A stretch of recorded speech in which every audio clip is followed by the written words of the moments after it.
Welcome back to part 2 of my chapter 5 Ace Attorney Chronicles gameplay. Bleh.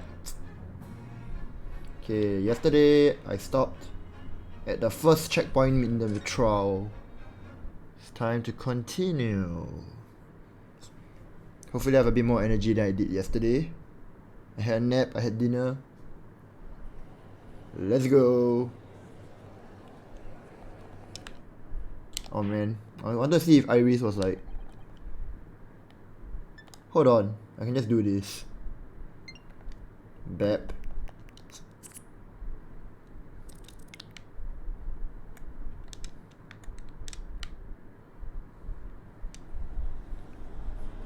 Pause. Is she floating or something? Cause there's no way she's tall enough to stand there. Okay, whatever.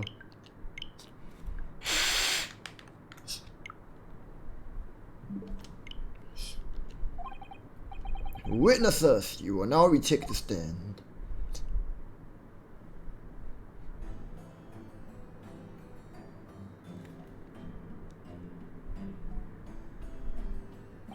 I presume you heard the defense counsel's summation examination? Oh, yeah, Governor. I did, Gov, I did. Mr. and Mr. Skulkin. Call, blimey. It's gonna be hard work. Earlier in this trial, you gave the following testimony about your actions after you entered Windy Banks. Well, it was Bedlam Soonest, wasn't it? It was, Nash, it was. Didn't even have time to pull me Dukes, Elmi, Lucy Lockets. However, that was a lie. You brothers. Core, blimey! On the night in question, you rifled through the items on the victim's counter. You never done nothing of the stock. How do you figure that out? Exposed. You will now give formal testimony once again. You will tell the court precisely what happened on the night question, and this time you will tell the truth. Each lie that passes your lips serves to increase the severity of your punishment. And that, gentlemen, may deal a crushing blow to your chances of ever seeing the light of day again. A thought worth pondering, perhaps? Say no more, Gov, we blab, we squeak, we pitch! Witness testimony. Illegal entry, the whole truth. Alright, we did knock a few things over, but we weren't riffling for nothing. It was when we got the gunshots, he made us both jump and all that stuff went flying. Lamy didn't give me a fright, but I was thinking the shooter came out the door and got us next. We stuck everything back where we found it and scarpered straight into him in the black. We couldn't have shot the pawnbroker, see, we never had a chance, did we? So you admit to the defense's accusation. You did indeed ransack Mr. Windy Bank's countertop on the night in question. Not ransack, Governor, no. That's right, Nash, that's right. It's more like we tied it up. Yeah. Dumbasses. Van Zix. Sorry. By their own admission, these brothers entered their pawnbrokery under dubious circumstances. However, they panicked and fled on hearing the gunshot, having first made good their mess. The way you say it, we hardly sound like Ross at all. We don't, Nash, we don't. Can you make us sound a bit more cutthroat? Wait. Dubious circumstances, panic upon. It can't be a coincidence this man showed up Windy Banks that night. There's more to the testimony than meets the eye, I'm sure of it.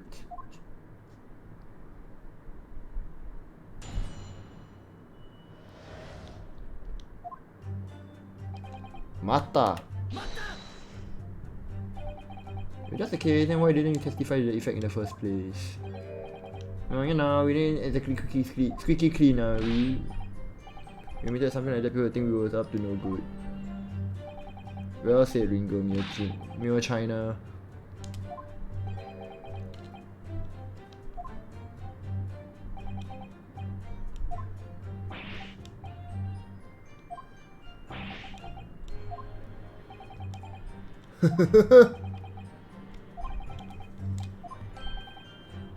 We never ransack nothing. Alright, Hubry. Tight did the place up. The guy on the right. Yeah, it's quite interesting. My god, the cheeks. Mata. So what you're saying is the sound of the gunshot shocked you so much. You knocked all the things off the counter. Hi Jade! Yes, Mr. Potato Wedge is here. Look, it was loud, alright. Blimey, me great Danny would have woken up at that bang. Big Brav here screamed like a blooming baby and fell over on the counter. You knocked over a load of books, a candlestick, and some skull whatnot. Wait. Marinette, top of a picture frame, we got the skills on the floor.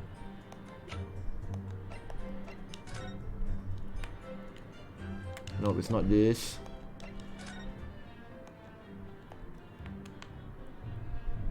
That's true, this is all the stuff here. Skull, door, marinette, picture frame, skills.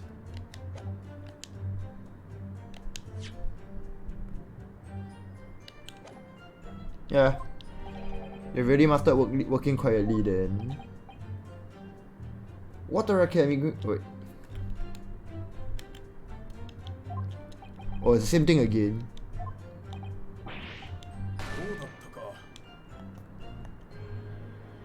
Nom nom nom nom nom nom nom nom nom nom nom nom nom. Chotto!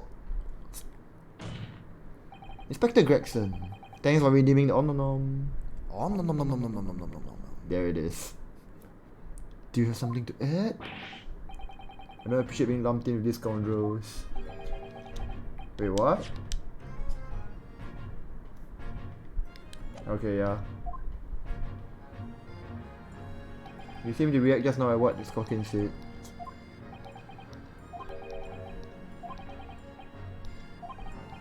The fact is, cases don't get solved if you ignore the little details. As you know, we brought these fellas into the yard for questioning last night. Statement they gave then told a slightly different story to what they're saying now. Uh-oh. Did it? You claim you heard the victim shout something out before the gunshot.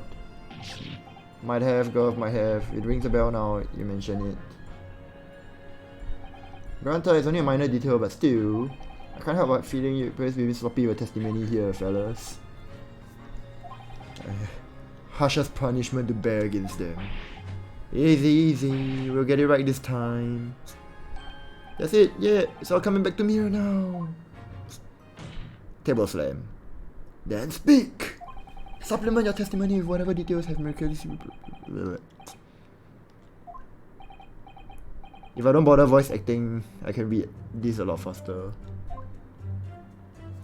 Okay, what new things did we get? Give me that gun. Mata! So in fact, you heard a voice and a gunshot almost simultaneously. Wavering voice before the yell. You don't wanna get shot? Give me that gun. Ooh. Career in acting tragically missed. Where were the voices coming from? Could you tell? Of course we could. From the other side of the door behind the counter it was. And the voice you heard, it was there the victim? On me granny's life, of course it was. On his granny's life, of course it was. They are brothers, what the heck?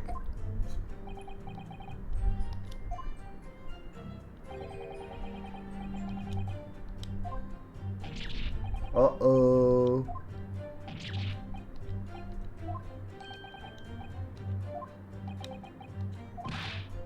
Nah, we didn't know the geezer.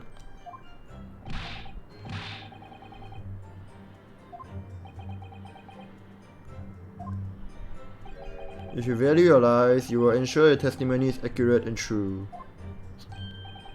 Mommy Granny's life it is. On his granny's life, it must be. It's a good job his granny's dead.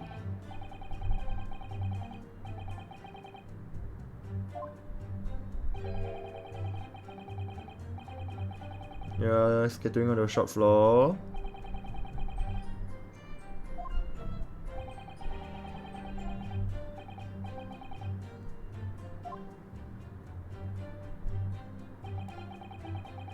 The bloke ward open face holding a gun, so she fire instead of yelling at the girl.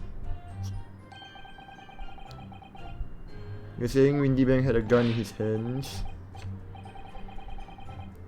Waving guns at each other.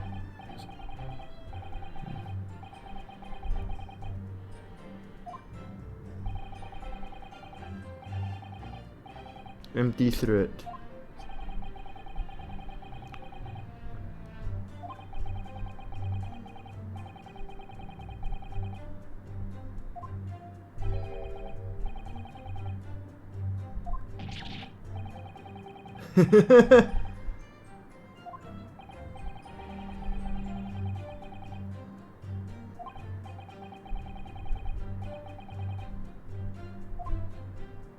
Bet he wished he squeezed the trigger instead of wasting time shouting, "Give me that gun."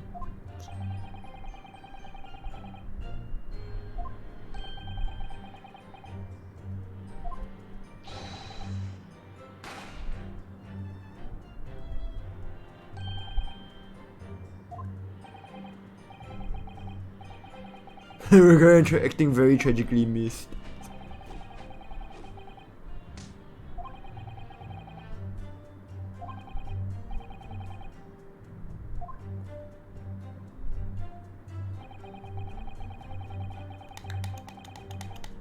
Mata! So, you didn't try to open the storeroom door then? Not on your life. It went deathly quiet after that, it did. Put the wind right up. The door was locked. No way that was opening.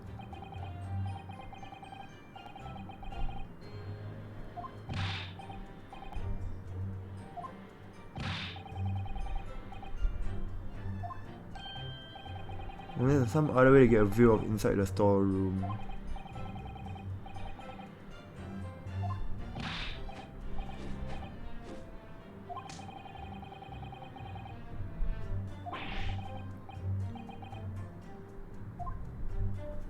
One day, we'll really cut the mustard.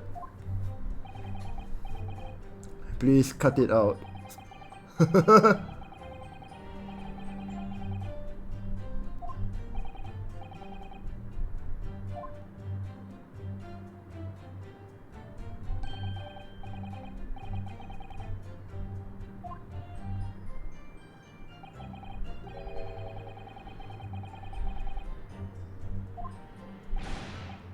That's right.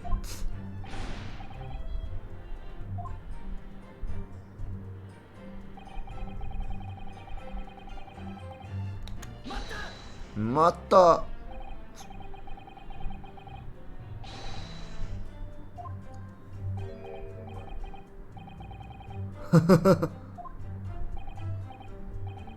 Truth be told, I was already shaking like a leaf when you lot turned up.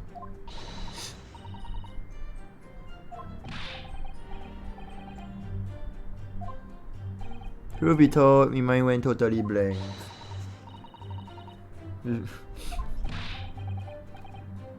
Mental note, mate. Although I looked it on the street, but apparently we looked dodgy to the coppers or something, so they clapped the derbies and I was like winking.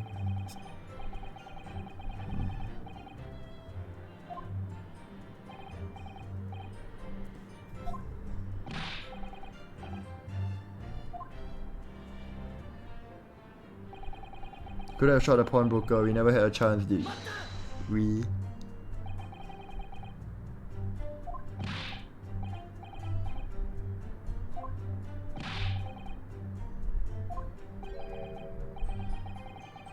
The victim was already in the storeroom.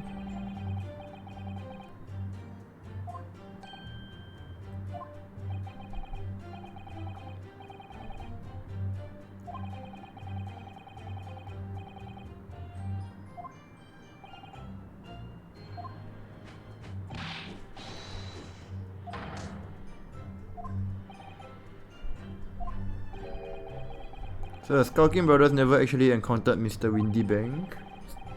Is that really true? Tony?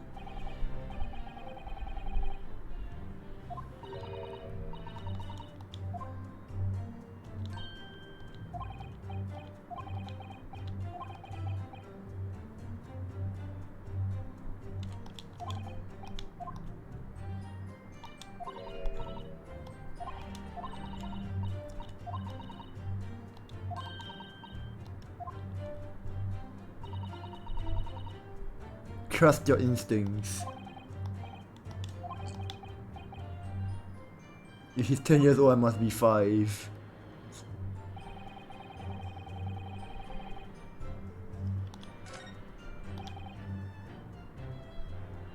Okay, time to save.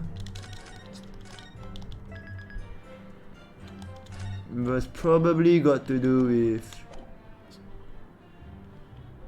this part here.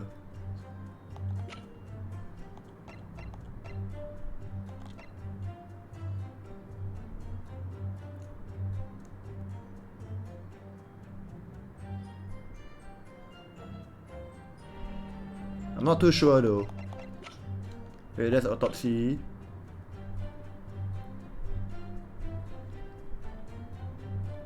Single bullet wound from the back.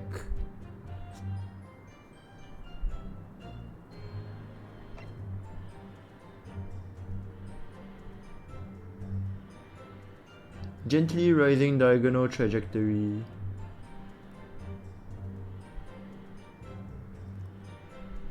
Posterior anterior bullet wound to the heart. Wow, English lessons. Or rather, this is like biology.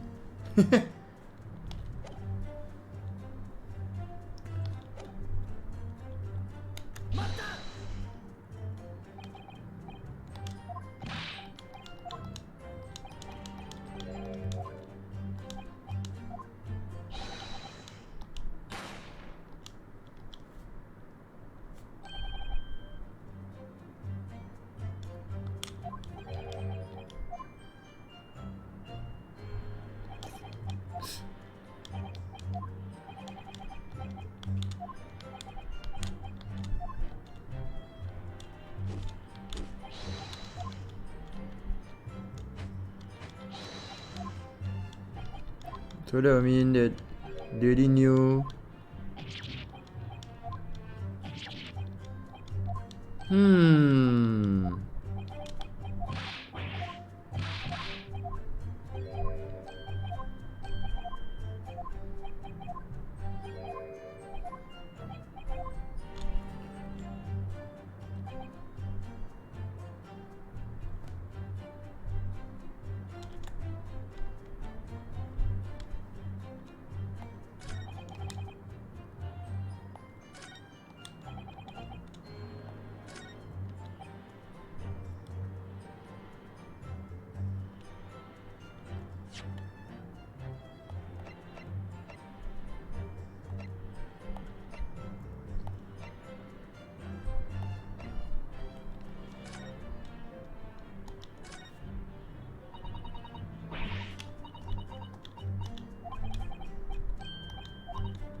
Oh, okay.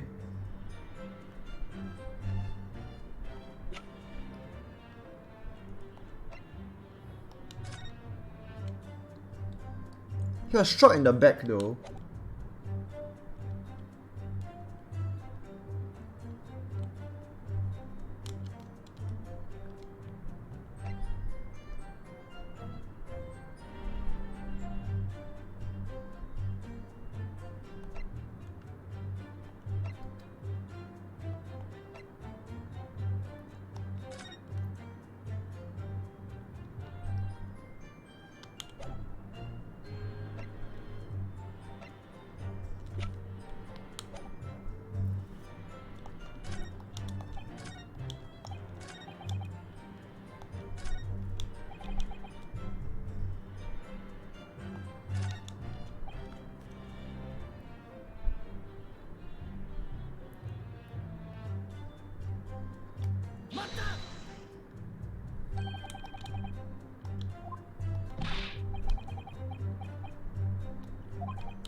I mean, I can see a contradiction thing, but I'm not sure what to present. They said they heard him, they never, and they don't know his voice. Then next they're saying they know that he's holding a gun.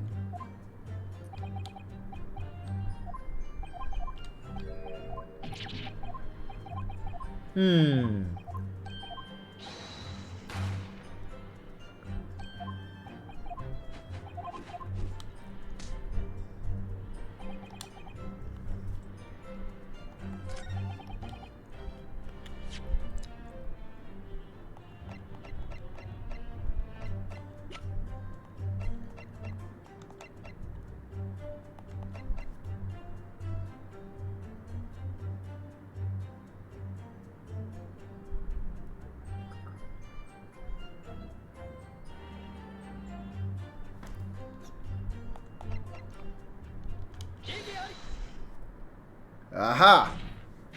He was not holding the gun.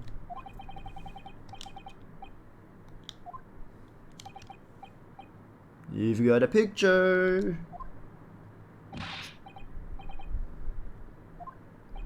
And yet the photographic evidence on the time of the incident clearly shows that he was not in possession of a firearm. Igiari! You surprise me. Does the defense really intend to highlight evidence that compromises the position of the accused even more?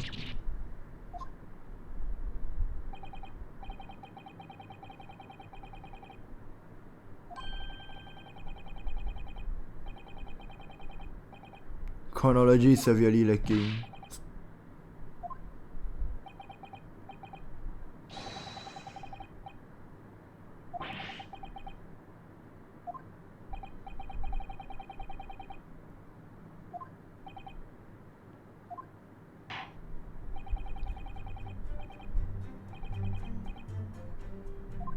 Damn it.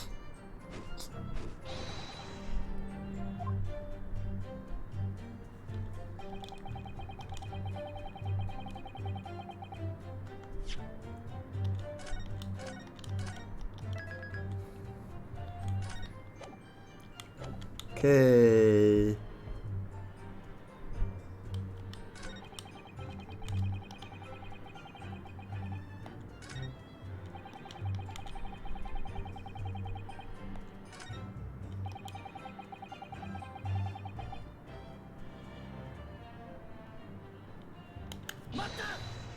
Wasn't there something suspicious about this earlier?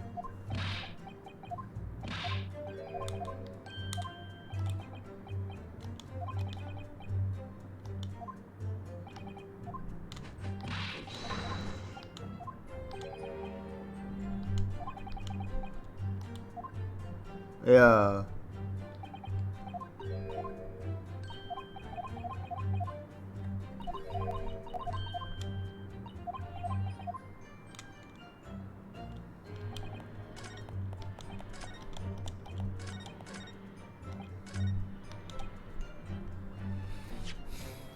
Never had the chance.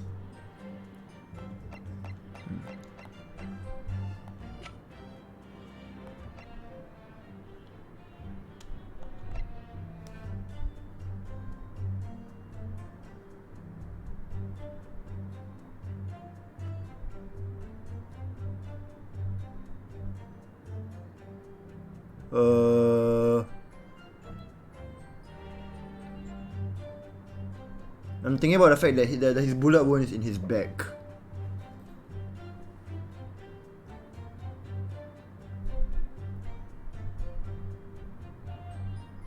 But how would that be linked to the evidence?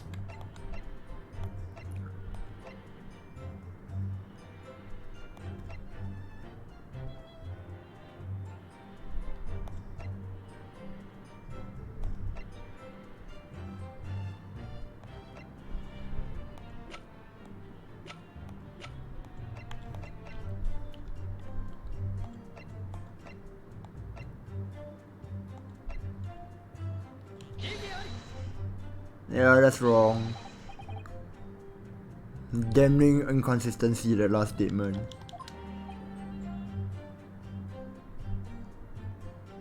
Wrong.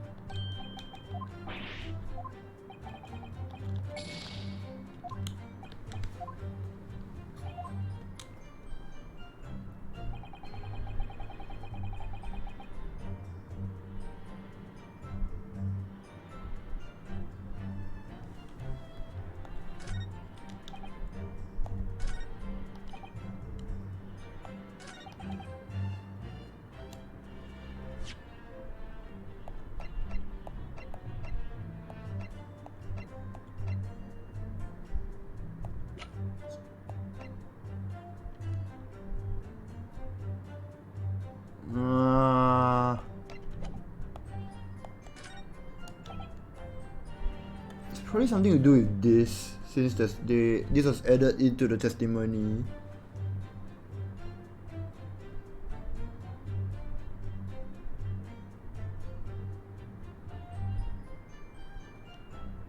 Give me that gun.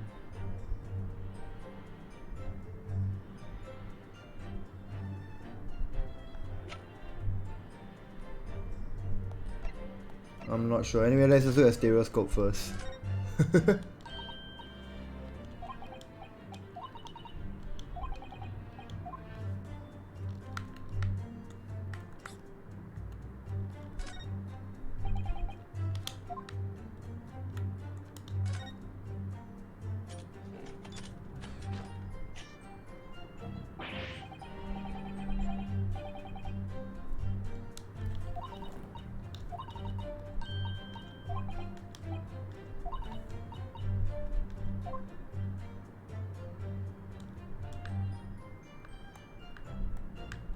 Okay, that has nothing to do with that, obviously.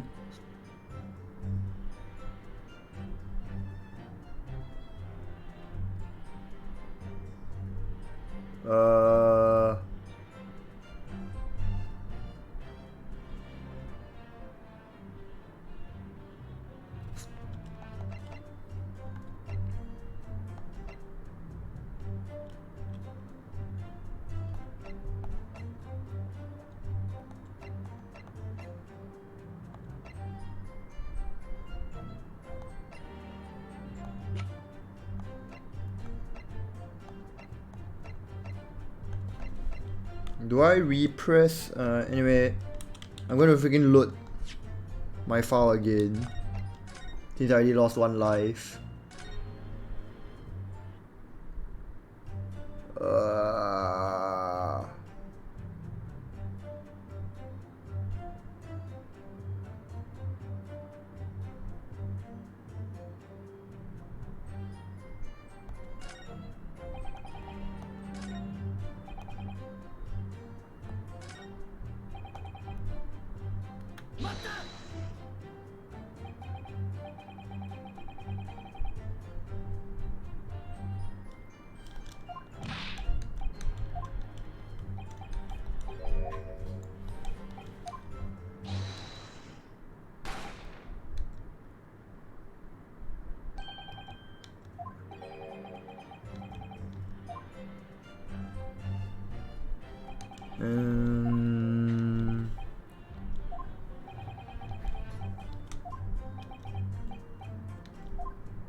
You hear the gunshot.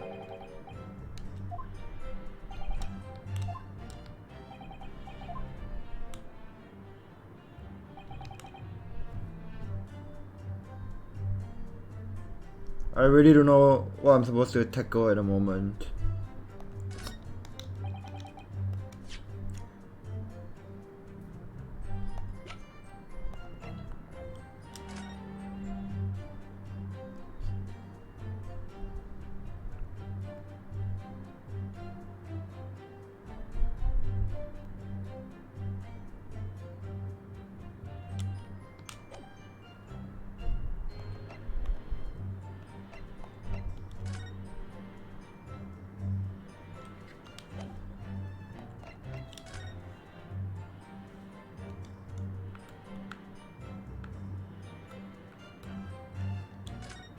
I just realized I've never examined the gun.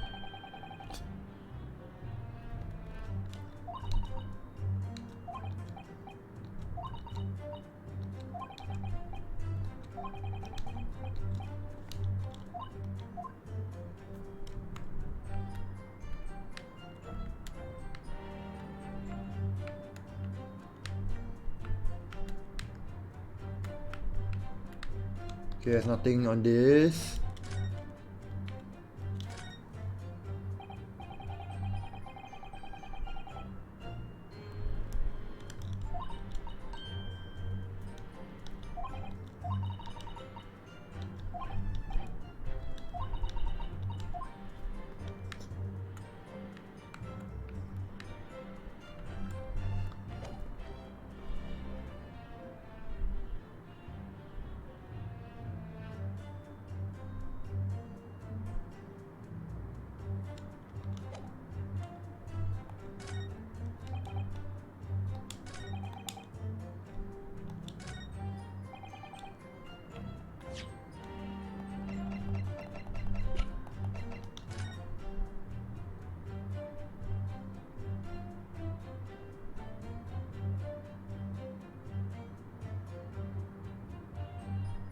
Uh,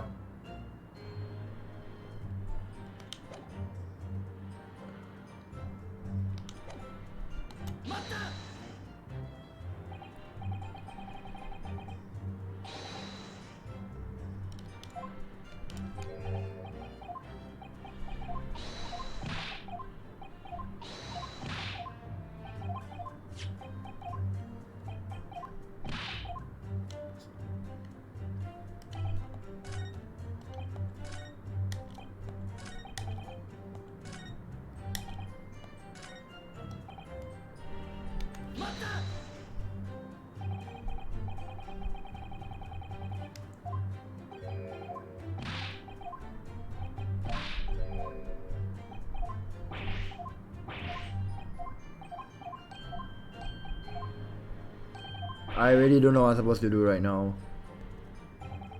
Help! Before the gun shot, we heard a voice yelling out, "Give me that gun."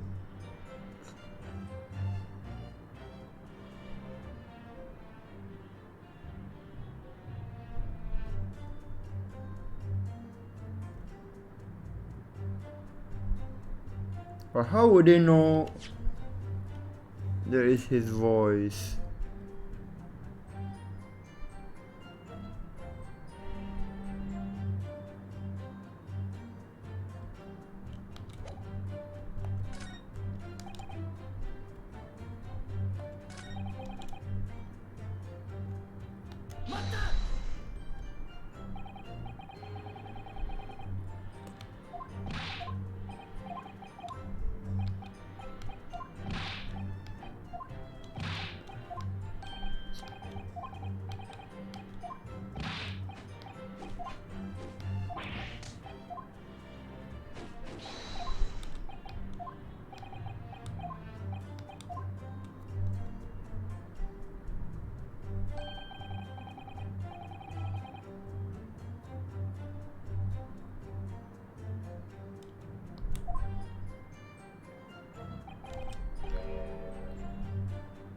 Neither of you set foot in the storeroom.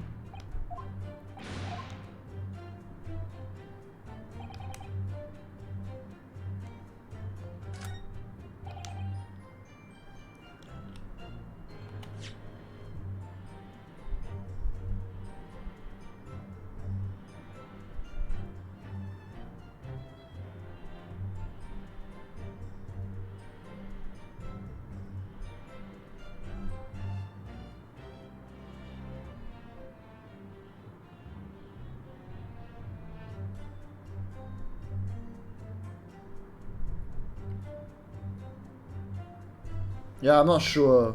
What the heck? How?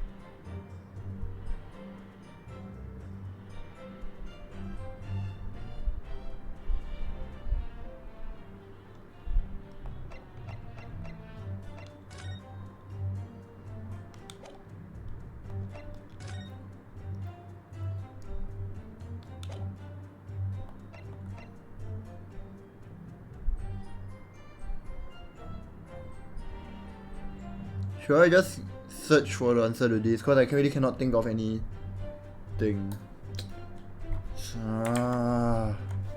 God damn it.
Okay, I'm reaching the part which I'm stuck at.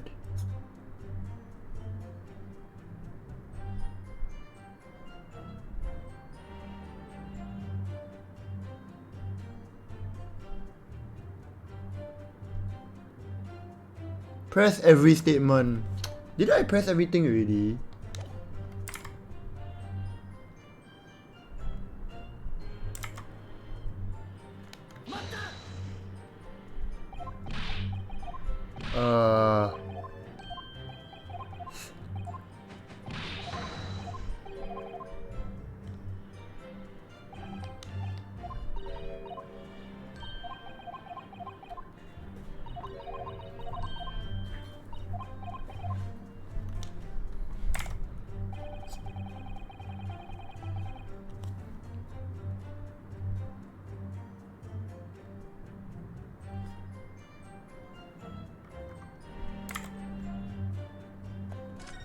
There couldn't have been anyone.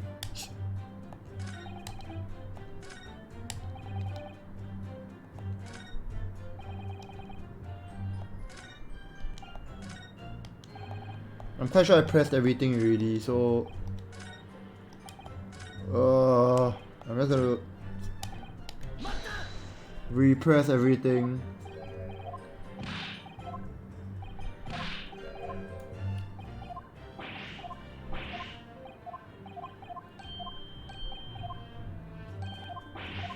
Okay, first one is pressed.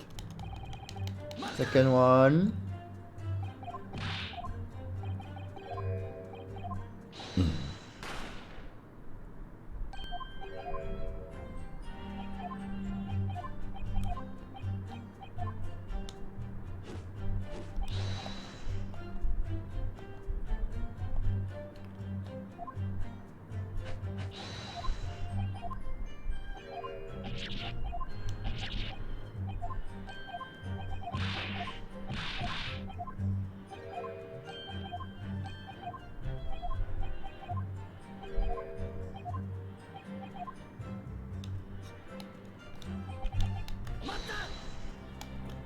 Okay.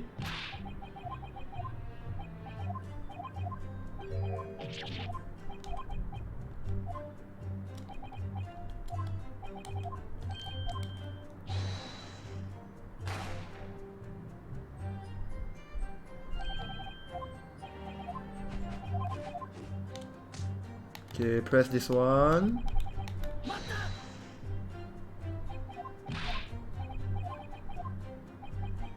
Lock from inside.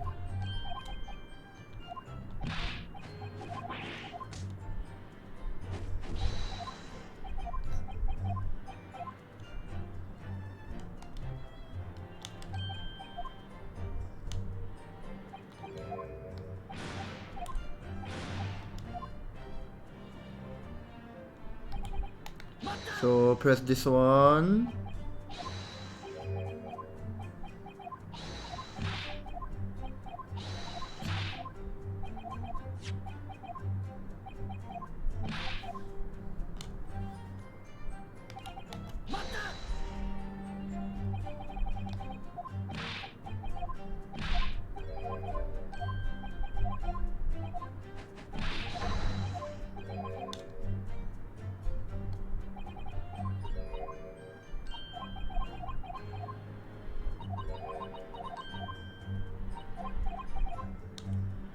What?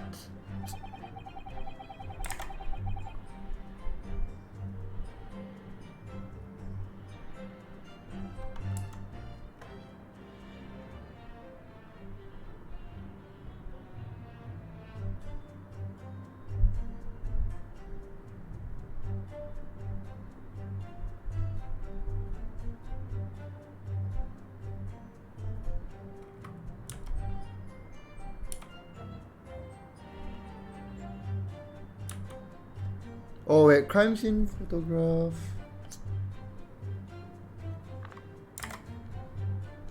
At statement 3.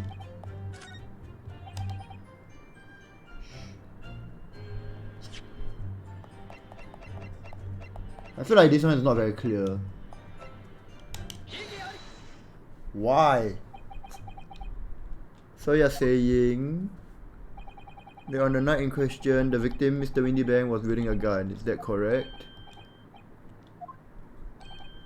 Yes, he has, no question.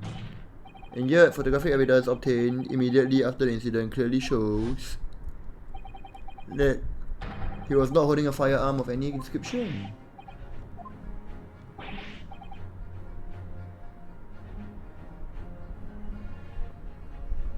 Oh, I get it. Basically, I was on the correct logic, I just presented the wrong evidence. I presented this one, and then they're like, nope. I had to present this one instead. That's because, oh, this is so stupid. Gordon Bennett, that ain't right.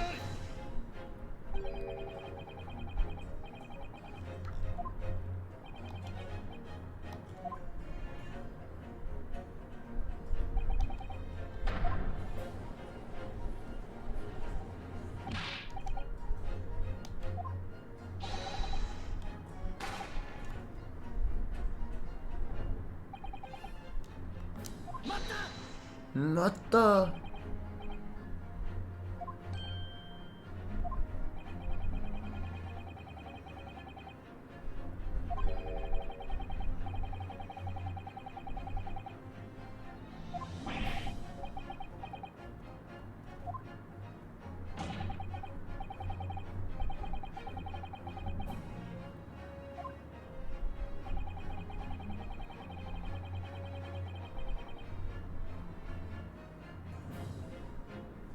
Autopsy.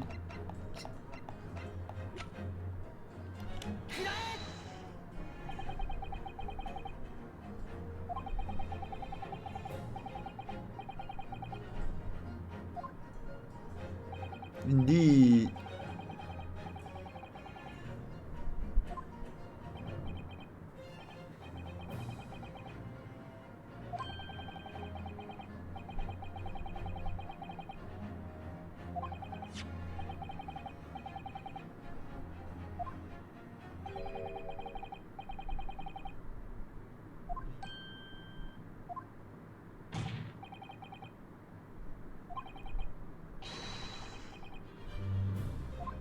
Undeniable inconsistency.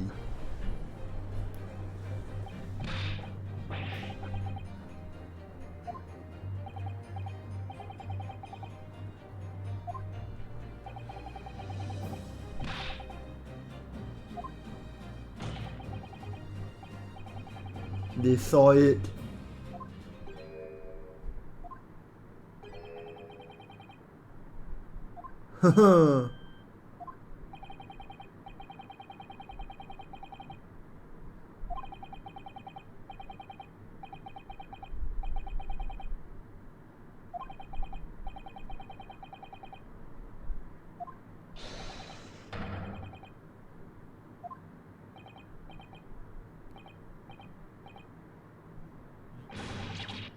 No. Ora, ora, ora.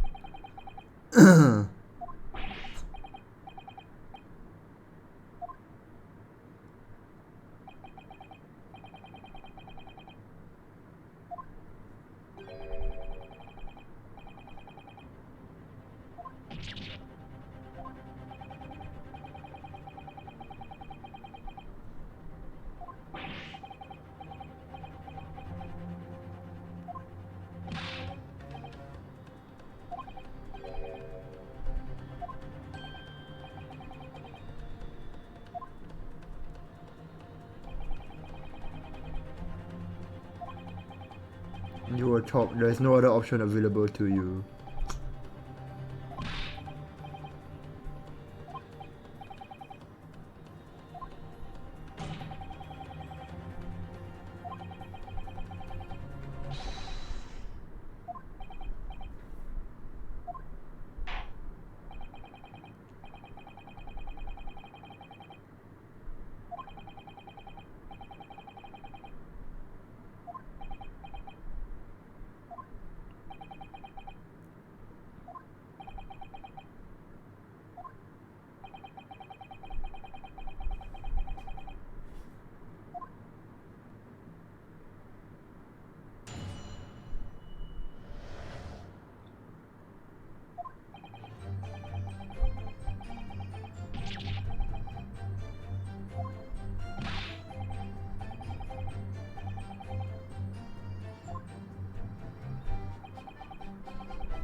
Well...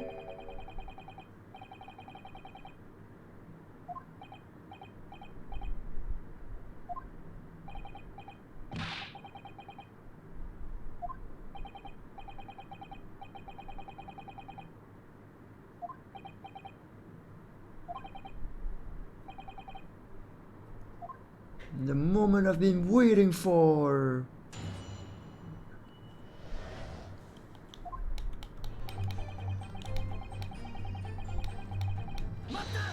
Mata!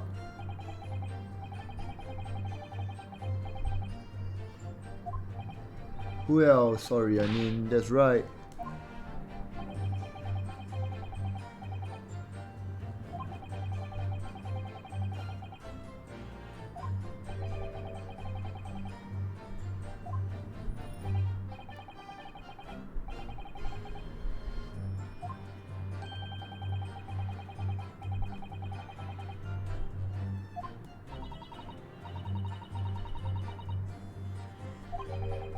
Huh, yeah, it doesn't really make sense.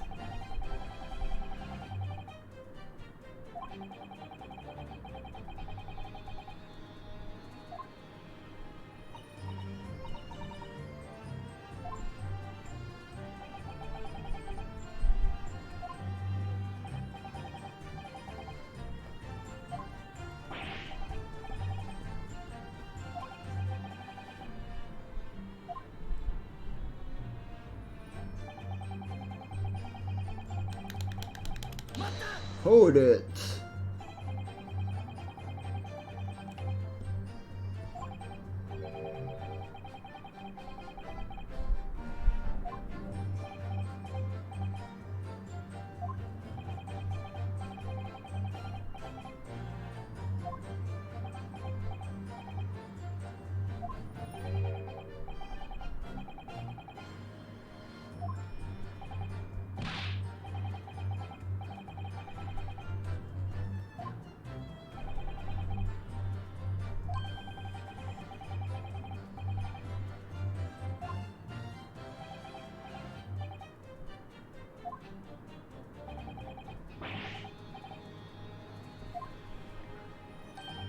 It was!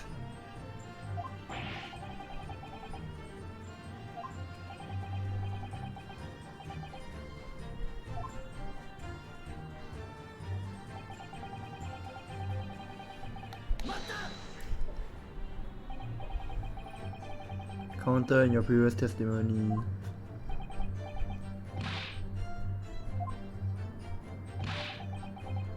Knocked over a load of books, a candlestick and some skull whatnot.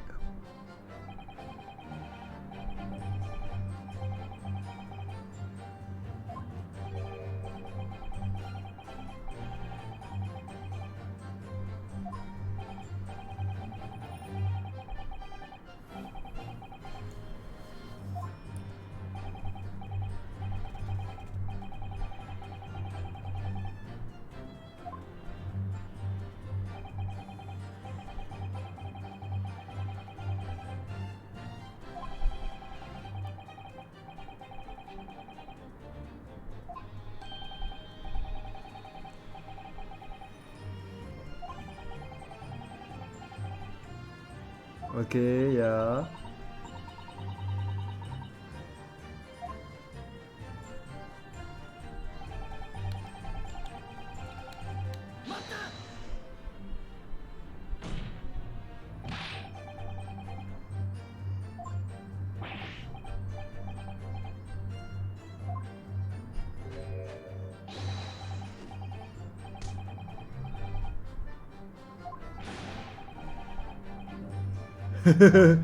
My man his shot is being burgled.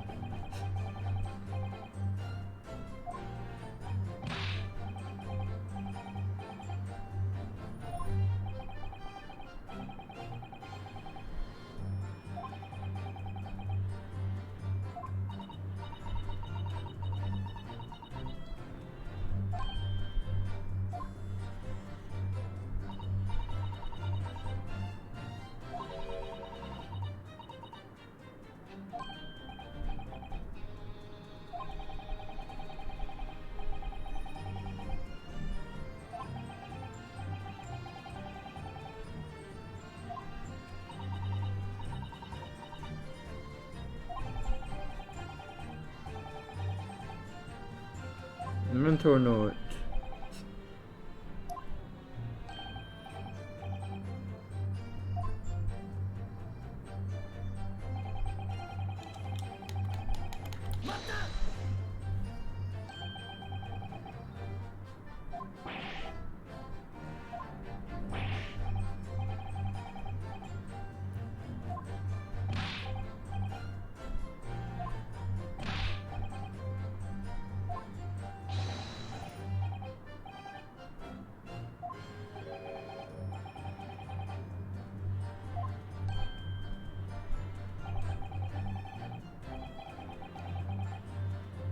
There was only one other person.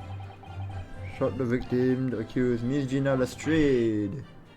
Ah, it would indeed appear so. What say you to that, counsel?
Two conundrums.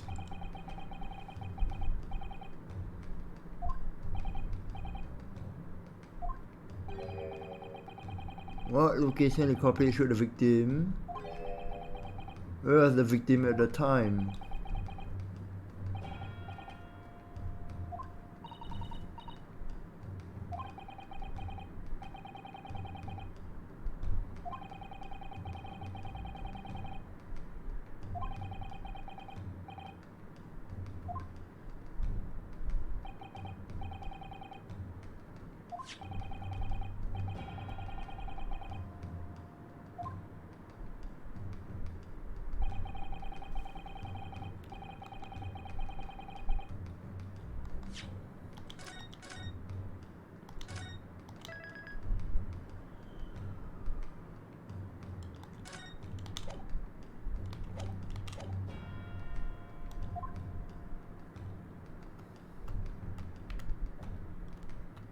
I think here. He's looking at the door. Oh. Yep.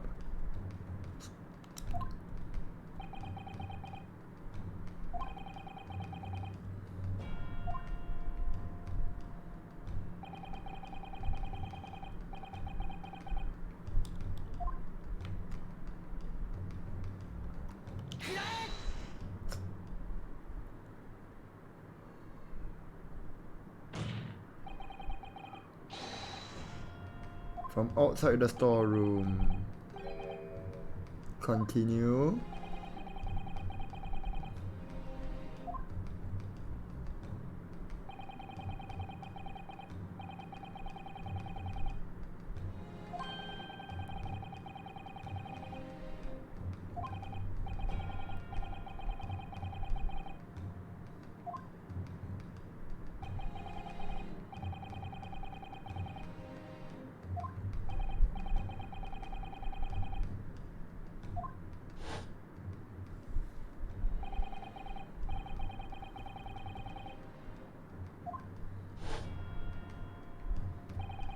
Mr. Winniebank ran away through the door.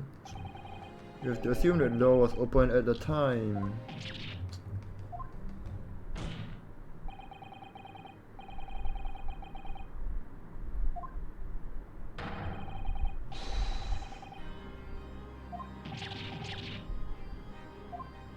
Naga.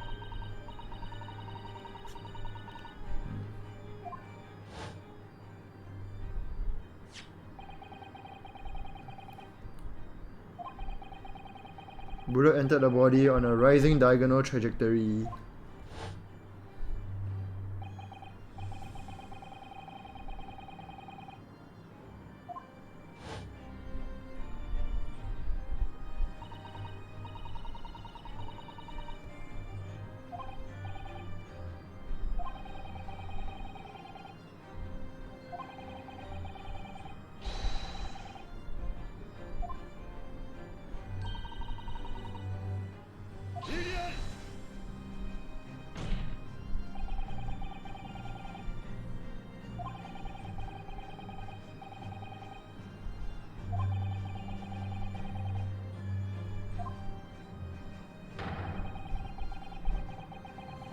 The cause was dexterous enough to turn the key and lock.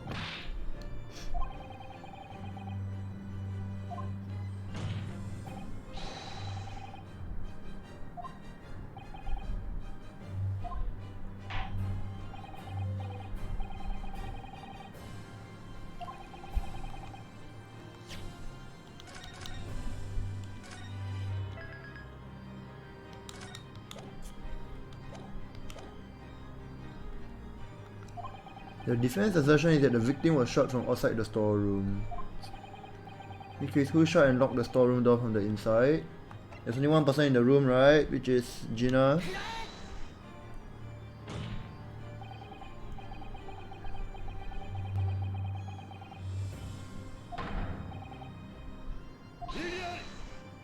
The street, the Strade.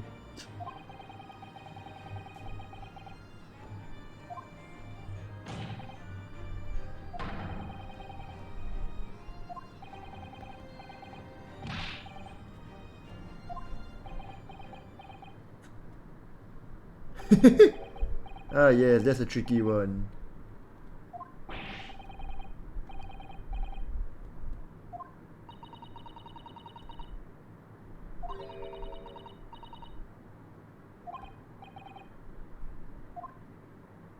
It does?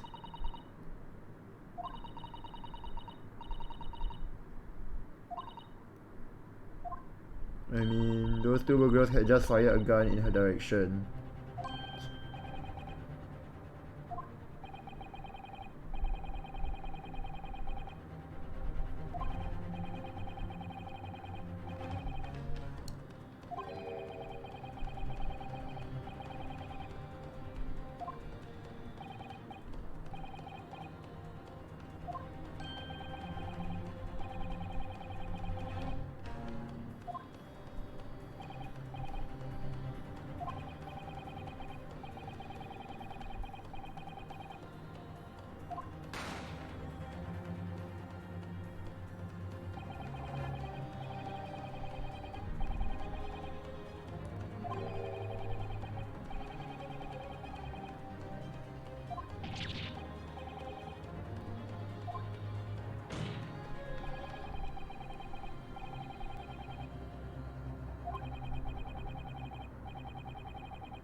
Blocked it in order to save her own life. Yep.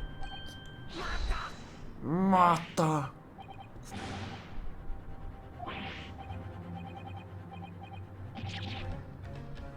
We never shoot no one, please. You shot Mr. Herlock Sholmes.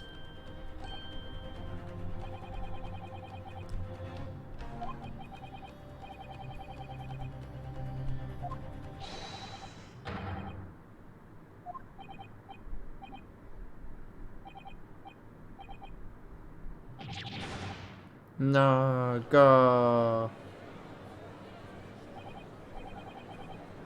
I just realized, I did like a Mario and Luigi reference. The one in red is short, and he's the older brother. The one in green is taller. He's also the younger brother. And they both have mustaches and everything.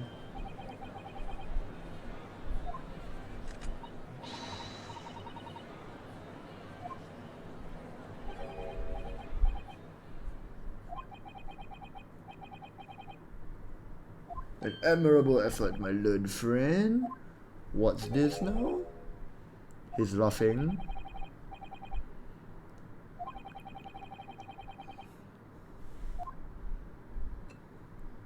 Yes, pour that wine.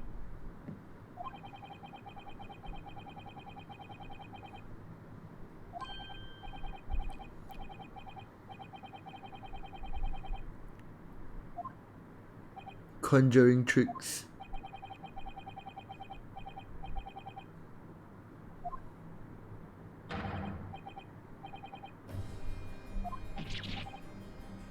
Okay, fatal flaw.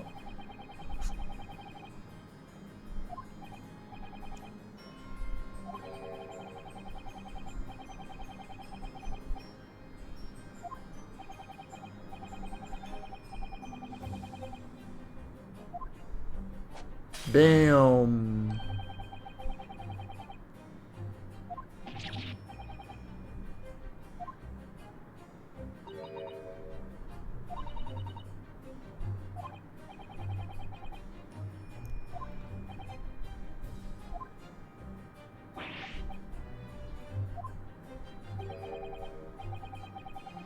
Cough, wait. Yes, Silvery?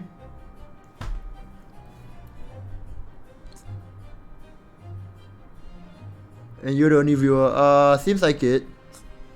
This game difficult for people to enjoy lah. If you watch from a certain person, you obviously want to just continue watching that certain person.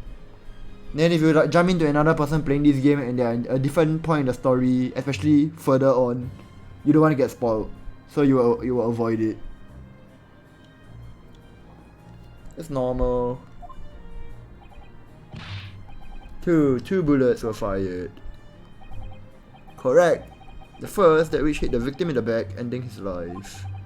And the second, you don't care about being spoiled. I mean, if you're not gonna play the game, it's not that important. Oh, 3-second memory. Very nice. Worse than goldfish.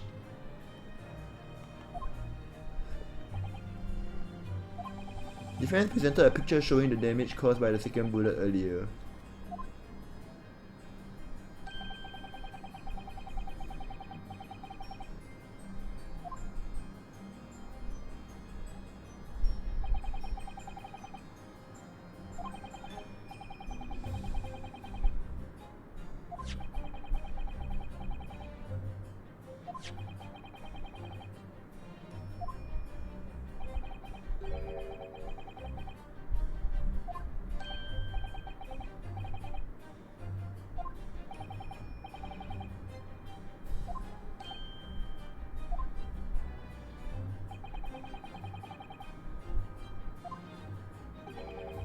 Van looks like a character that will fit in Castlevania. I agree. And he has the wine glass and everything. Very Count Dracula-ish.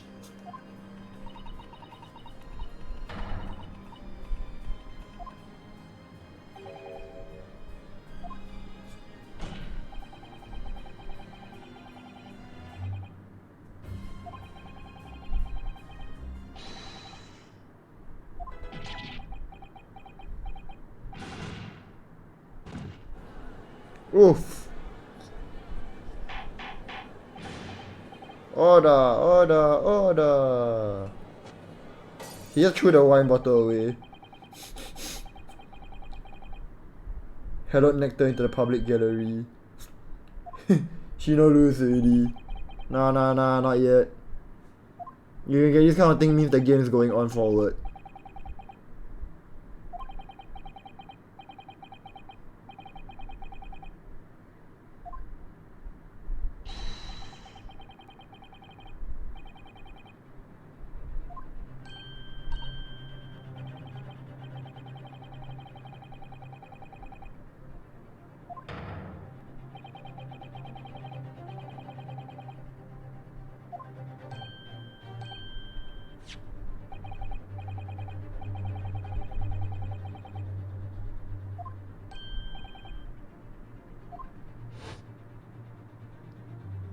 That disc.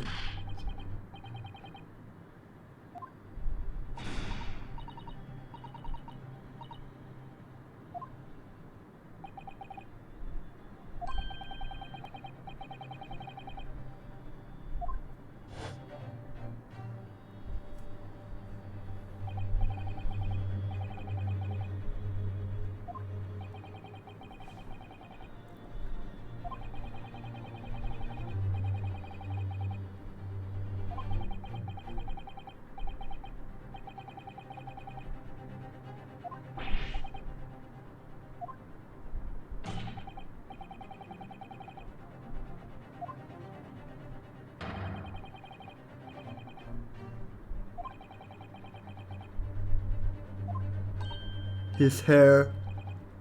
Whose hair?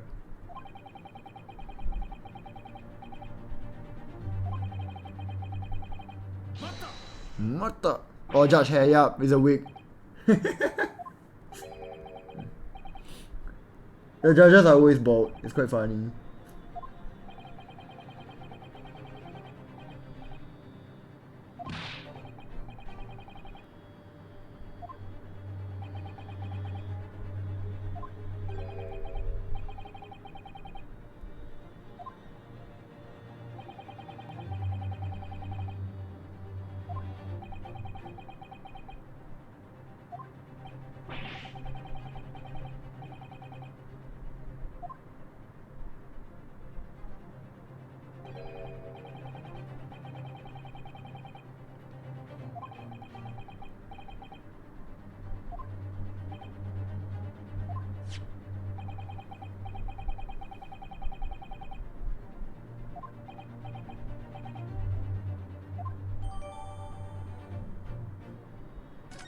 A lot of things probably going to happen revolving around this disc.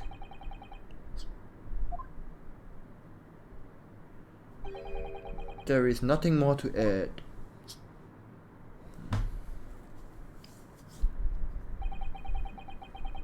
But this is not even with the guy anymore. It was taken by the police. So why would she go in and try to rob it from him?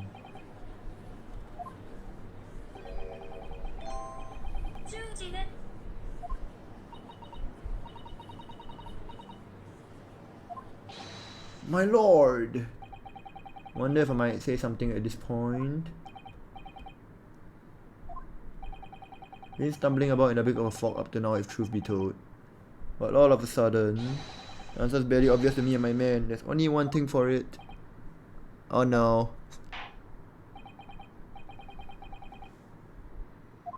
They're going to say...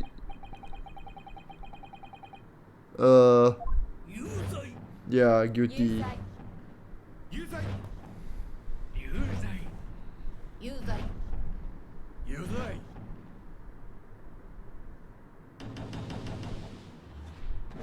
This part makes no sense. They just slam the table and the fire just goes up into that side. I don't get it.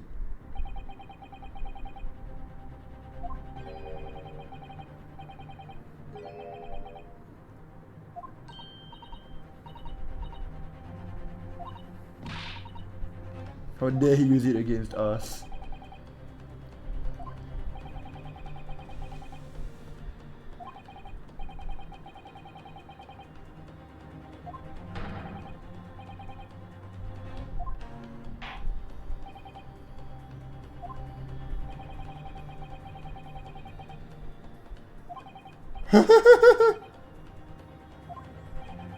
He did. The judge didn't even ask Naruhodo whether he wanted to do a summation exercise. He just immediately said, "Yup, we are going with it." He already knows that Naruhodo, Ryunosuke is going to do it.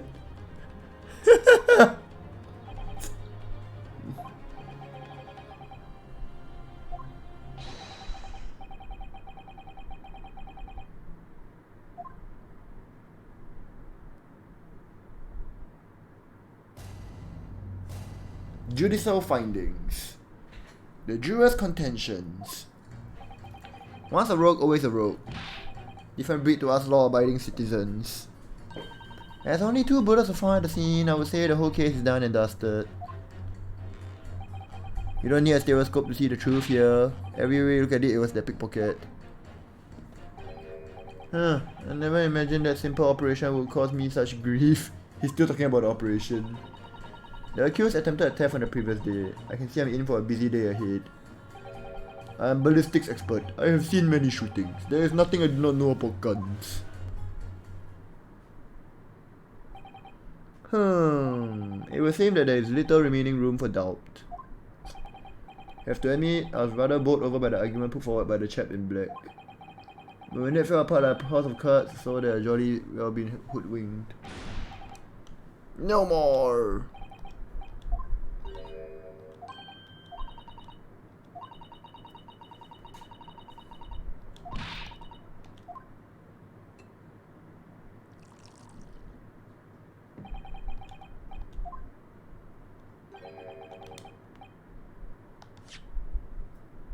Fruitless debate on the matter. Here's to the truth coming out eventually.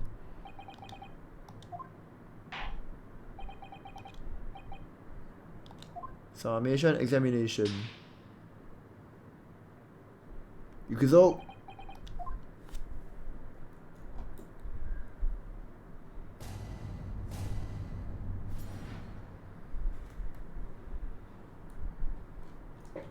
The defense rebuttal.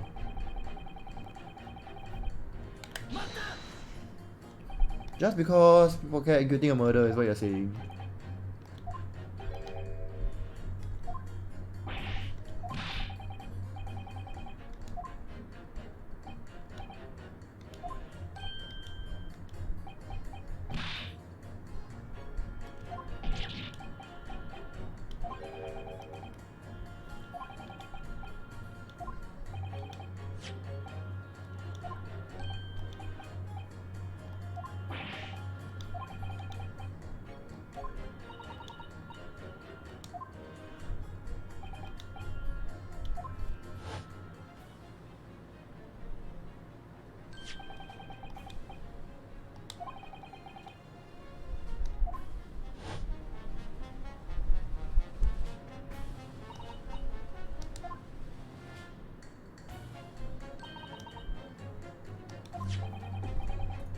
McGilded's disc.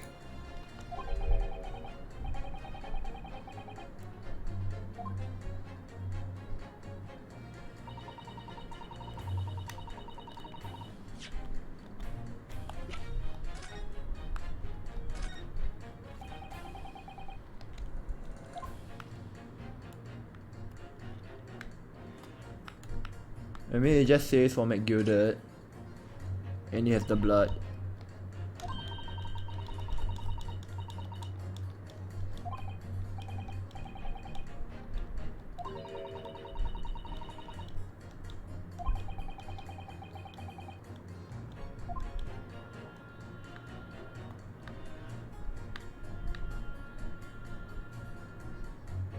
This is just a pizza cutter. And yeah, there was that blood. Oh, Runo, look, this is blood! Yes, you're right. Doesn't smell me, but definitely blood. Is she going to spray?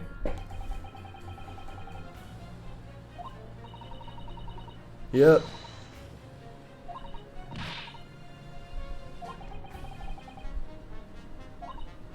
I can't imagine people allowing this to happen in court. Poof.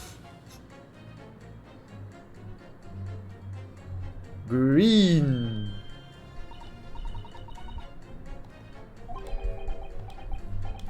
Wait, that color.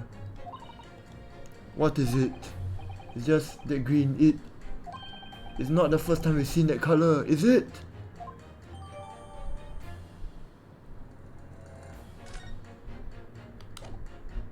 It is not. Where's the portfolio of blood? Here. Ta ta ta. We have 2 green color smears here.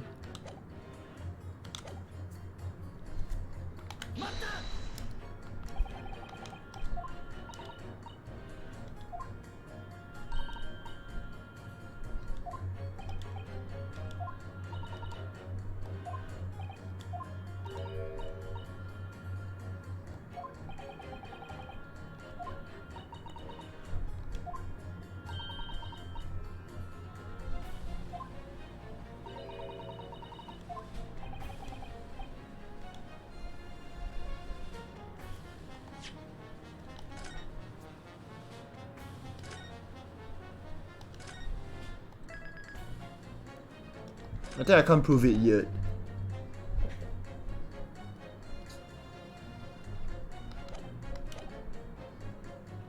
Hey, if you make too many mistakes here, you're game over. So I will just save here to make sure I don't have to restart from too far back when I screw up. Am I allowed to present the thing now? I don't want to replay lah, so far away.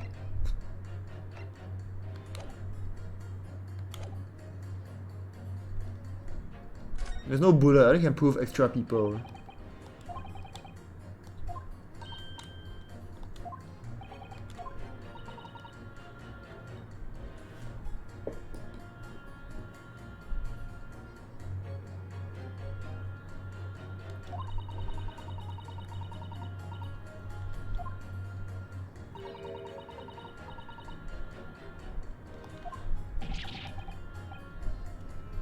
We receive a sounds coding.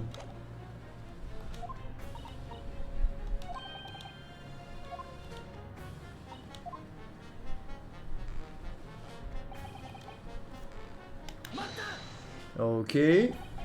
We need 2 pictures, left eye, right eye.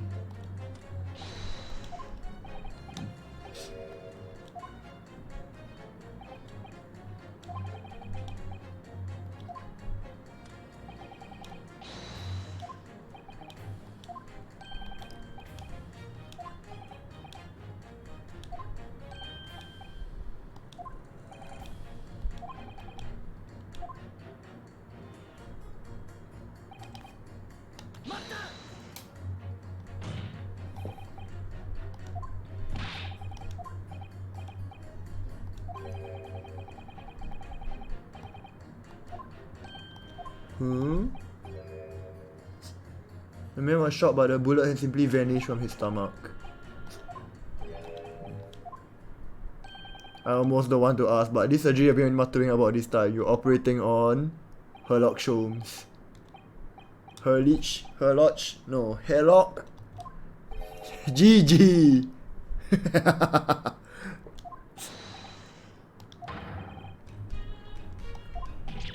What? You are the surgeon and operator on Mr. Sholmes. This is crazy.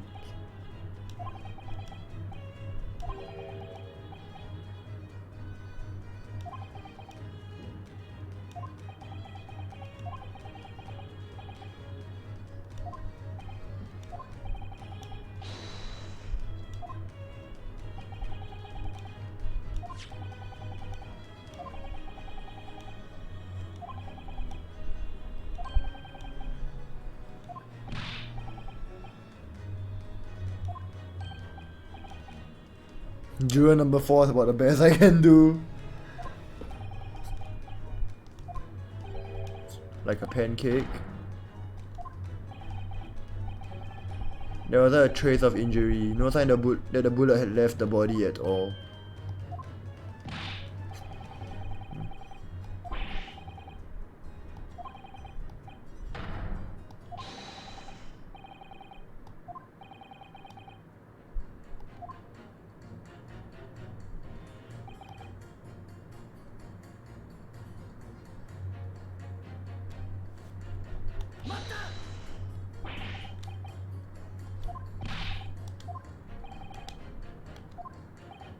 So he was shot then. Yep.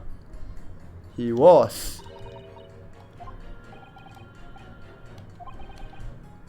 Shot at quite close range too.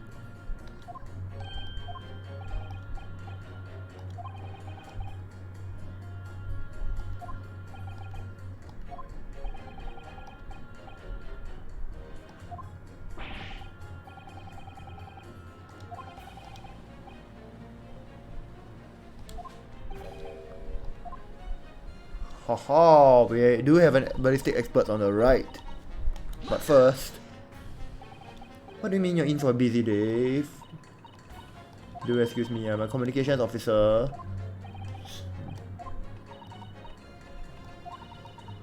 Convert all messages to Morse code, tap it out to entire world electronically.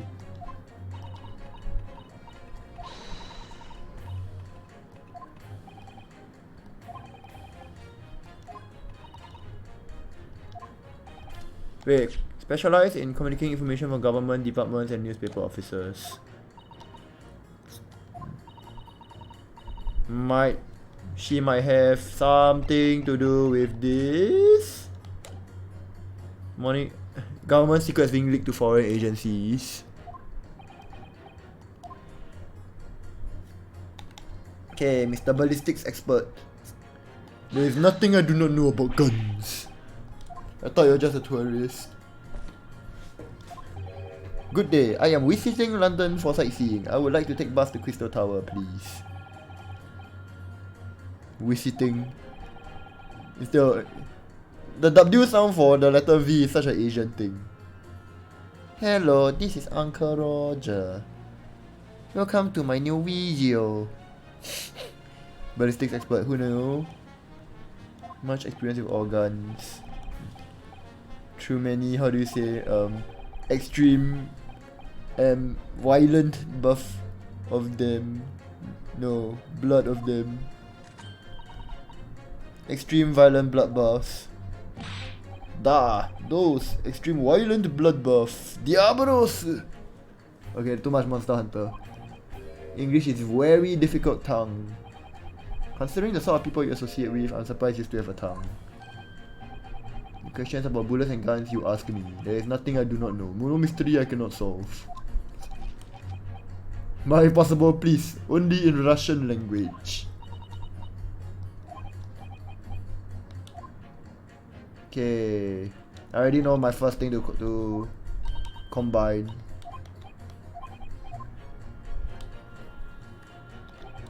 I need to save one more time. At least I'm making progress now. It feels good.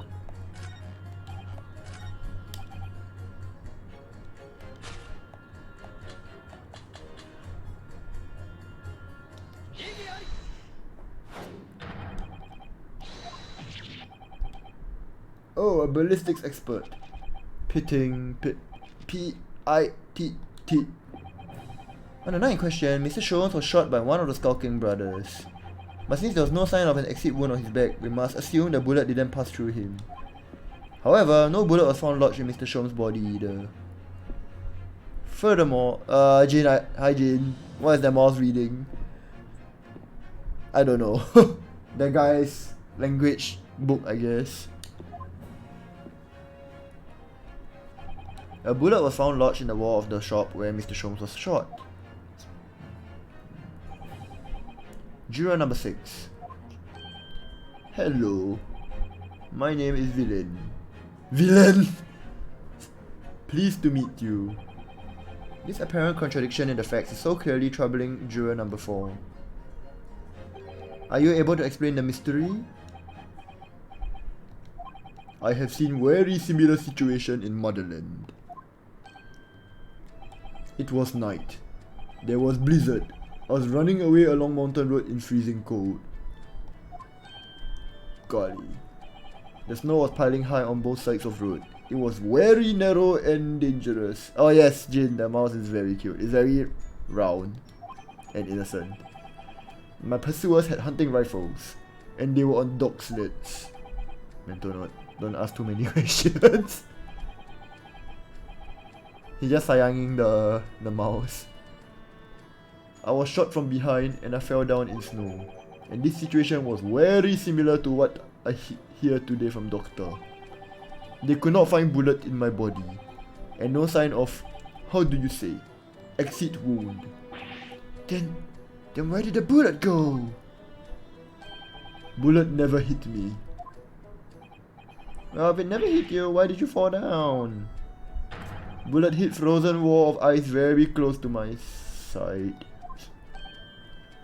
What? One small piece, very sharp, broke away from lump of ice and pierced my body. It made deep wound that looks just like bullet wound. Good gracious! Of course, piece of ice quickly melted inside me. And that is solution to mystery of disappearing bullet. But that doesn't answer the question at all.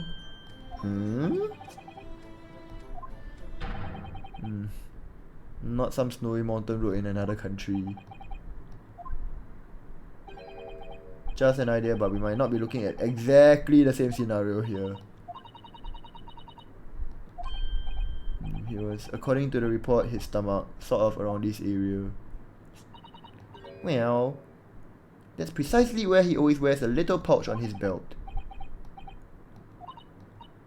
A pouch is where he keeps 3 glass vials of very dangerous chemicals that he uses in his investigations. What? Really? Doctor, where's the pouch Mr. Sholmes was wearing? And nothing like that was person when he arrived at the hospital. If I may, Lord Van Zix, while right, it's forbidden for the prosecution to interject during a summation examination. I should inform the defense that I have the pouch in question. As I understand it, the police arrived on the scene, found him injured. They removed the pouch to assess the wound. Since then, it has been my safekeeping along with all other evidence relating to the case.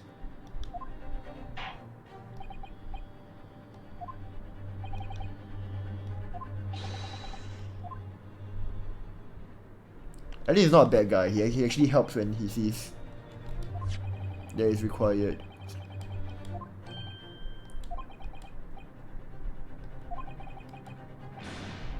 Almost as if the file exploded.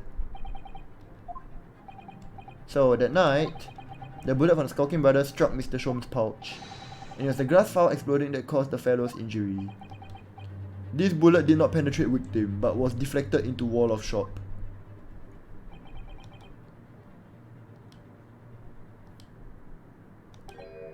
A delightfully complex aroma.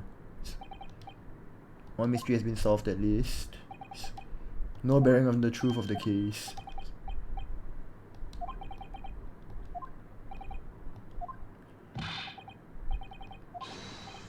Thank you! Nah, thank you very much. Glad I could help.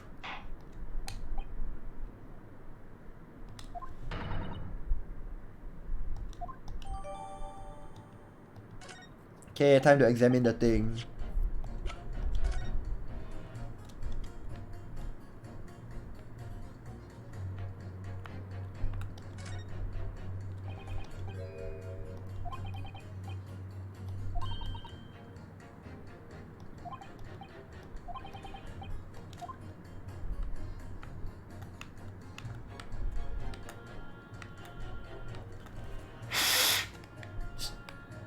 Drifting controller.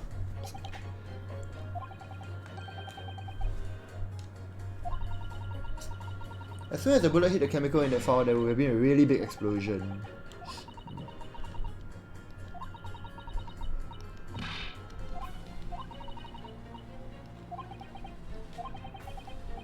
Always walk on the right hand side of Sholmes in the future. The left is the danger zone, because his left pouch will explode. Or can explode.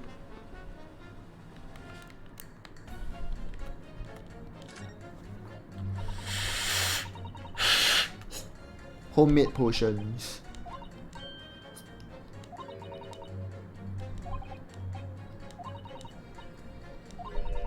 They're all very flammable. He's a walking bomb. Either he's passionate about finding the truth or just oblivious to the dangers. Okay,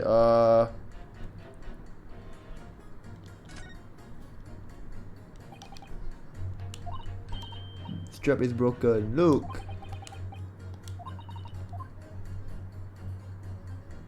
Oh my god! The bullet's still here.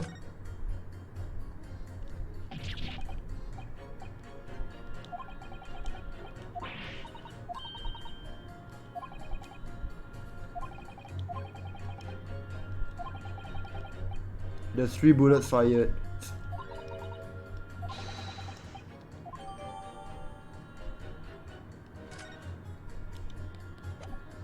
Haha.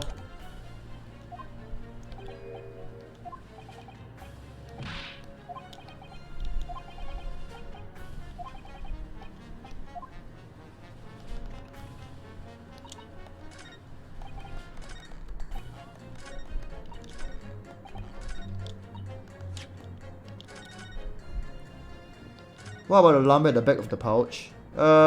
Wait Jin, are you talking about... Oh no, this lump. Okay. Oh look at the hole at the back. Oh, it's probably the cause of the bullet.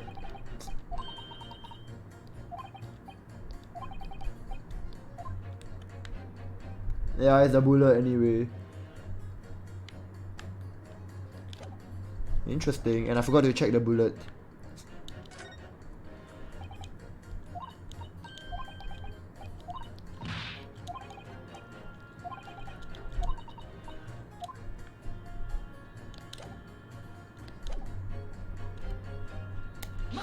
Mata! Number of bullets, la la la la la la la la. Another bullet. I can prove it! Let's go! Allow me to show you then the 3rd bullet. Kurai! Here it is. We discovered it just now. Table slam. Yes, on the night in question, in Windy Bank's pawnbrokery, another bullet was fired. Mata! What is it? What is this new trickery you Nipponese conjurer? Where did you find that bullet? It was lodged inside Mr. Shone's pouch. What? Nani? Wait, let me look at my phone.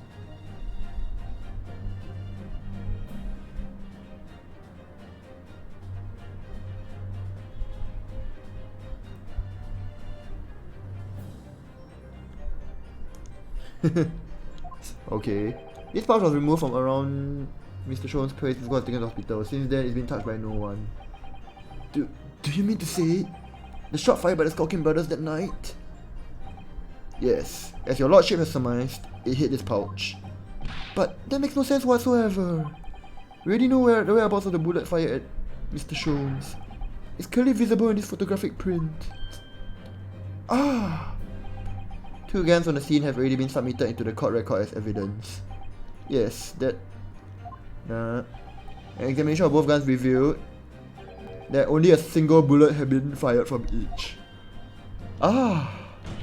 But that must mean... That's right! We now know that on the night in question, 3 bullets were fired.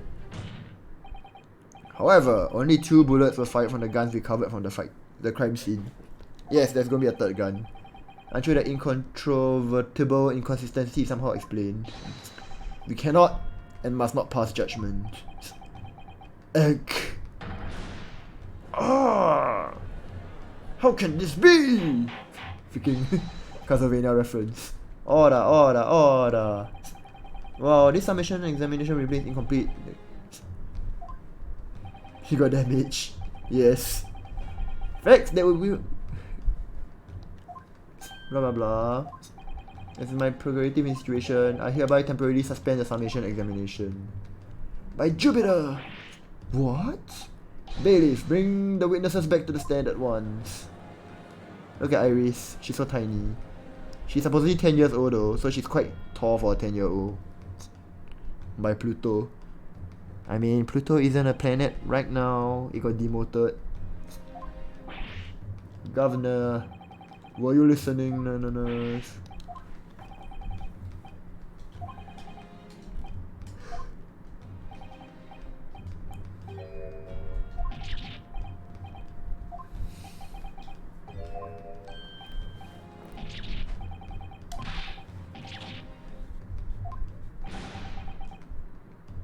How soon we forget poor Saoki.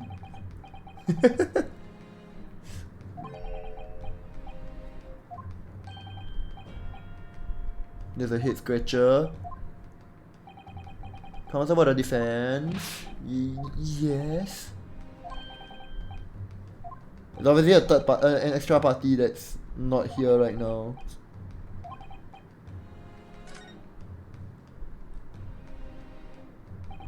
I actually pressed that by accident.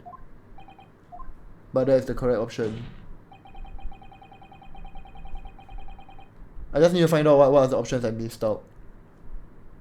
Okay. Thank God for this replay feature.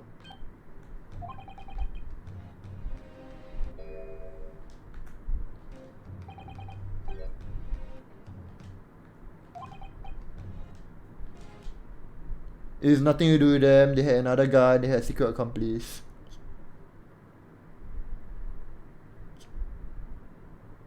Yeah, I mean, the third party makes the most sense. Also, I like this picture so much. Cross-eyed. Yeah, Jane, is another gun, but it's with another person. This guy. Oops. It's with this guy. Most probably. Also, these are your JoJo scene.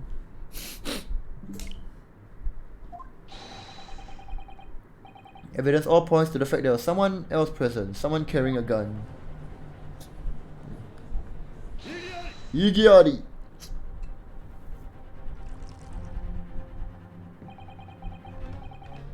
An accomplice, you say?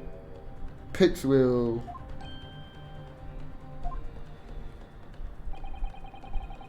These protracted proceedings have really forced us to endure 2 summation examinations. Not a murmur of a third man.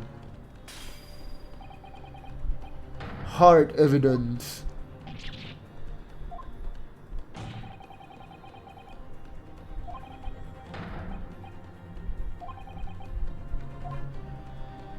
Secondly, the identity...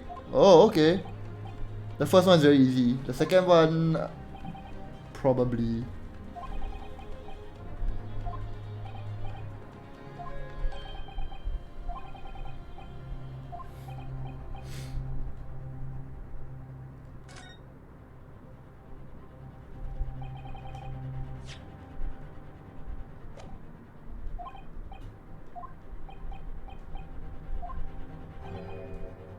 Okay, let's just save.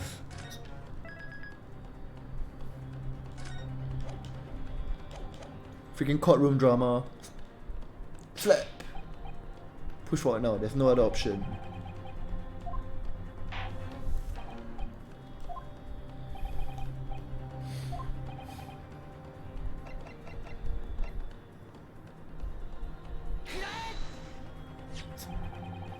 Evidence is right here in this portfolio.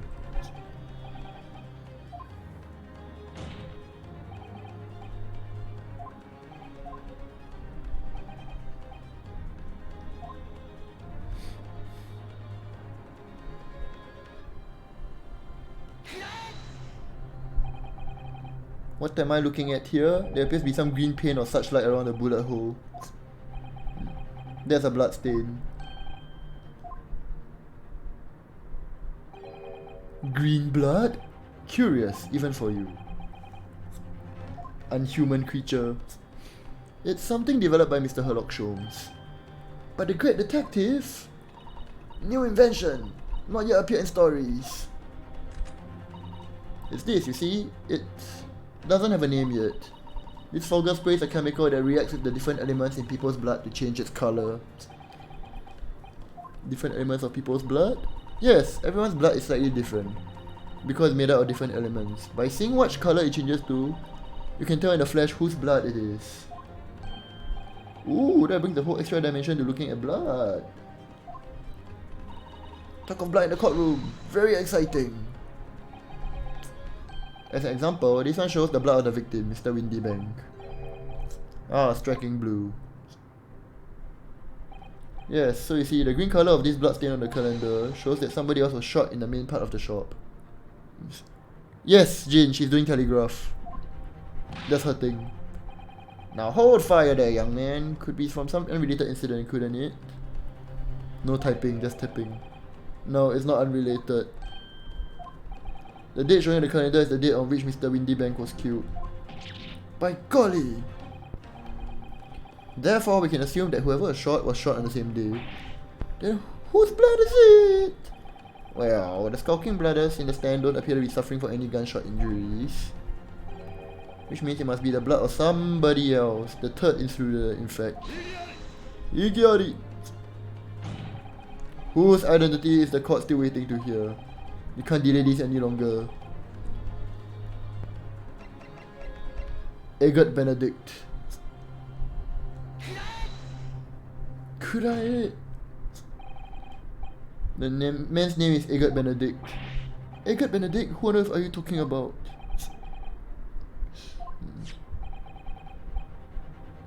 Yup.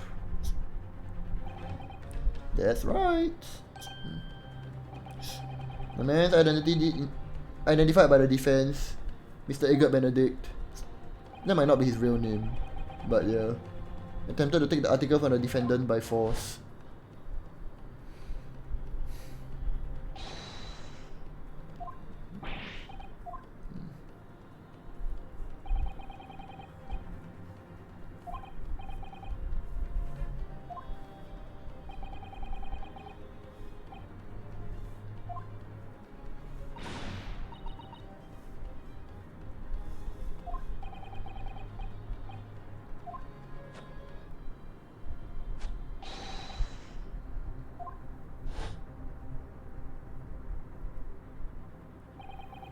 Inspector Gregson was there at the time and can attest to what happened.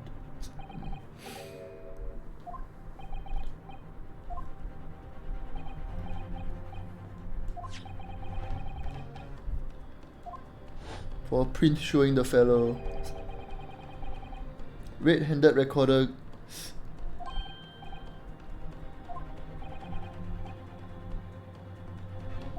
I just heard my guinea pig squeak. Mr. Skulkin. Yes, Jane, there's a surveillance camera. It takes a picture once every half an hour. There are 2 of them inside the shop.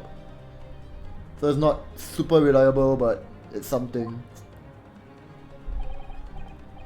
It takes on the hour and on the half hour.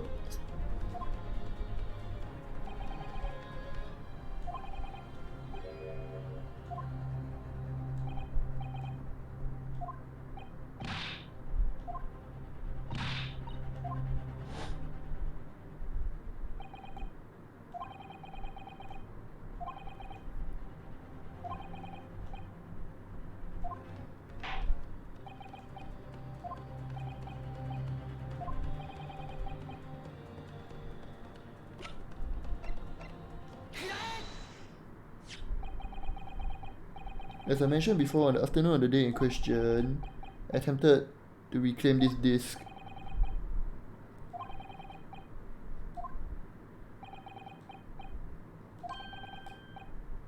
Minor incident.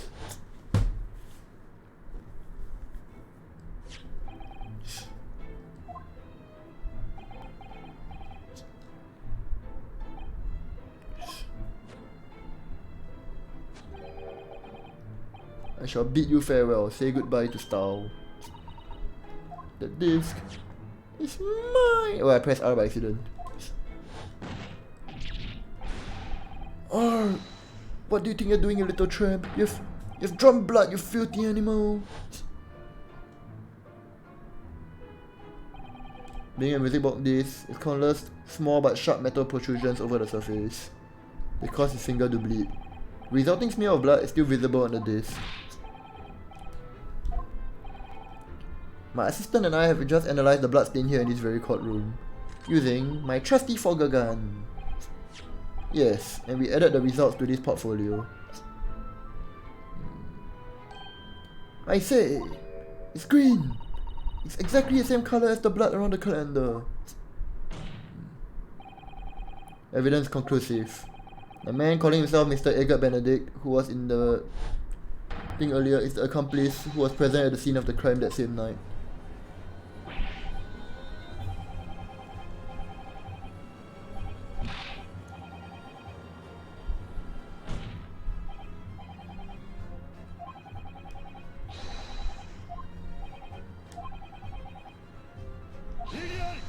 Igiari.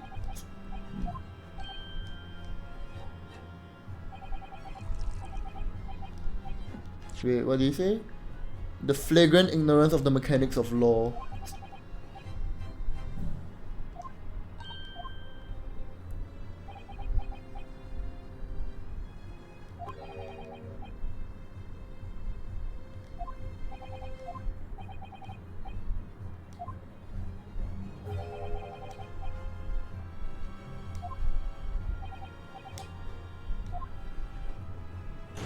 Ooh, that's the table slam. Maybe we can spray Van Zig's wine and see if it changes colour. I agree, Jade. Just go like psh a bit.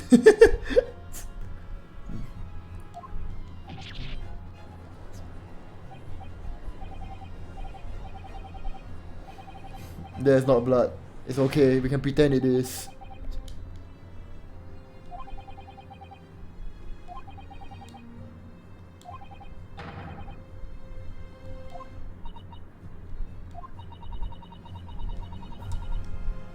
I'm just remembering what Father Christmas over there said before. About how he was temporarily suspending the summation examination. Unless you're saying he's a vampire.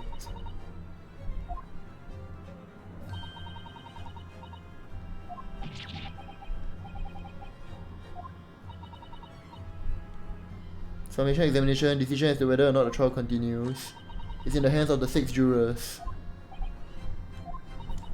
So the way I see it, it doesn't matter what certain other people think of Hurley's invention. At least, not for now.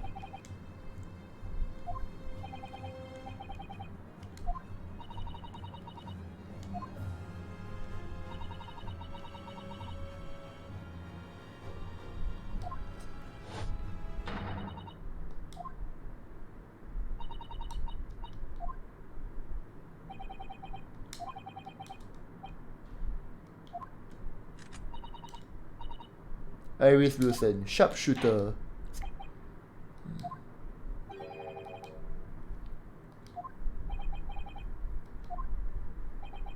Ladies and gentlemen of the jury, the court looks to you for final leanings in this matter.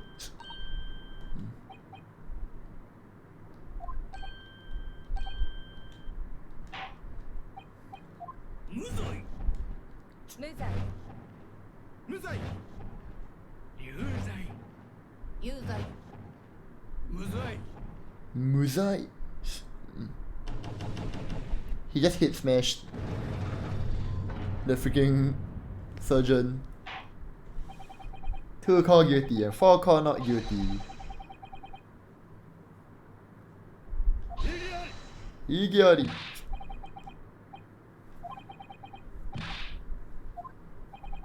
Maybe his hands can't be dirtied. Perhaps.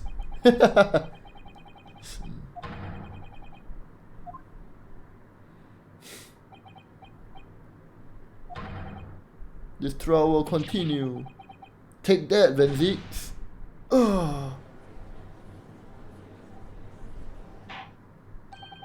Nevertheless, we find ourselves in a rather awkward situation.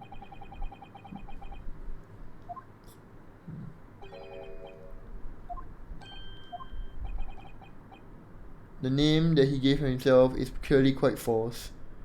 Has he thrown anything yet? He threw a wine bottle earlier. And maybe one cup, I forgot. But a wine bottle for sure. Could I say something? It was me, my lord. She's speaking normally now instead of the freaking stop, stop, stop. If possible, Inspector. Me, ma'am? I wonder if you might show the photographic print to me again. The one in which the gentleman is shown. Ah, right. Yes, this one you mean? Om nom nom nom nom nom nom nom nom nom. Thanks for redeeming the om nom nom nom, Jade.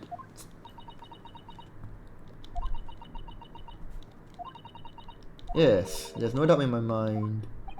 Juror number 5. You don't mean to say you know this man? Yes, I know him. What? No. Good gracious. So many. I don't need a photograph. Order, order, order. So much coincidences in this freaking case. I'm a communications officer. As you can clearly see. The gentleman in the photograph is also a communications officer. He works in my office. Very talented operator, in fact. Should be in the station now, tapping away on the telegraph.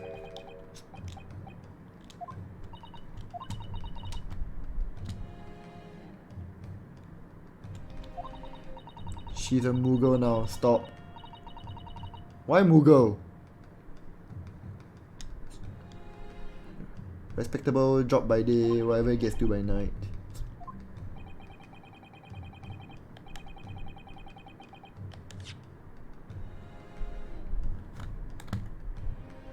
Oh, yeah, because she ends with stop instead of Kupo. That's quite a far-fetch. A lot of Japanese end with this. Does that mean they are freaking Mughal? If the gentleman start pointing at him within the hour. But that's how you signify the end of a sentence. Exactly.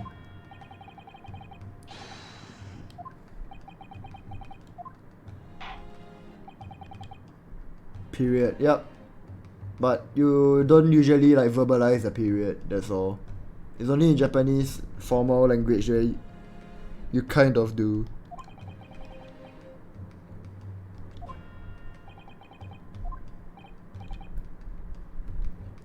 Yes, my lord. Yes, sir, my lord.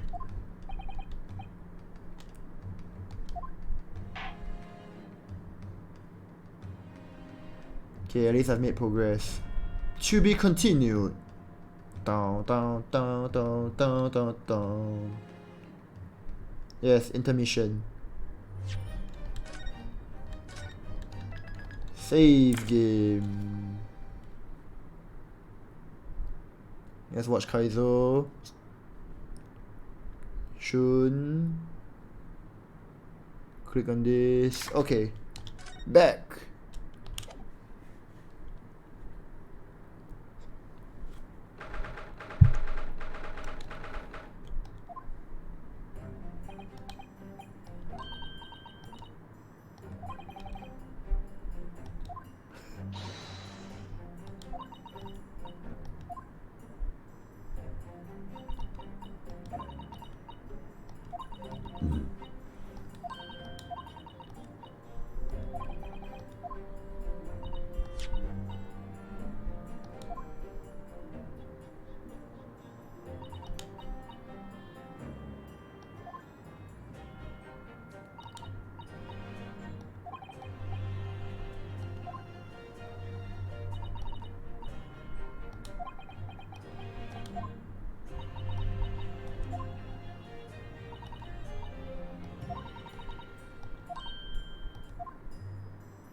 After that, I just couldn't get to sleep, so I slipped out, went to the place.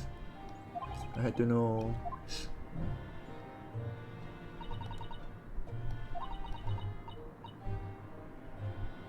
There's something that Shows doesn't like, something that he doesn't want people reading. He like...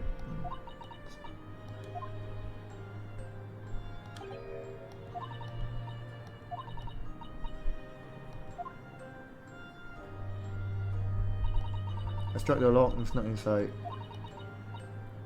And that's when... What do you think you're doing? Ah! I nearly died, I did. And the next thing I knew... I grabbed the gun off the counter, I was waving it in the air like I don't know what. Ah yeah, the girl who was in here this afternoon. I didn't think pickpockets went in for armed robbery. The mental script, have you got it here? It shows leave a load of papers with you, a story. I beg your pardon. The horn and the something or other. If it's here, I want to see it. I'd sooner die than relinquish an article belonging to one of my customers.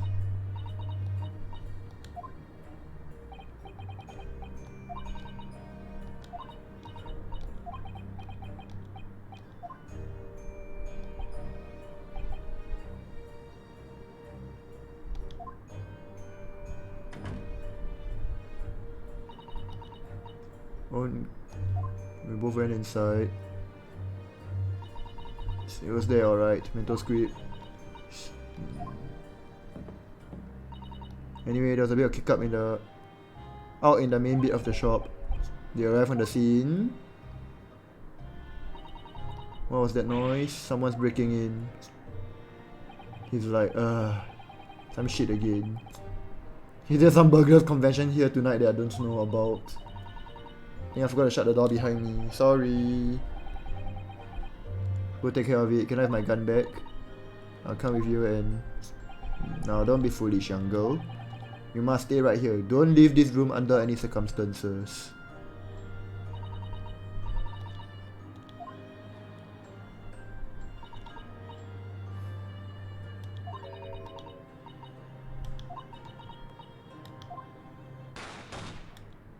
Two bangs. I heard a couple of shots go off too. Almost at the same time.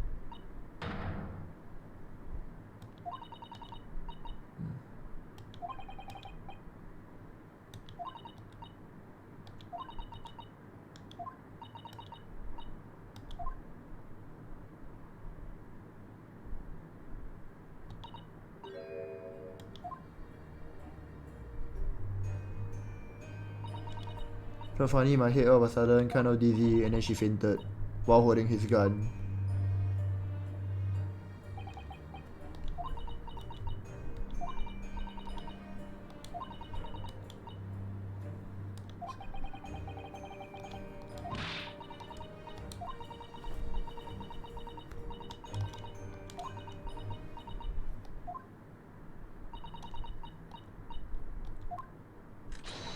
Ruinous about to put the real culprit through the mill.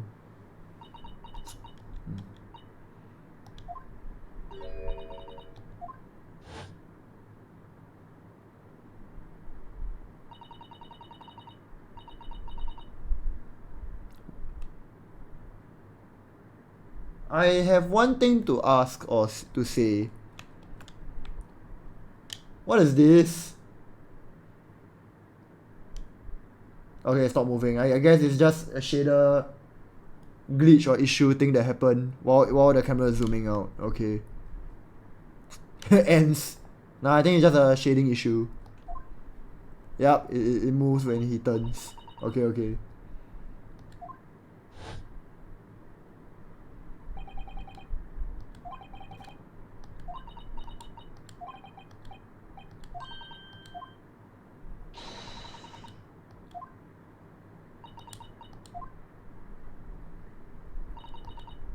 Mr. Naruto. Compiling shaders intensifies. The combining shaders thing is never going to leave me.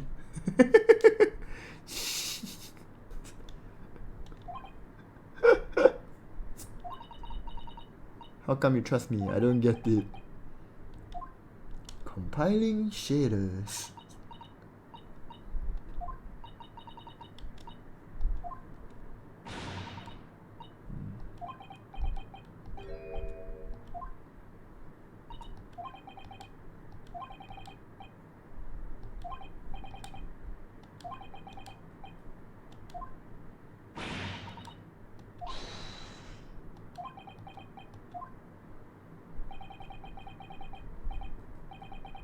is a rather shady subject, that's true.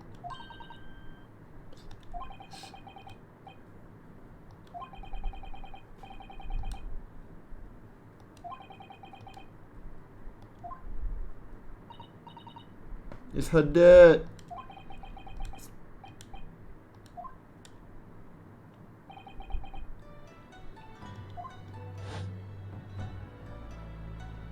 Kazuma.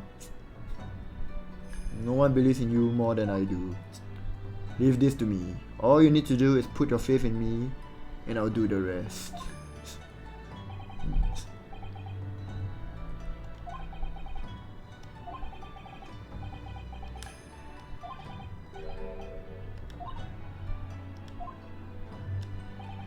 But I was wrong.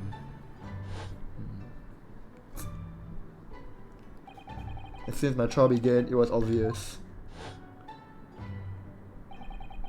that he had an absolute unwavering belief in me.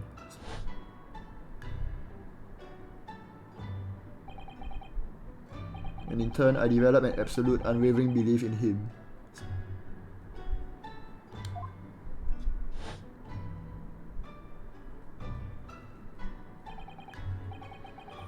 Since then, I came to realize, if you want someone to believe in you, you have to believe in the other person first. I promise you, Gina, that no matter what happens, I'll keep believing in you. So you don't need to worry, I won't let you down.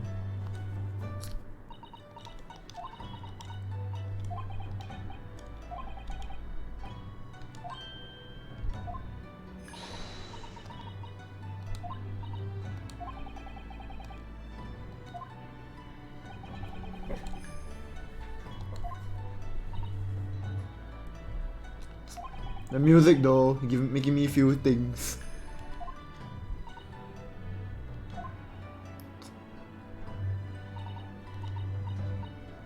Coco's back and GU. Let's spy a bit in Discord. Are they playing now? Okay, no, maybe he's doing solos.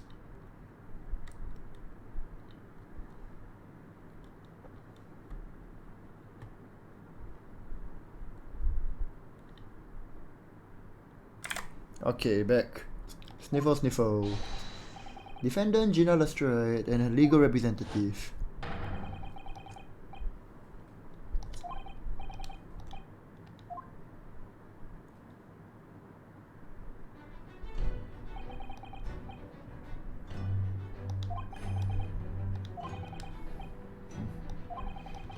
And I also knew just how hard it was to bear the burden of another putting all their faith in you. This is it at last, the final chapter, the final battle. Wish me luck, Sato. And I hope you're watching over me too. Aibo!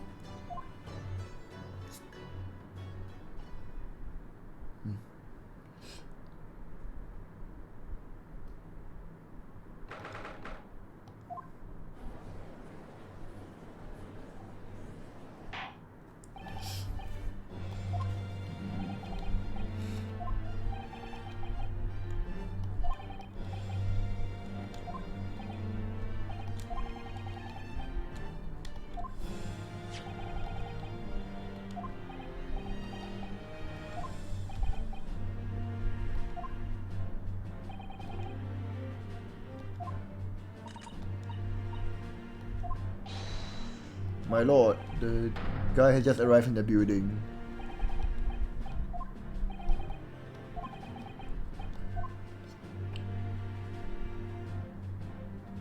Is he still in the white suit?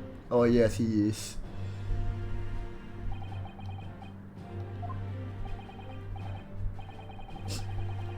An upstanding member of London society, it's my pleasure to oblige. Kindly state your name and occupation for the record. They don't have any other clothes. Ashley Graydon, Communications Officer.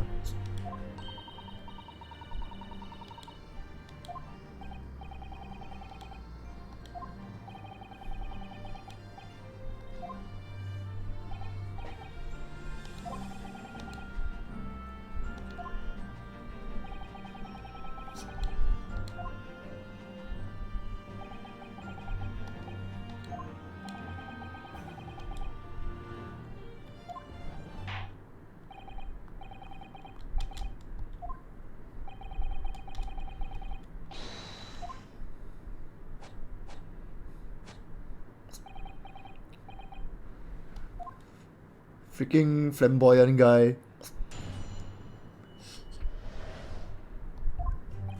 Naturally, I have occasion to make use of pawnbroking services from time to time. He's being aloof again, yes! But are you seriously suggesting I colluded with these thugs to break into the place on the night of the murder? I have no intention of admitting to such an outrageous accusation. Even if certain parties here present claim that my blood was found at the scene.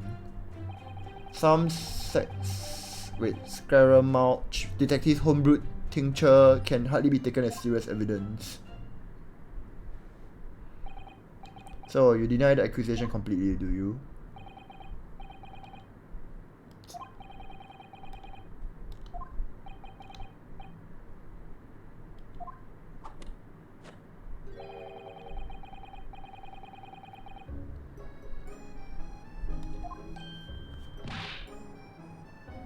By golly! How long am I expected to be detained here? Scaramouche. Scaramouche, Scaramouche. Let me look at that word again.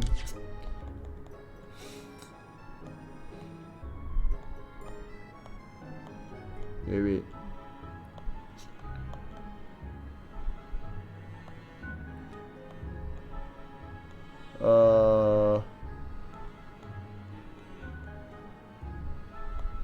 I suddenly lost track of where the word is. Some Scaramouche. Yeah, Scaramouche. You'll be free to leave immediately.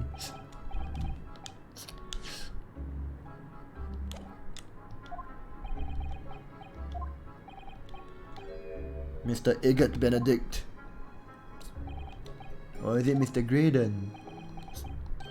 My apologies. You are? Ryunosuke Naruhodo, defense lawyer. We have met. If you say so. Ashley Graydon. Enchante. So, I trust we can conclude this quickly. I am not holding your fleshy head while we do.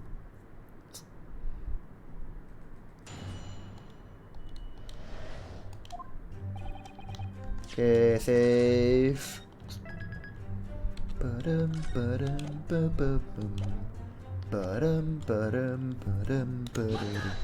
Mata! Yes, Jade, he finally removed the head. Can you believe it?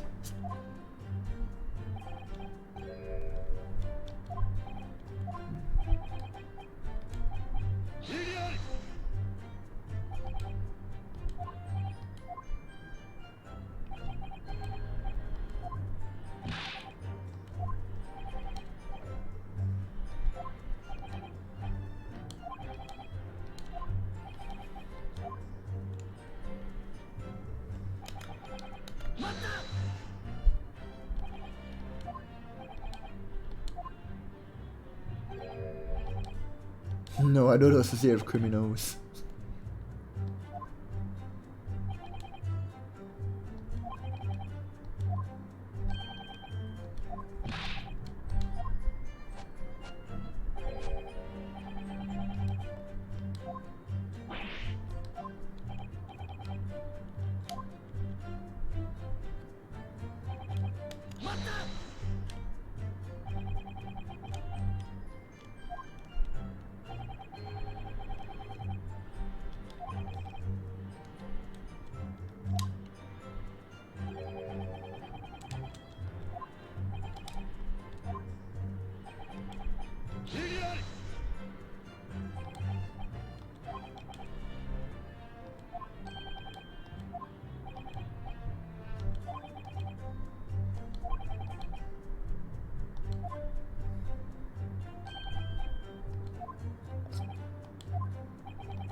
Silent victory, here we go.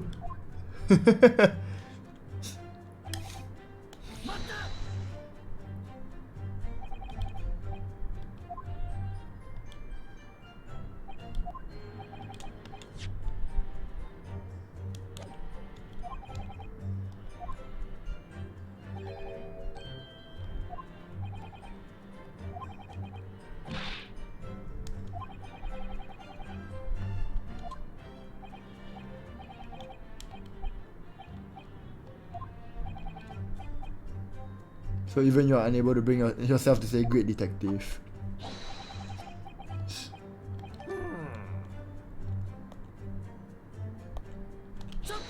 Chotto!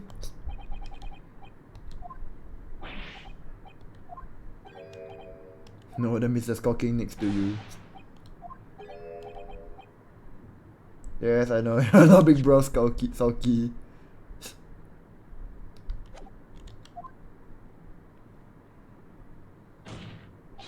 Mr. Nash Skulkin. Call blind me, Governor. You what? Is it not the case that when Mr. Graydon just spoke, a thought went through your mind? Would you care to share that thought with the court? Me? Thoughts? I don't have none of them. It must have been him. You what? Mr. Nash Skulkin, answer the question, please. What went through your mind when Mr. Graydon just spoke? Nothing, honest, Garth, nothing. I was just thinking, if he waves his arm around like that much more, it'll open up the wound again, that's all. What wound? When he took the bullet, of course, it was only 2 days ago, it ain't gonna be healed up yet. So I was, well, you know, I was worrying for him and... Oh, else bells. Mr. Graydon, did you hear that? What? Your comrade is worried about you, it seems. On account of your injured arm. My lord. Yes, Mr. Graydon. I have no idea what these two wretches are talking about.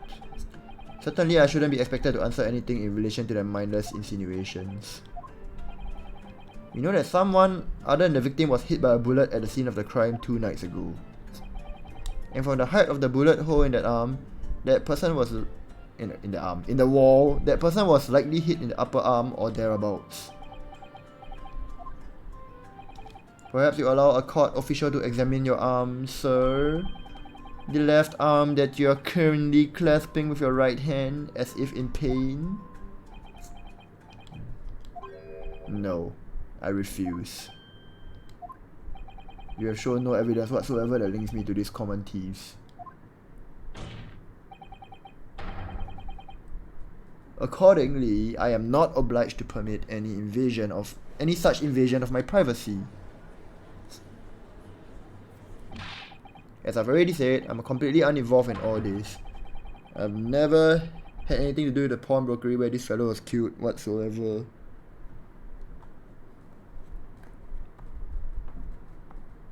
Okay. Why he dragged his arm? That's cause his arm is probably injured. I take offense at the insinuation that I was in any way involved. You claim to have had nothing whatsoever to do with Mr. Windybank's pawnbrokery? My lord, the defense would like that last statement to be added to his formal testimony. Very well, counsel. I already know what to present, but I'm still gonna save.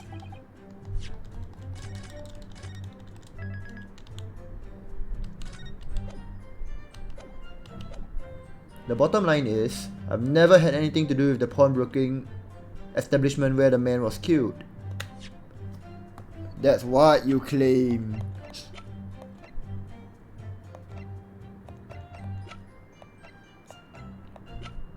Wait, is the photo not here?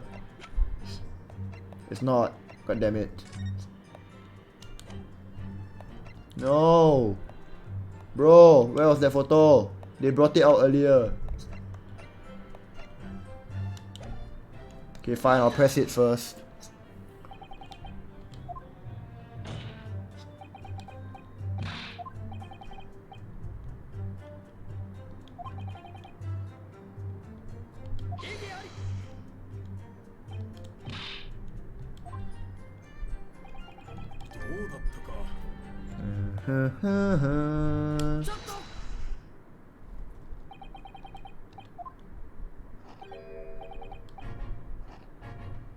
Nom nom nom nom nom nom nom nom nom nom.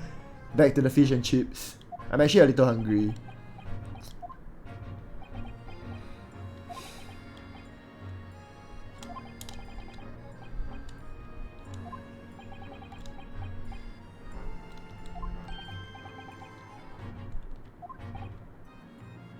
Did you eat KFC burrito? I have not.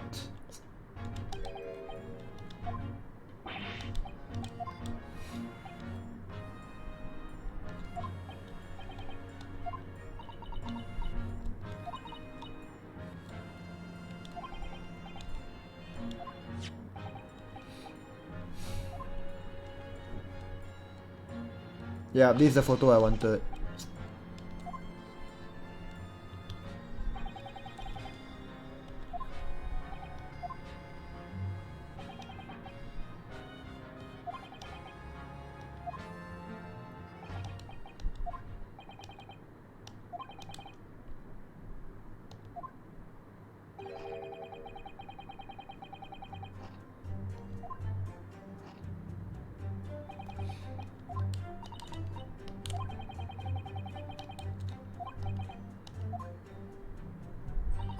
KFC has burritos. Yes, they do. Unless, wait, do they not have it in the US? I know in Singapore they have it. Let me try to grab a picture.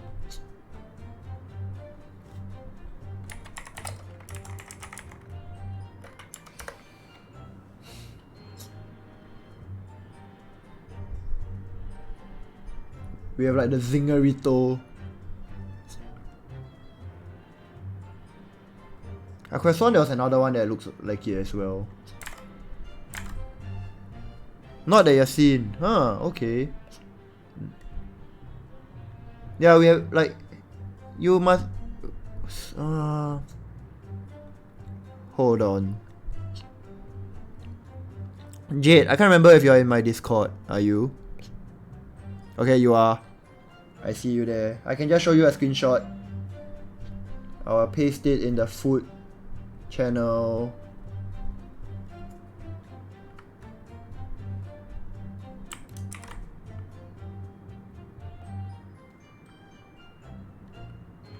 Copy. And then paste. And then I tag Jade. Papa, there it is.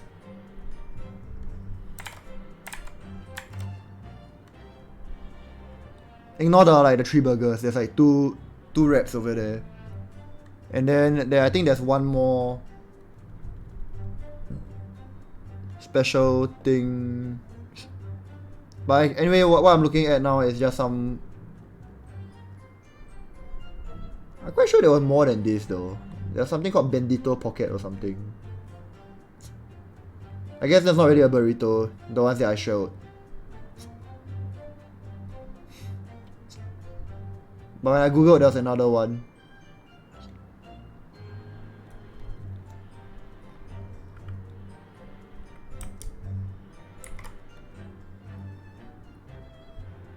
Let's just grab a whole bunch of screenshots and paste.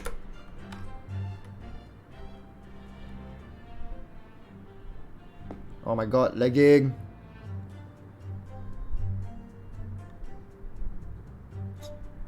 Yeah, what Gene chat works too. What's new? Zinger Pockets. But yes, we do have burritos over here in our KFC. The complete opposite of Hurley then. He seems to think that the more he says, the better.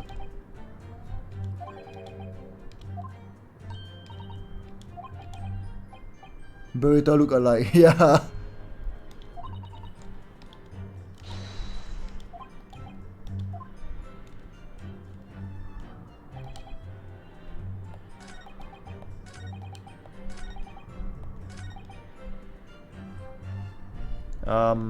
Save.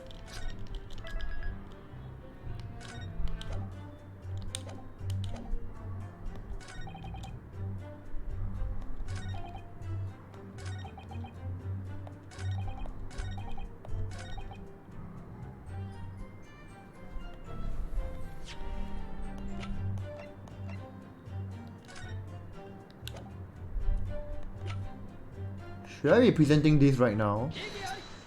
Okay, yes. Have you ever seen this disc before, Mr. Graydon? Why? Is it supposed to mean something?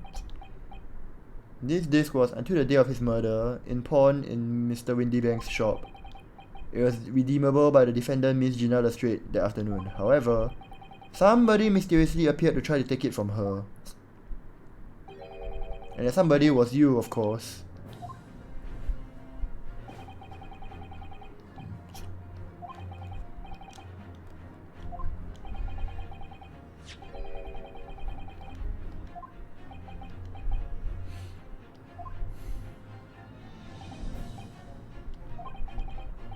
Wait.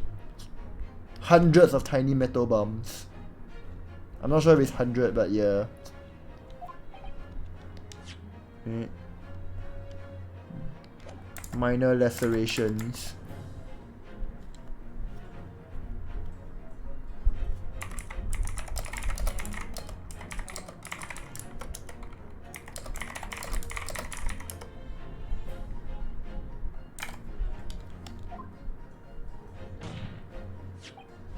So, what were these bands, the remnants of that skirmish in this form of this smear of blood? The thumb of the person in question must bear the remnants also, in the form of a scratch. Mr. Graydon, you refused to allow a court officer to examine your arm before. Are you now going to refuse to allow us to examine your thumb? Because I have no doubt that it bears a small scratch consistent with the smear of blood on this disc. Well, well. It would seem I underestimated you.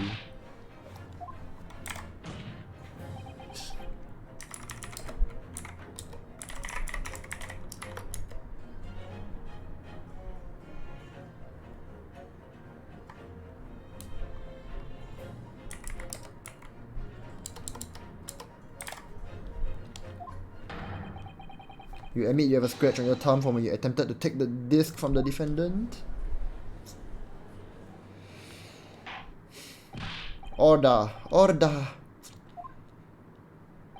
It will appear as being some misunderstanding.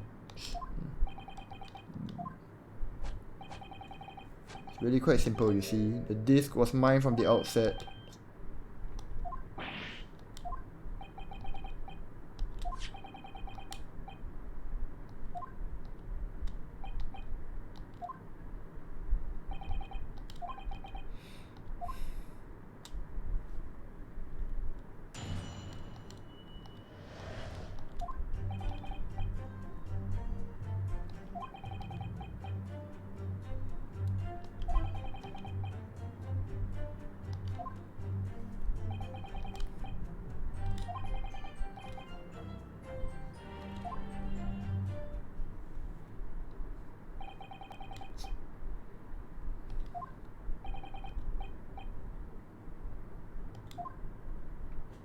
The famous London philanthropist.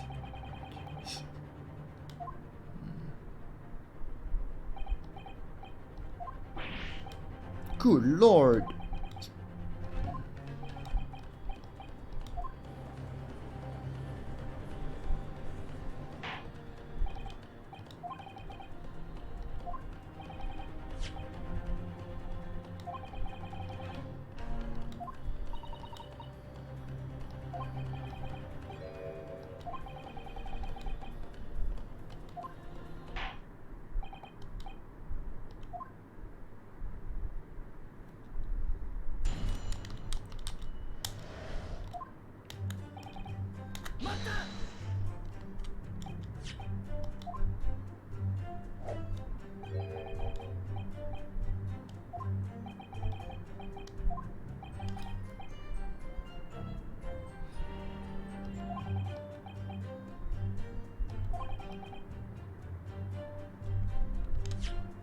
Wait, difficulty having misplaced my purse while on an errand.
Wait, for what it can be?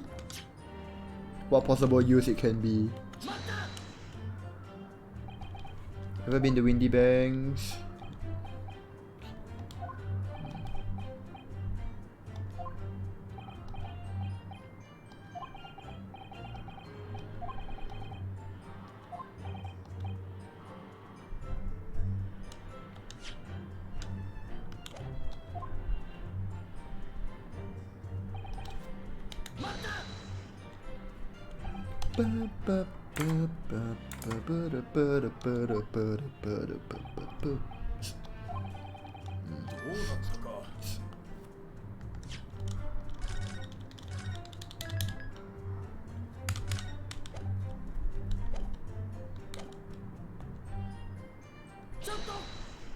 Chotto.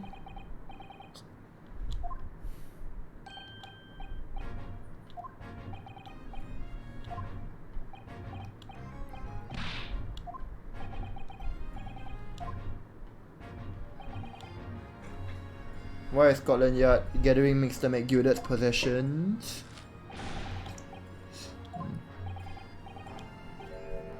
Investigative secrets. Magnus McGilded, who died so unexpectedly after his trial 2 months ago. A man renowned throughout the capital for his great contributions to public life. Yet he had a dark side too.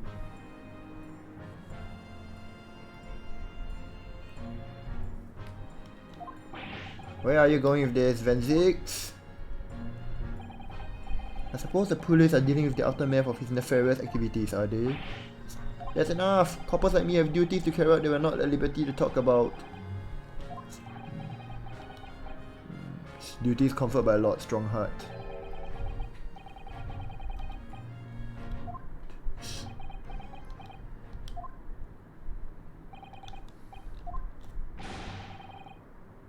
You need Strongheart's paw print.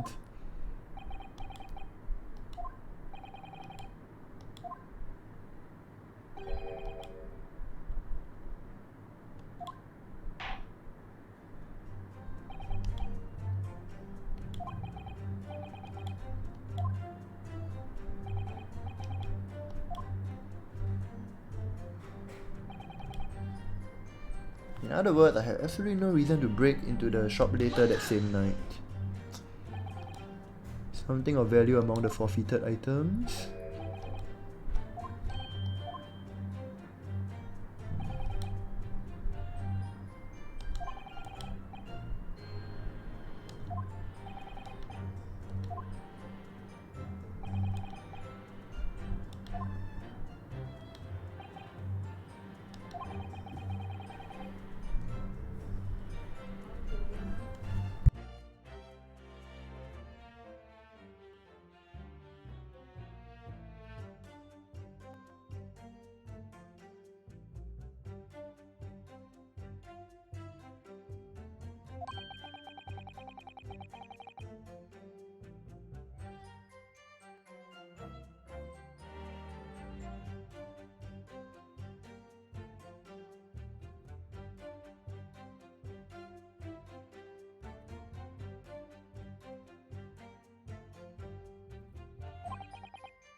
Hmm.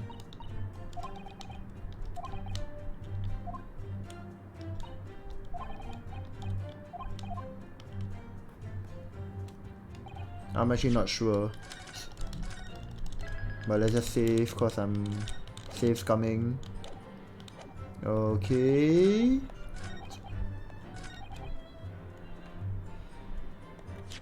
Evidence. Nope.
Wait, what? How to know?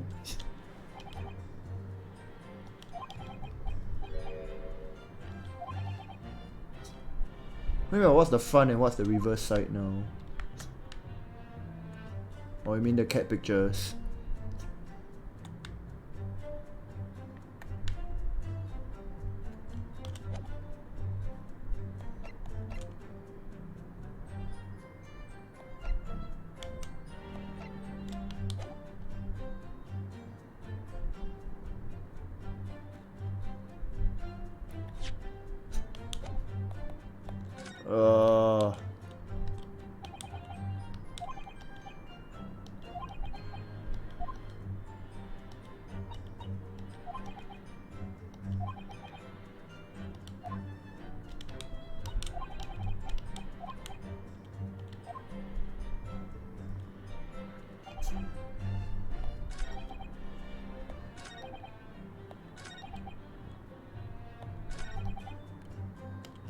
Can you read this thing again?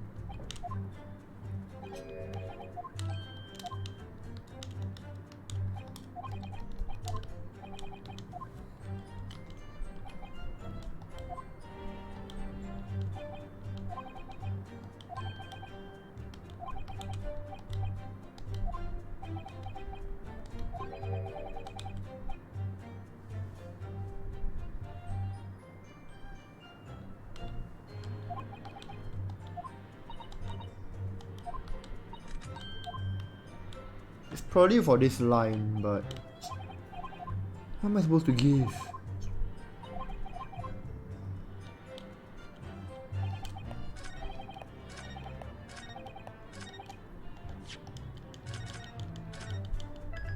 My suspicion is that cat photo, but I'm pretty sure it's gonna be wrong.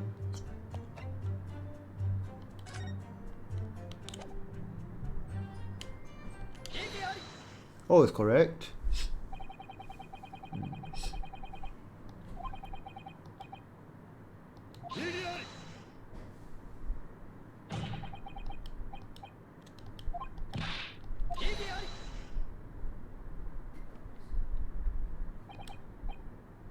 Sorry, my learned friend, but that's not true.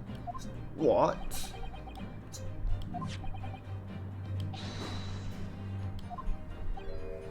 Ah. There were 2 articles belonging to Mr. McGilded.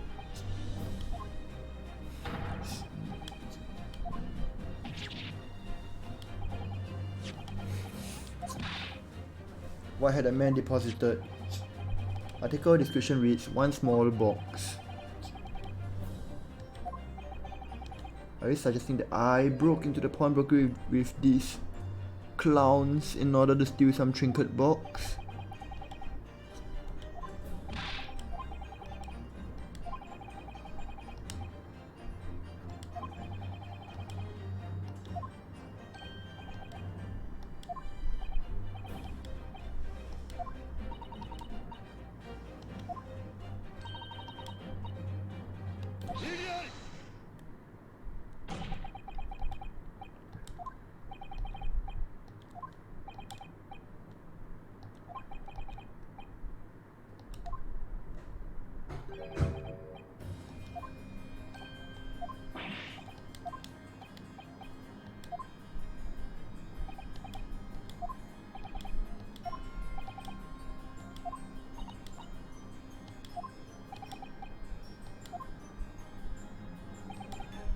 Two cameras.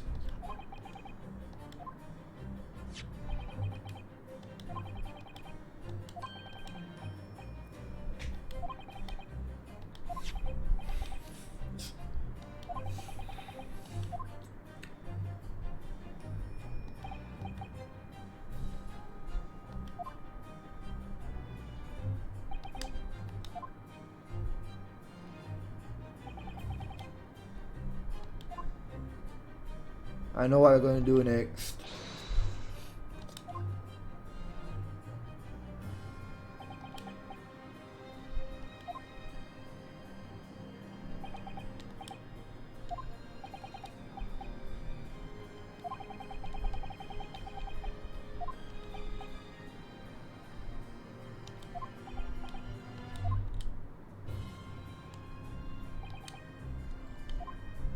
Time to use the stereoscope to find out that the box has been moved,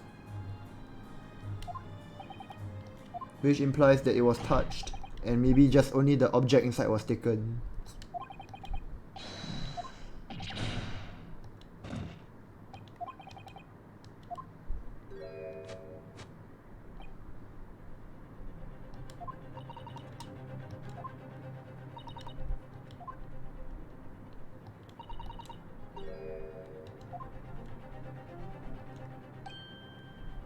So they actually did manage to weave in the stereoscope into this case. Not bad.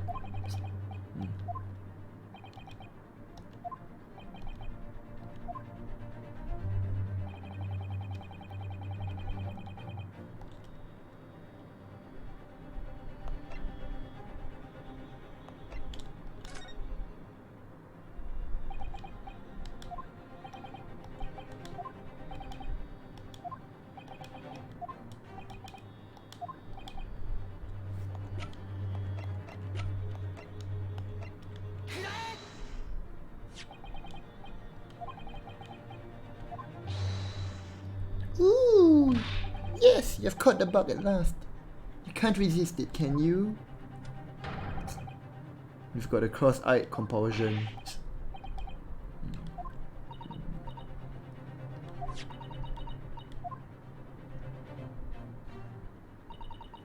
Okay, hold on, I want to go get something to eat. Be right back.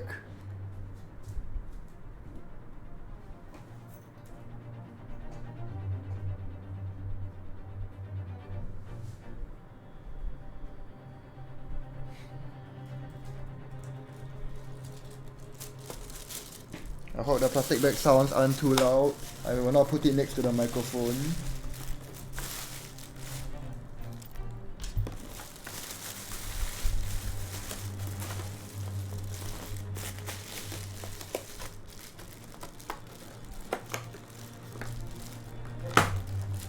Okay. Let's look at it. Dun dun dun.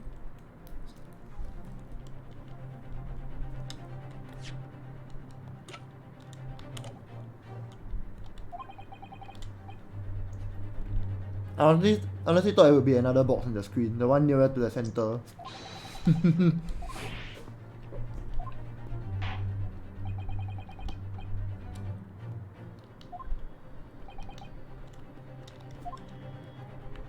At first I thought it was this box over here. Or was it this one? Turns out it's this one.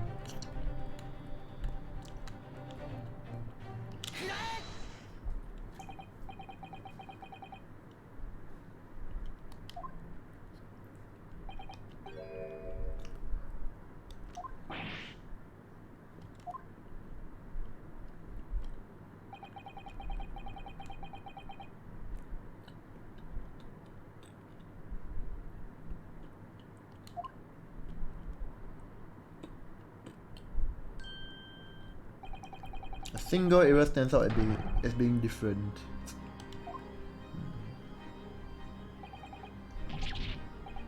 Let me... Wait! Unbelievable! Also, I need a screenshot of this. When Zig's looking through the thing.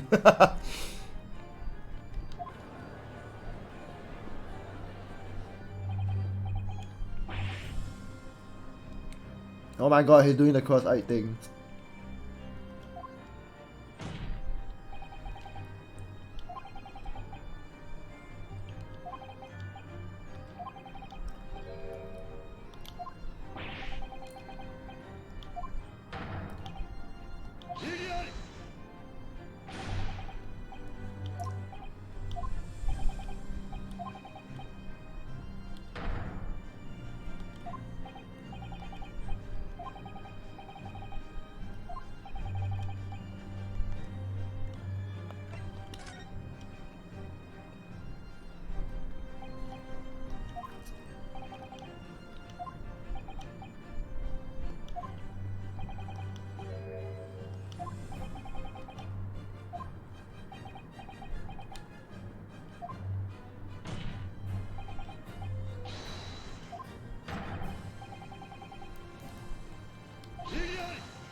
More courtroom drama.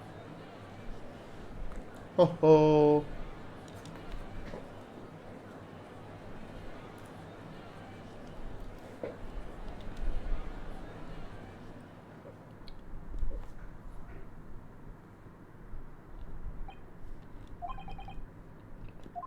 Another recess.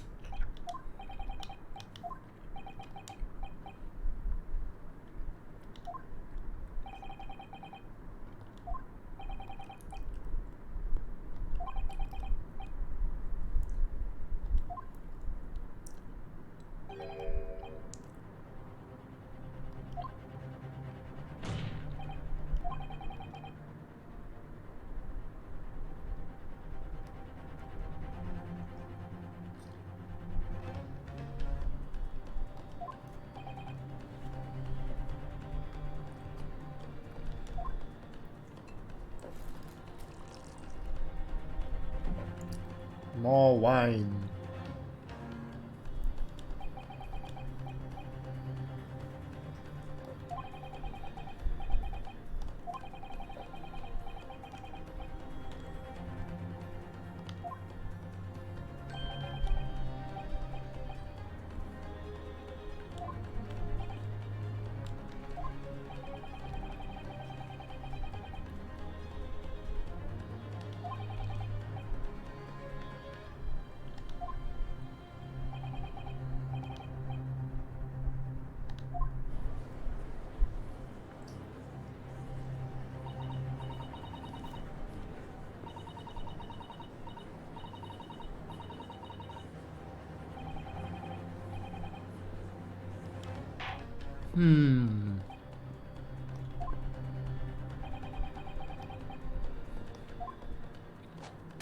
Ah, he threw it.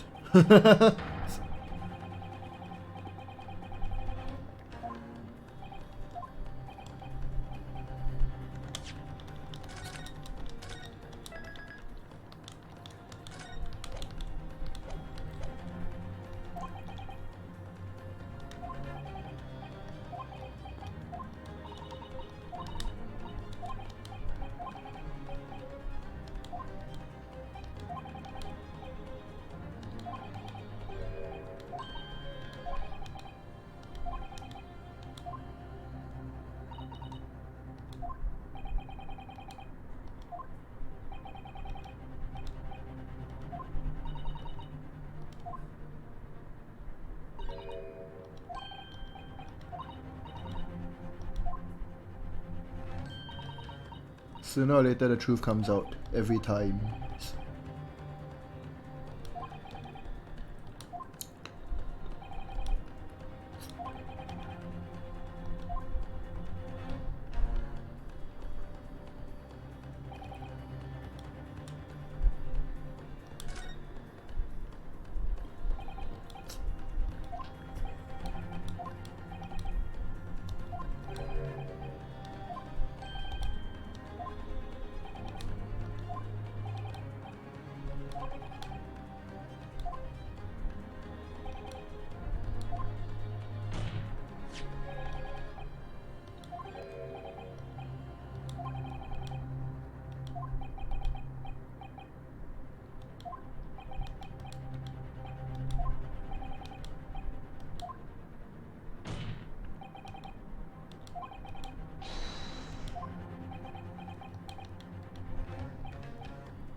He just did the head thing without his head.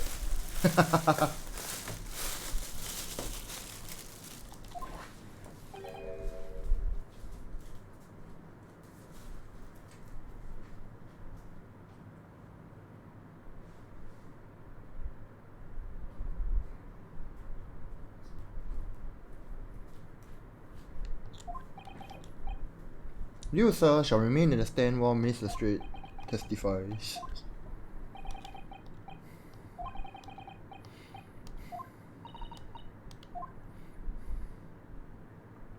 Jin, no, that's not dinner, but that's just a snack, cause I'm hungry for my dinner. Don't think it was enough.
Oh, getting interesting. Real Truth Omnibus case.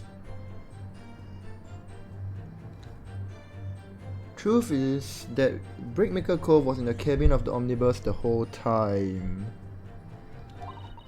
When the When the Irishman dragged me out from under the seat, I saw the disc on the floor. Lola.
Mata! Hiding in the cabin.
I was dead scared. The way he was looking at me, I thought you get stuck with the knife too. Load of questions.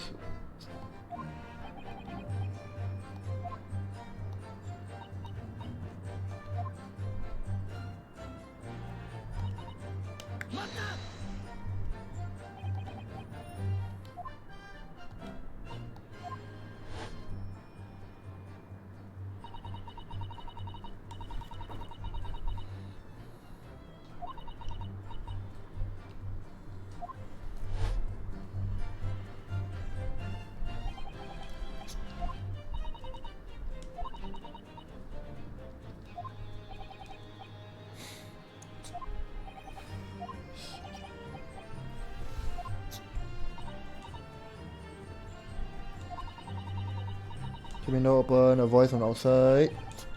Driver, he testified in the trial.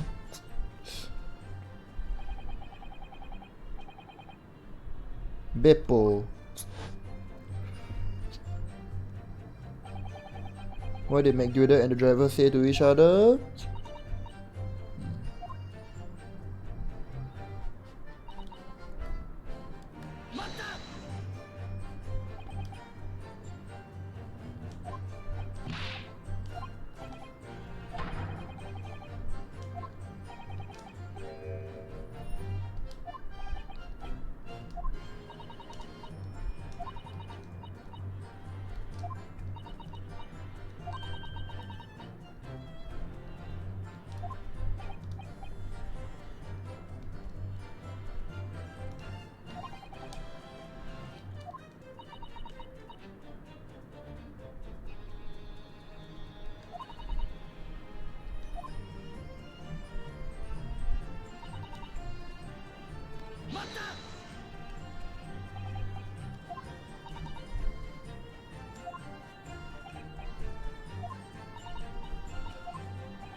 Which was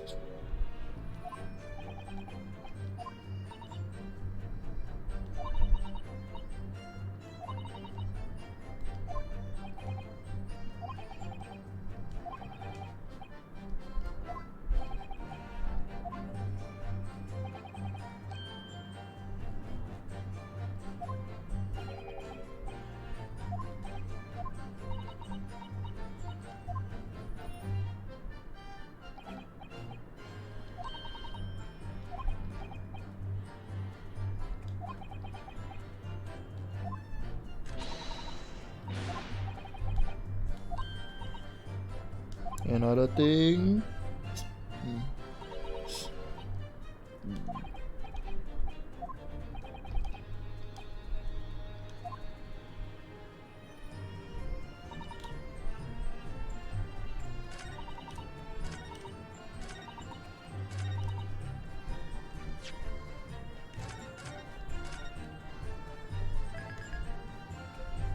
I didn't notice that they were talking to each other.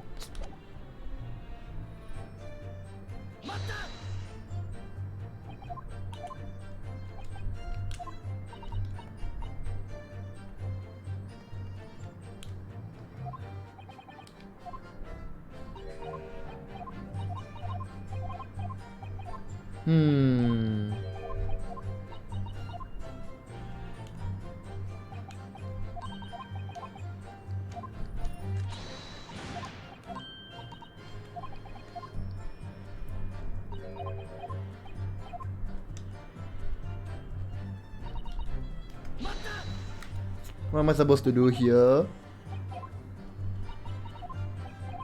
Is there any extra information that's going to happen?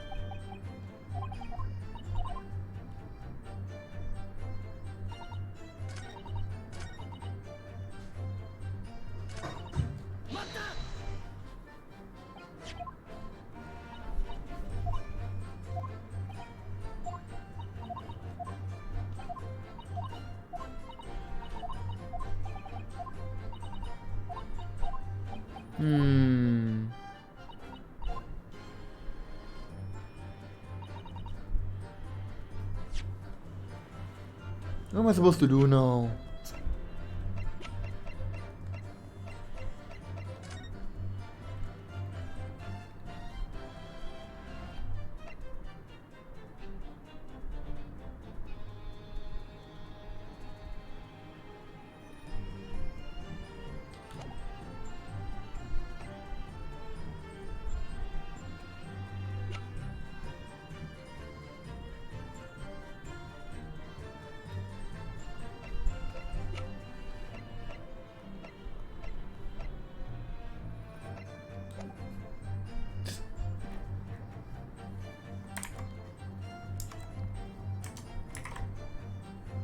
I am actually not sure what I'm supposed to be doing.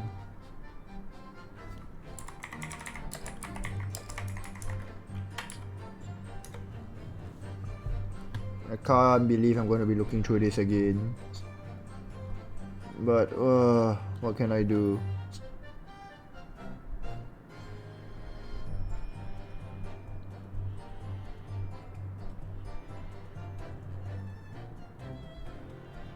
Bum bum bum bum bum bum bum bum bum bum bum bum bum bum.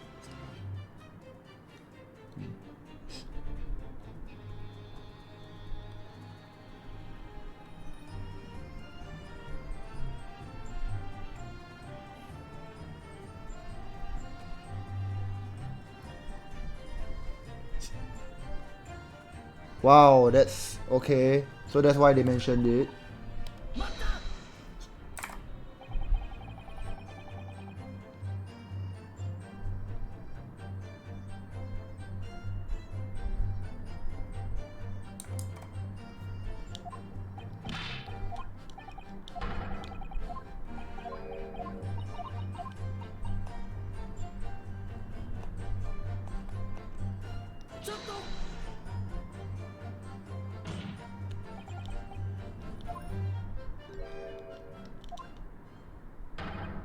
Inspector! Mr. Graydon! What? Blimey, you're gonna give me a heart attack.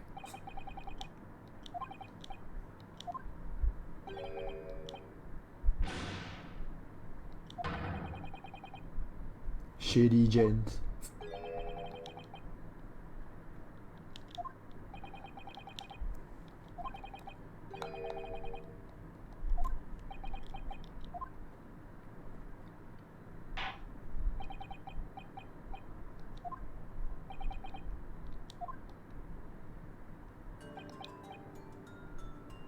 Are you a good attorney, Shino? Hi, Justice. I think I'm alright. I'm not great, I'm not terrible, I'm just alright. Negotiation concerning this disc.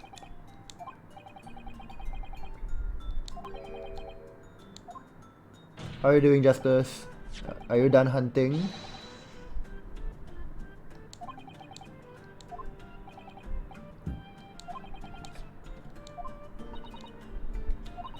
Nice to see you too. The Cove died right after his trial.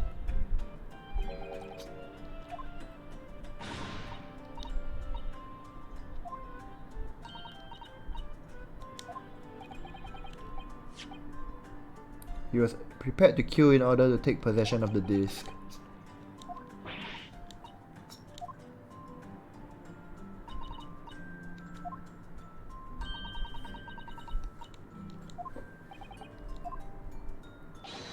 My lord, it's here.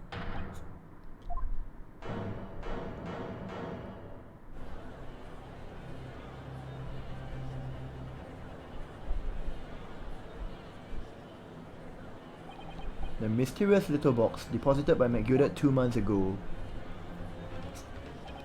There's no doubt in my mind there's a key piece in this far-reaching puzzle.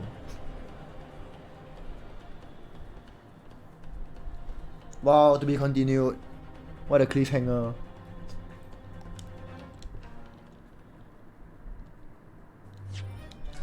Save.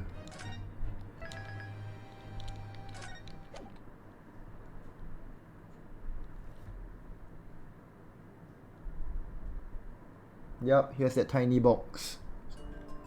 So, this is the article in question, is it?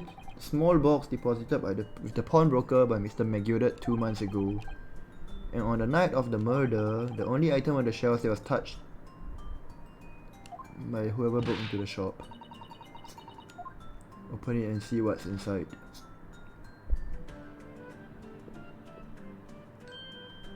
It's a music box. Good gracious, this is no ordinary box, it seems. Wow. Although in truth, I had an inkling that might be the case. It would appear that the box houses a miniature music box movement.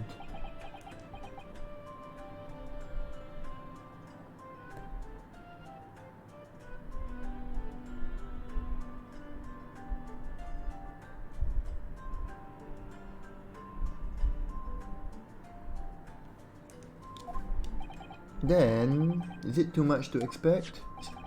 I think it would be reasonable to assume that it is a device for the playback of this disc, my lord.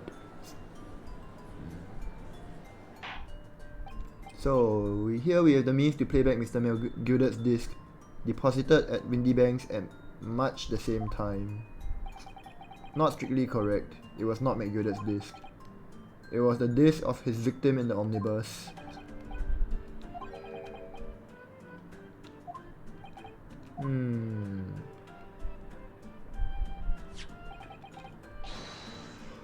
I believe the answer will come clear if we listen to the music on the disc. Yes, very well. Let the court now listen to this curious disc at last. Wait, my lord.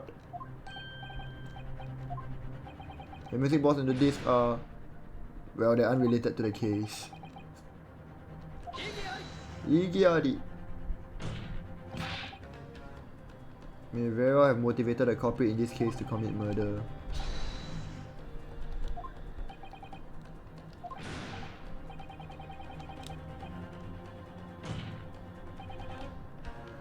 Clearly, Scotland Yard has some vested interest here.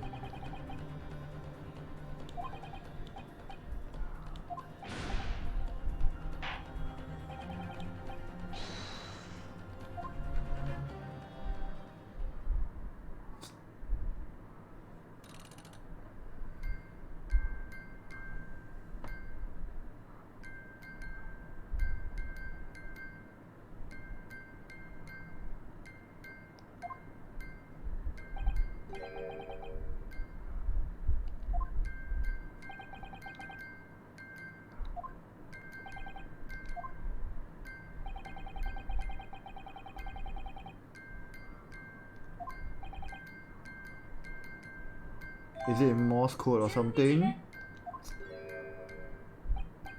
Ha ha ha ha ha. This really is priceless. After all that, the music box is broken. Broken? It can't be, can it?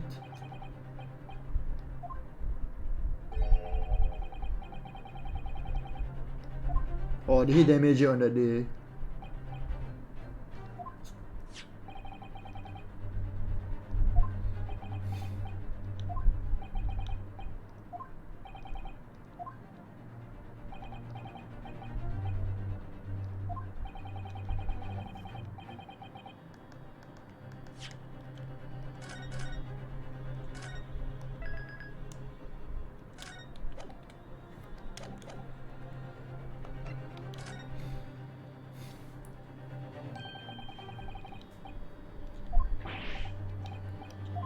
Telegraphing.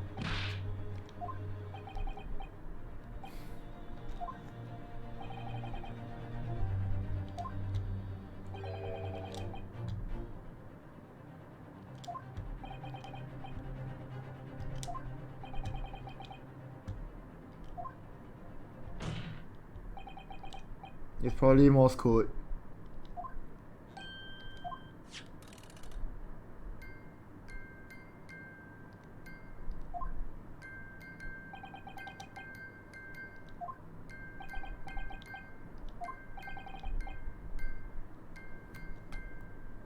The sound emanating from this box is unusual genre of music.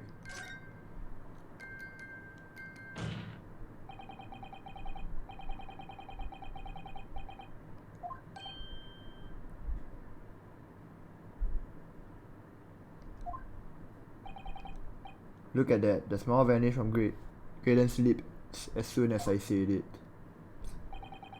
I'm on the right lines here. I must be.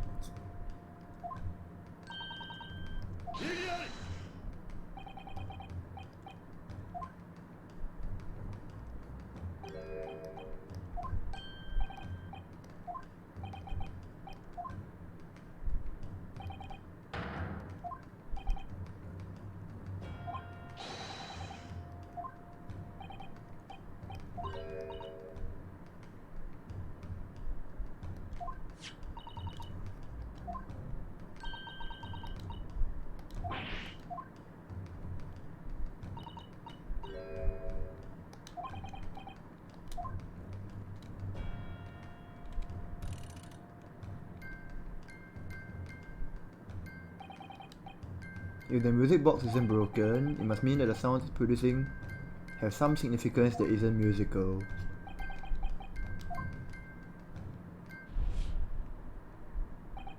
Ah! Could it be? Is that what these sounds are?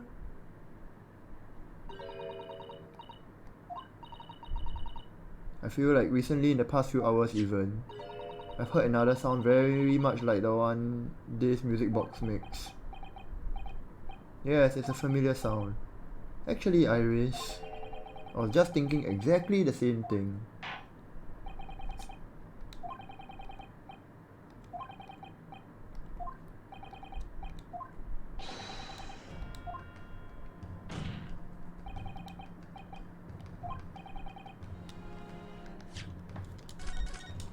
Oh, getting exciting.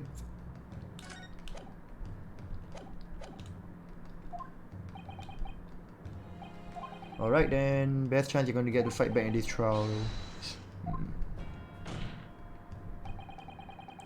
The evidence that explains the true nature of the sounds on this music box is...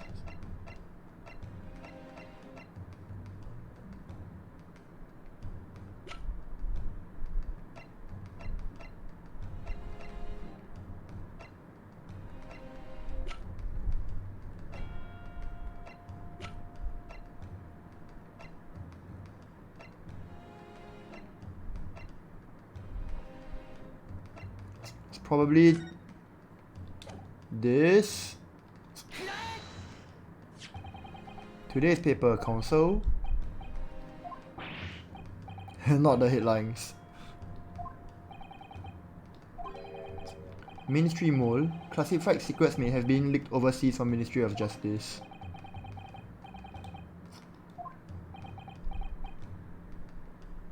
I have heard that international transmissions along supposedly secure lines are somehow being intercepted and leaked to various other countries.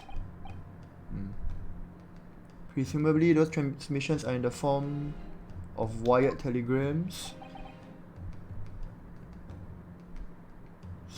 Of course. Juror number 5, your input please.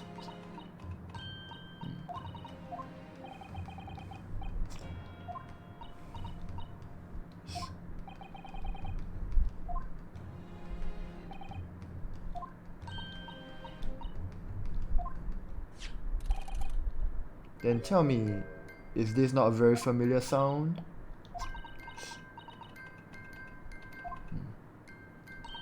You don't mean to say, is it? That's right, madam. It bears more than a passing resemblance to the sound made by your telegraph machine as you tap it. I believe it's called Morse code.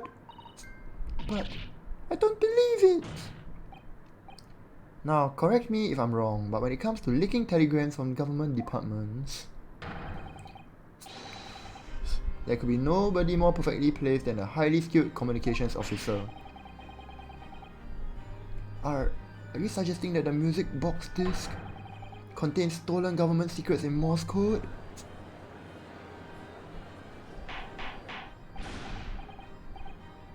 Order, please everyone, order! But this high treason, council, deserving of capital punishment. Too much new vocabulary. What is this treason, and what is capital punishment? The sort of words I half expect you to know. Ah.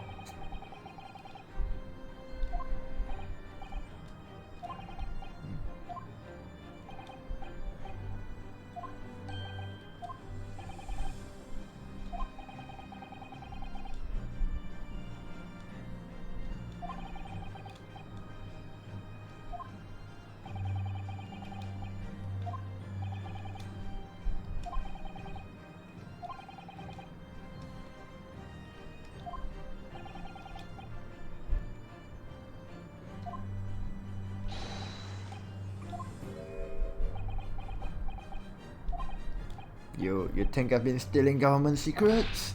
Preposterous. Absolutely preposterous. So, in response to the defense accusation, you claim complete innocence. Well, of course I do. I've had to stand here in silence while the pretentious foreign lawyer has been prattling away. Then by all means, counter the charges, sir. The prosecution demands the witness testifies in response to the accusations brought by the defense. Delighted, I'm sure.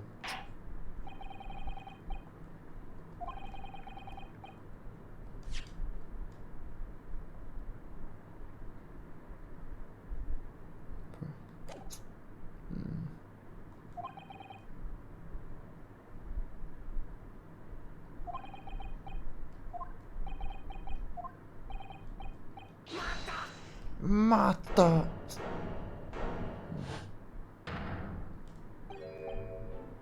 Rabbit and Pork here, we got things to say. They're reintroducing themselves. We ain't baddies enough to sell out our motherland.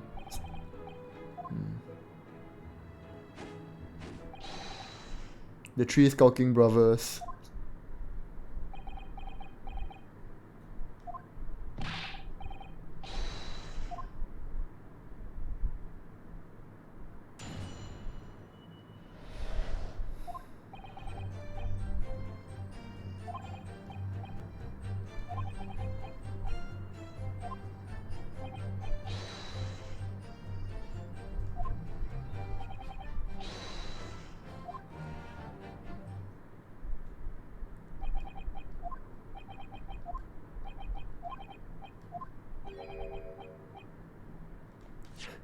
Mr. and Mr. Skulkin.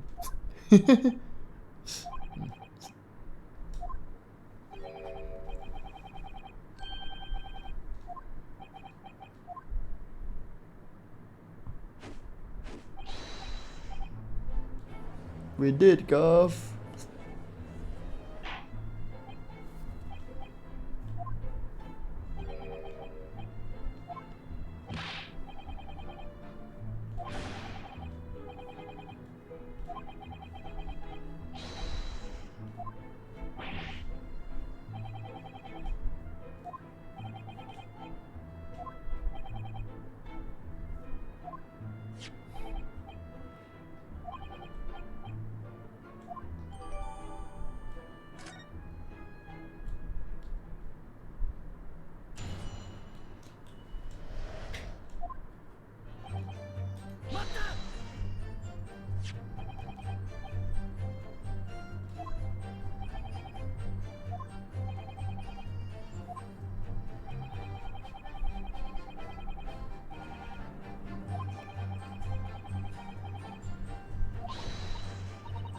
Oh no, stop. Must say something. Stop.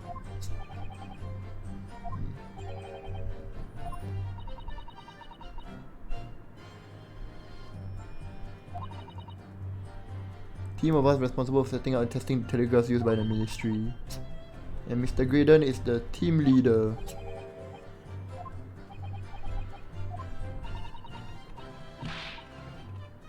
Currently in presence of Idol.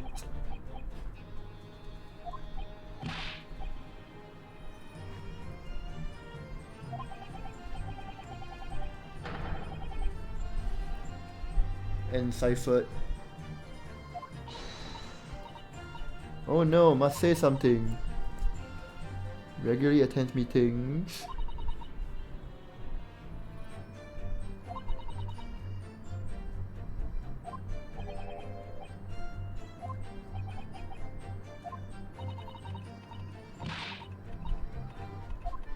She's fangirling over him.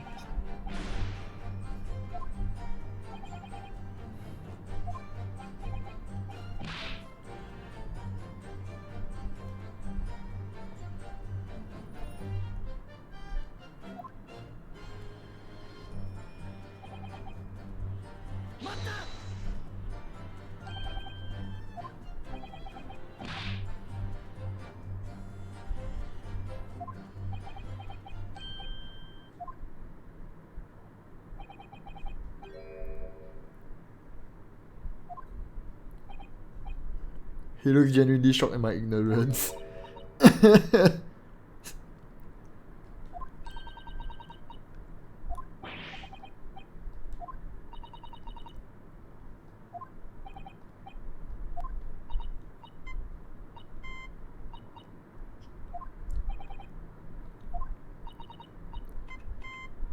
Tut.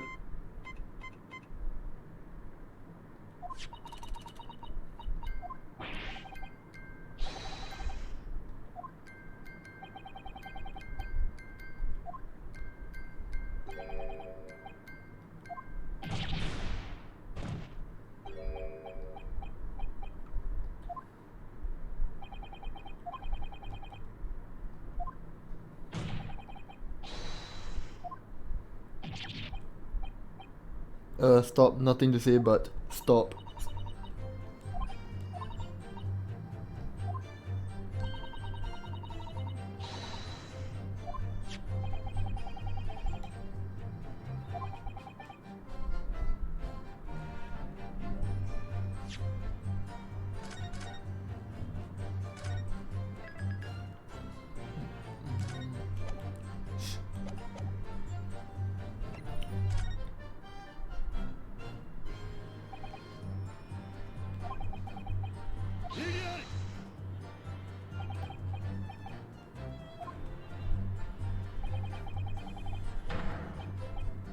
Hi Melly, how are you doing? I'm currently playing Great Ace Attorney Chronicles, going through some courtroom drama. How are you doing? Did you just wake up? Ooh, last playing Skyward Sword. I've never really played Skyward Sword before, but I've heard a lot of things about it. Like, it's both very long and very fun. But if you just did wake up, I hope you had a good sleep. It's already like freaking 12 midnight for me on Sunday. Yes, I'm well aware of that. Then what? Defense is a hypothesis to put forward. You had better present your idea at once, counsel.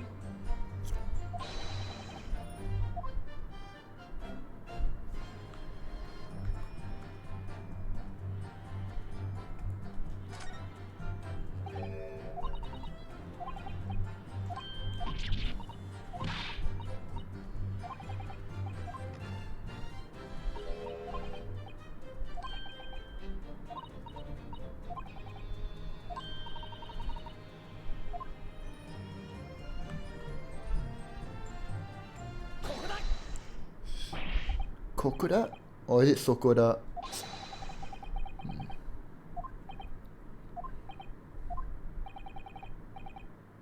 The two movements are linked together.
Okay.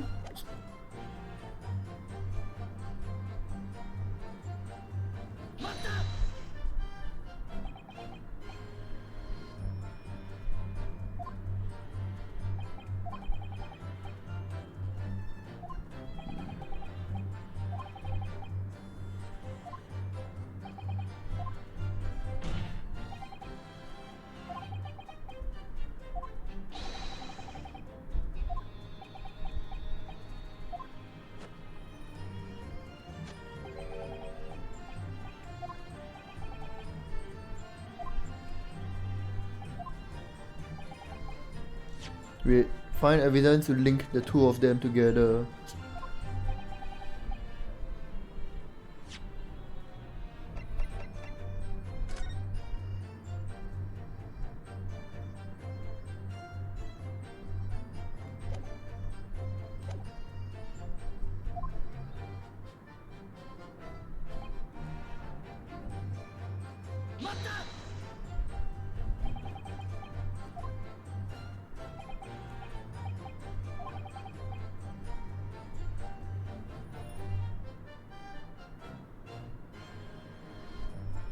Silly me thought he was just popping over for a netter after all of them years. But the rotter had a dodgy job for us.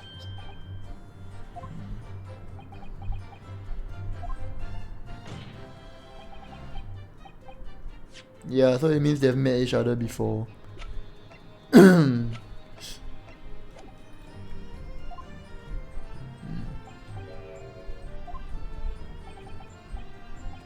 Sociable kind of baddies. Yeah, sure, let's say Graydon's and old China.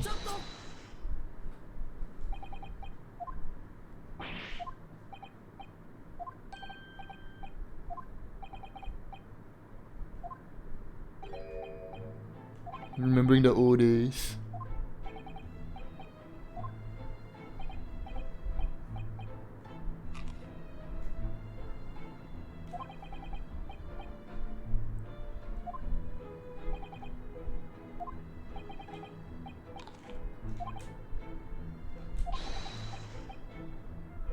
Milverton and Skulking's milk run.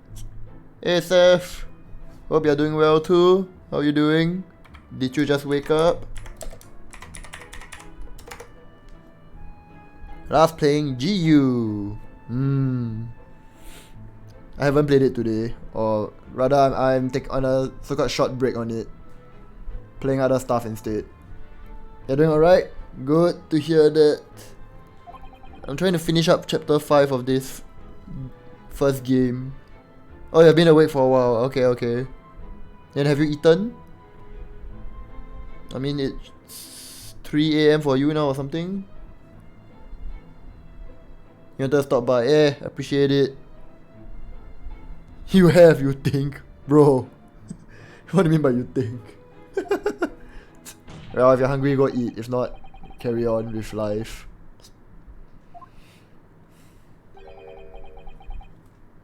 I'm trying to freaking clear chapter 5.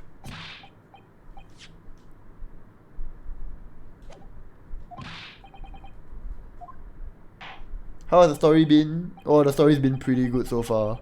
It starts off with a ordinary, like, whatever thing, then suddenly we're in deep shit out of nowhere. And there's some, like, government conspiracy thing going on in the backgrounds of the whatever case that I'm handling. And also, it's been a long day / night for you. Oh, I can relate to that. Counsel, can we turn our attention back to the testimony, please?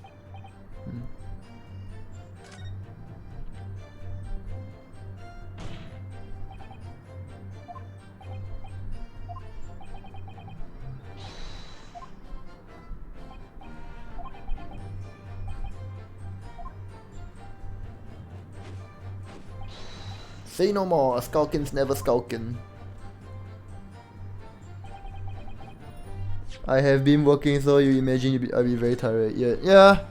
That's generally the case. That's why I haven't been popping by streams and stuff as much, cause work doesn't allow me to. And then when I'm home, I'm just like, ugh. I just sleep or rest or do something quietly instead of going live or something. That's what can I do? That's life. I haven't even worked for 3 months and I already am quite done. The job's alright, but I'm just tired. And I wish I had more time to play and do like other stuff.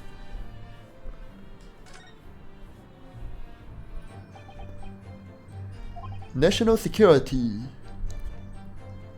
Ugh. The only good thing about working is that I do have money to buy shit now.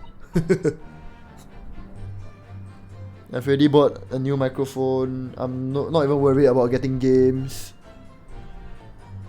I can buy my fencing equipment. Yeah, life's good in that sense. And I can buy like food I want without feeling too bad.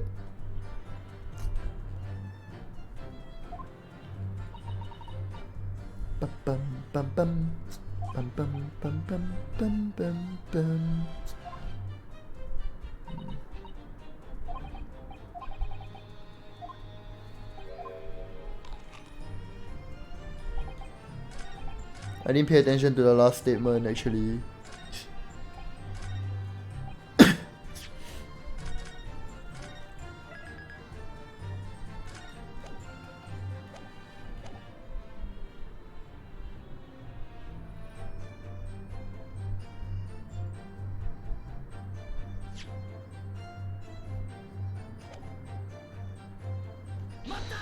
Milverton.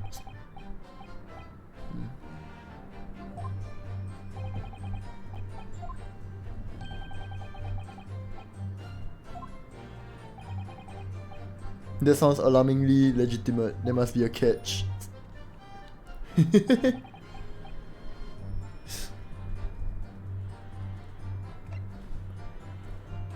I should be asking about the business name, but I want to listen to the business model first.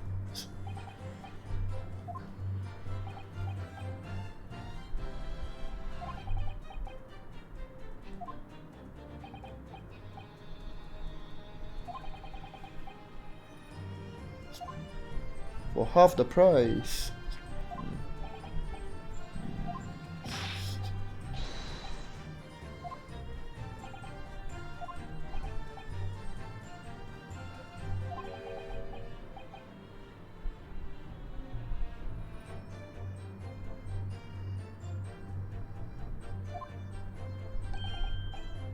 Wow.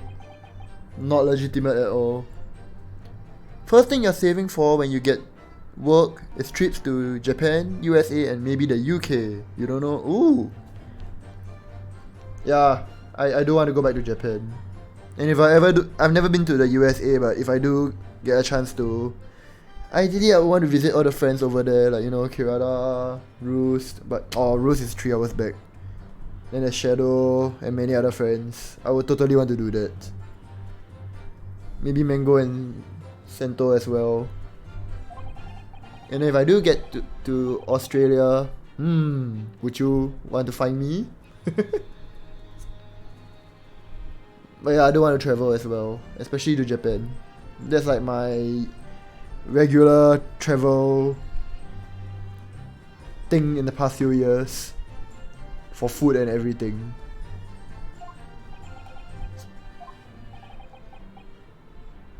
Milking the general public is most certainly not harmless.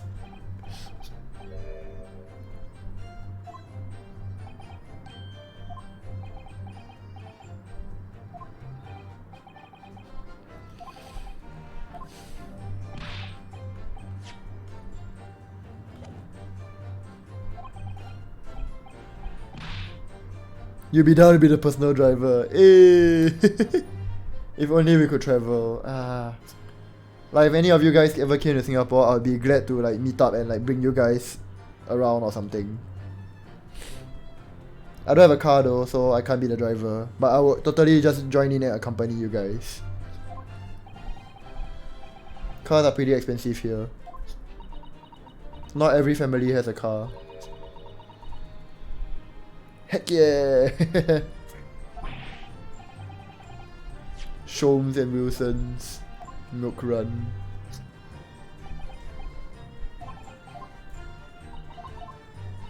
I would like to travel again. I like traveling just to eat. And casually shop and sightsee, but really it's mostly just for the eating.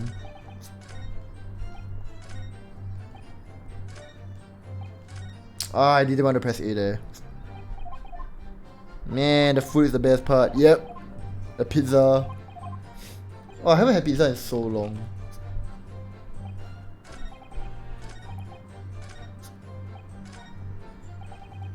Maybe I should get one. Like tomorrow or something. A pizza in Italy.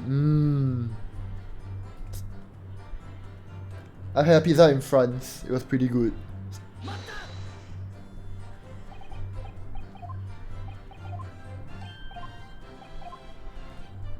The food is just fantastic. And the coffee. I don't really drink coffee, so I wouldn't know. But I tried gelato. Ooh, in Italy. Very nice. 10 upon 10 would want to get it again.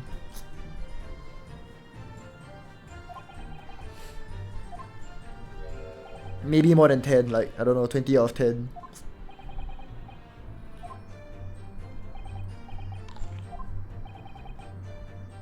The final slammoning! Hi Liz, yes, I'm at chapter 5 of the first game. It's the timer says 3:41. I spent 6 hours yesterday, so this is 9 hours and 41 minutes into chapter 5. How long does this go? Who knows? The iced coffee in fantastic Italy. Woo! Oh, Jesus, yeah. I'm approaching 10 hours soon. Granted, I'm playing a little slowly, but yes. So with whatever playtime I have, you can chop off like maybe the last 10% of the total playtime, 10 to 20%. But it's still really long. Yeah, this game has really long chapters. But I really enjoy it. You know, just reading through the stuff and comprehending the characters' names and motivations and behaviors. Mata. Igiari. He just intercepted it.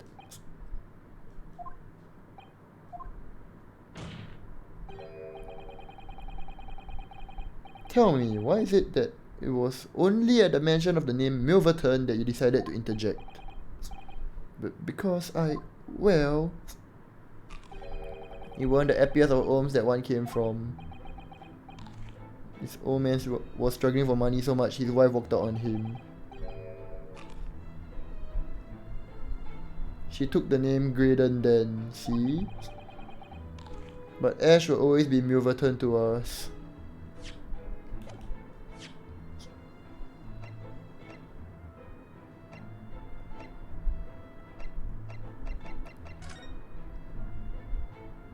Wait, so Milverton is this guy's dad? Oh. Milverton. So that used to be a surname, did it? Of course not. This is all bunkum. I've been a Graydon since I was born. Did you really think you could rely on the testimony of these two thieves? Your communications officer attached to the civil service. As such, your personal details will have been thoroughly checked at the time of your appointment. It will be a very simple matter indeed to subpoena those records, Mr. Graydon. He's been reliable for once. You were born as Ashley Milverton then.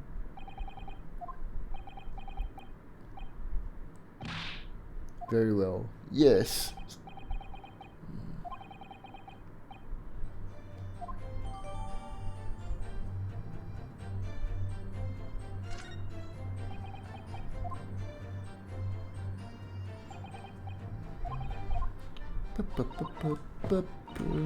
But at least if you're still around, how's life been?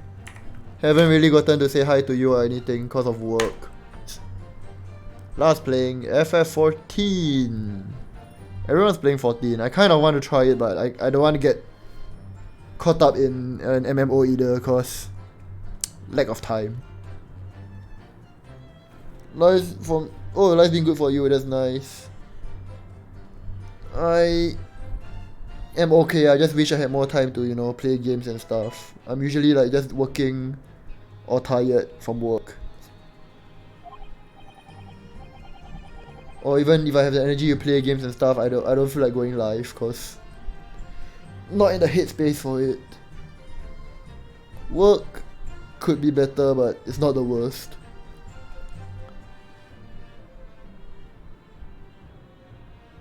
Well, hopefully things get better. I'm just like, I'm not even 3 months in and I'm tired. I need to clear 3 months before I'm allowed to take leave. Stupid probation periods.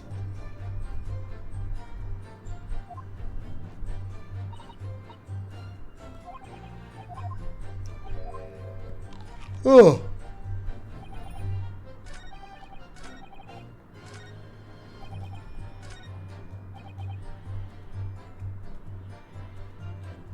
Time to save game, because I'm about to throw evidence at your face.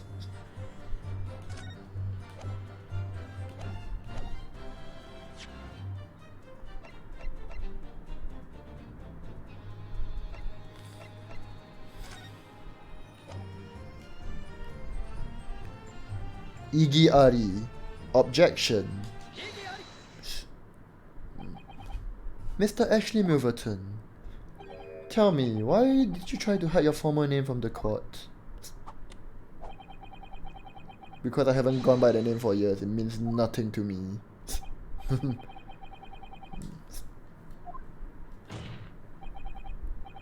truth is, you had a reason to hide that name. Explain yourself, please, counsel. Alright, I want to check. Okay, that guy is not here. The victim... Mr. Mason, the brickmaker.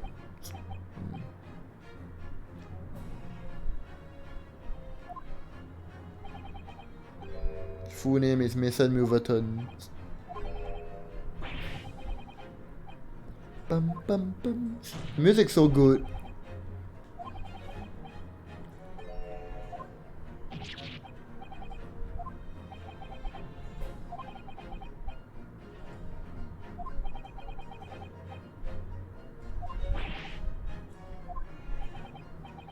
The truth is you have been illegally acquiring highly confidential government information and selling it to McGilded in collaboration with your father.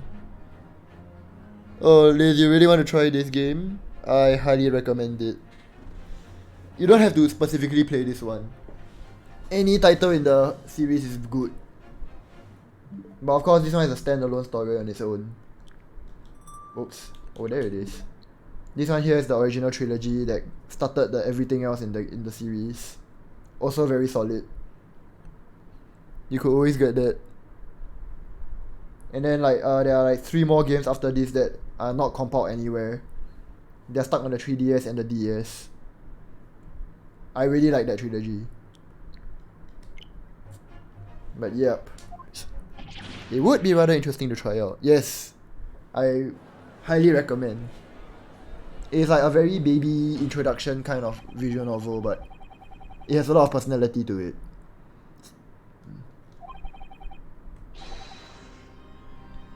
Critical damage there. Yup. The truth you say?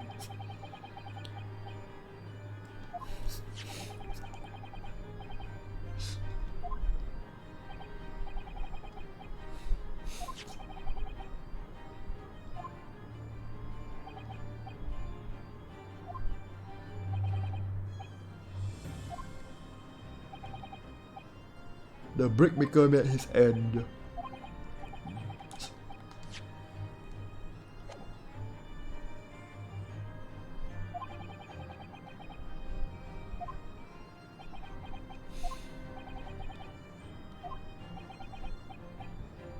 One of the days was seized by the police and the other you never found. You enlisted the help of the Skulking brothers and broke into the pawnbrokery.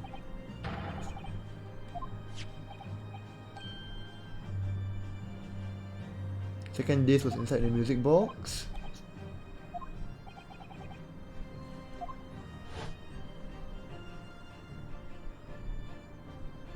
We know that box was touched.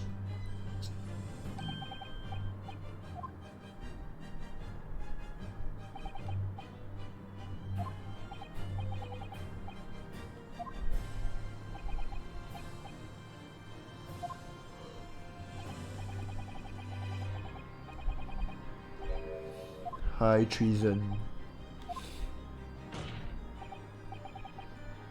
And also, yeah, if any of you guys were to play the series, I would totally watch it. Cause I like watching like newcomers play this series. It's quite interesting to see how people react and like think to the whatever that happens in the game. As well as cause I know the story, so it's quite interesting for me to just sit back and watch how you guys decipher the information that's provided to you. It's quite interesting.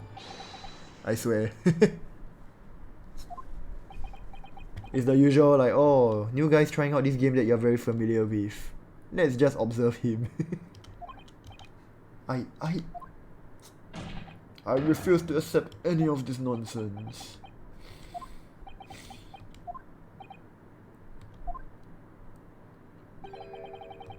There appears to be blood seeping through the sleeve of your jacket. What? Ah, it's that time of the month, eh?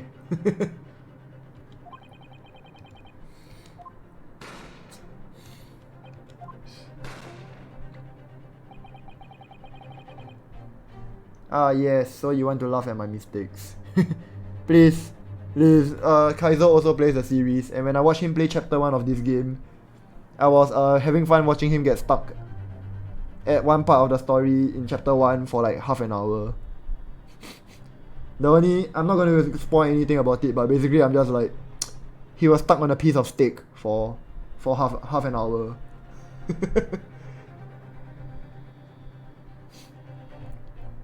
Voice acting, that will have been done by yourself or with a friend. No, not a stick. Steak. He was stuck on it on half an hour. I had so much fun. Yeah, Sam remembers that. Nah, don't worry about it. My pronunciation isn't the best. But yeah, it's quite hilarious when you see, like, when you just talk out of context, like, this guy, he got stuck in this game on a piece of meat. The steak was the real killer. I'm not spoiling anything, but yeah, basically he was stuck on a piece of steak. It was great. As I was watching him, I was just telling him, yeah, this part is kind of ambiguous. I've been there, I've done that. I know it's not the most obvious. But I didn't tell him how to do it or what was the answer. He figured it out himself and he was so mad after that. It was great.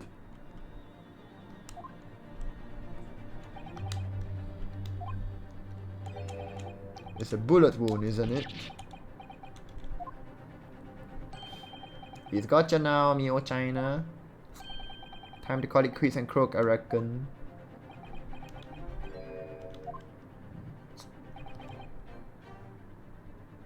Don't acknowledge my presence there under any circumstances whatsoever.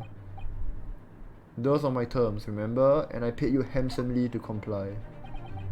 Curious, I was a fool to think I could trust some common back slum thieves. Fine, I admit it. I was there in Windy Banks that night. I paid this pair 10 guineas to accompany me. And as if you have noticed, I sustained an injury in the course of my adventures.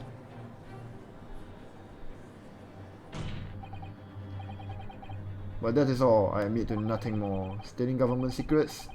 Negotiating with Mr. McGilded? As God is my witness, I'm sure I recall nothing of the sort.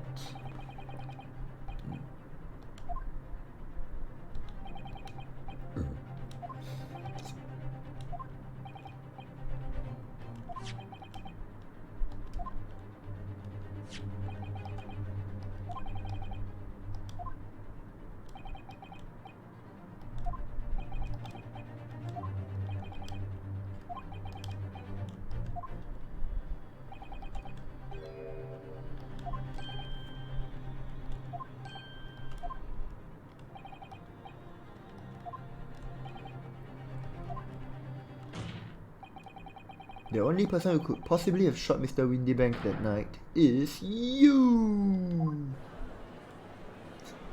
He's not pointing at Graydon. He's pointing at the middle of the court. Ha ha ha ha ha. You little upstart. You've made a grave mistake when you summoned me here. What? What's that supposed to mean? I did my best to hide the fact naturally.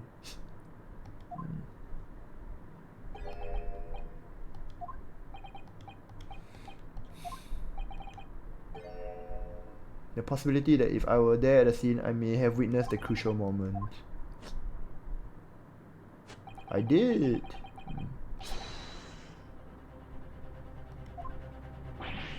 He's threatening now.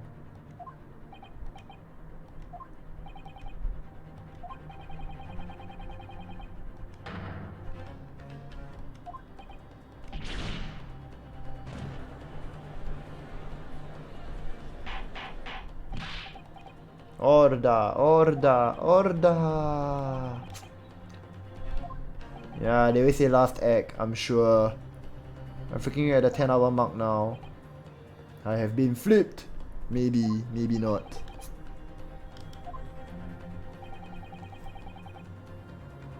If it's shown that your claim is false, you have incriminated yourself as the killer.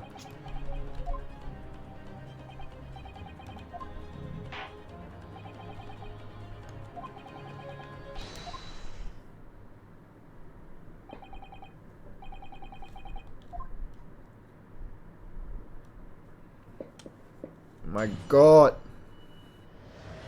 How much longer do I have to go on for? All these ruffians are jostling with the broker or still near the entrance to the shop. When Windybank threw Nash over the counter, I felt a sharp pain in my arm. I pursued the man, but he shut himself in the storeroom. I could see him through the peephole in the door though. 5 hours more. Yeah, maybe. The accused in the black coat shot the man in the back as he was trying to flee to safety. I saw the blood splatter all over that wretched girl.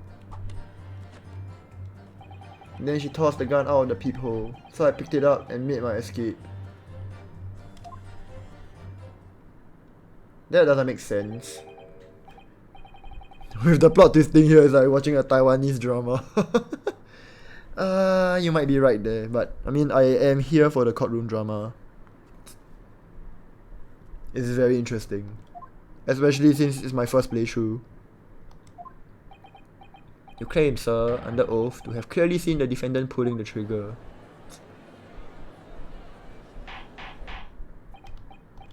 More order.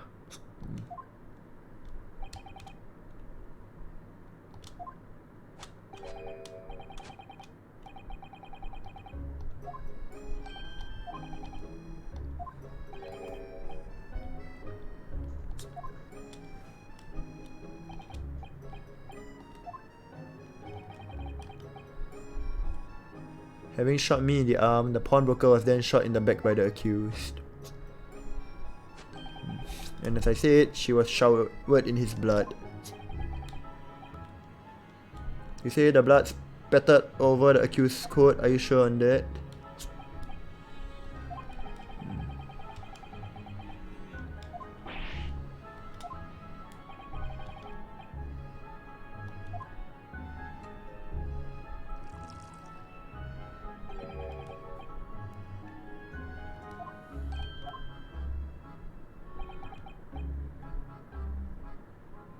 Only very recently, a German scientist has developed a technique to identify human blood.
Cross-examination.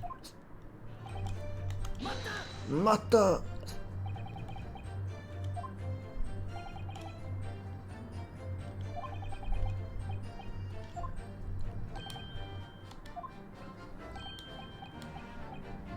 Mild-mannered burglars. Says the pair who carry a gun.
Young girl standing there, defendant. Neither of them noticed that you were looking. Raised her gun and pointed it straight at the man.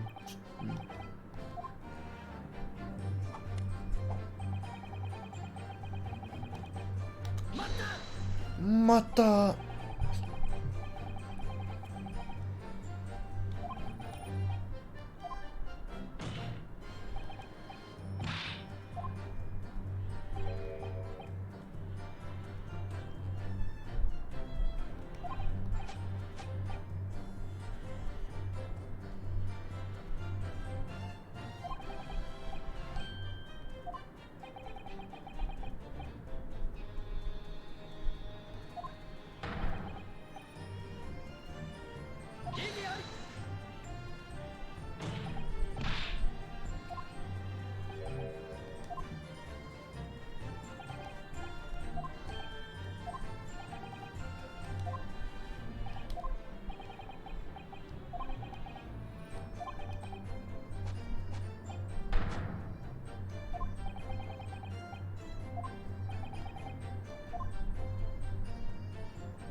Actually, I need to check this part.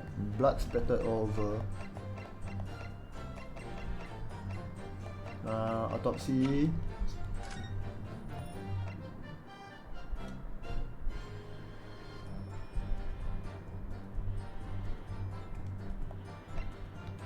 Okay, no mention about the amount of blood that came out.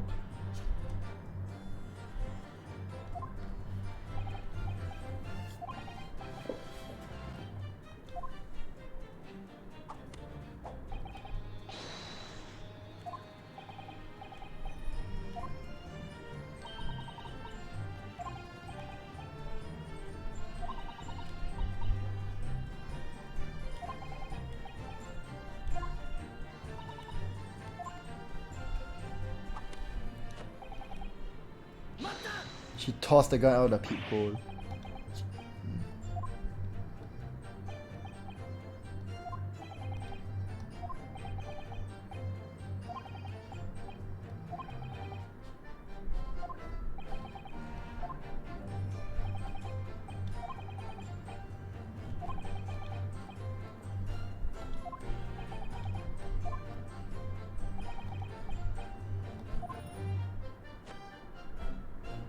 Yes.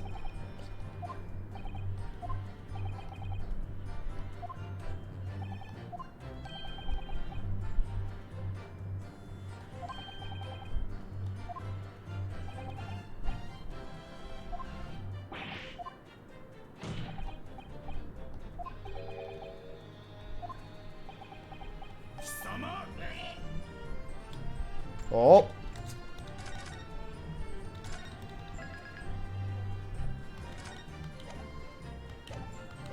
They just call him a bastard. Oh wait, no. Oh. Kisama. Chotto. Gentleman.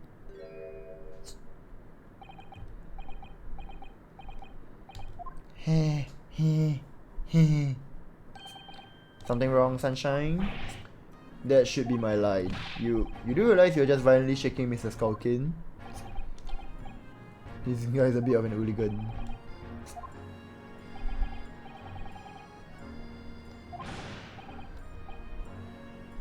Why the blazers, he said. Didn't you mention the third gun when we got near down the station?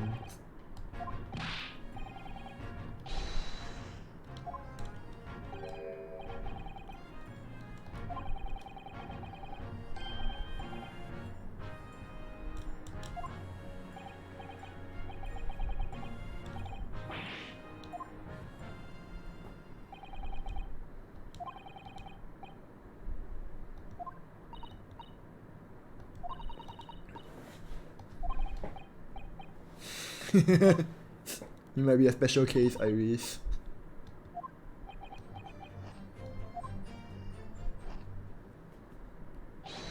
My lord. Requesting your lordship's permission to interrupt the cross-examination.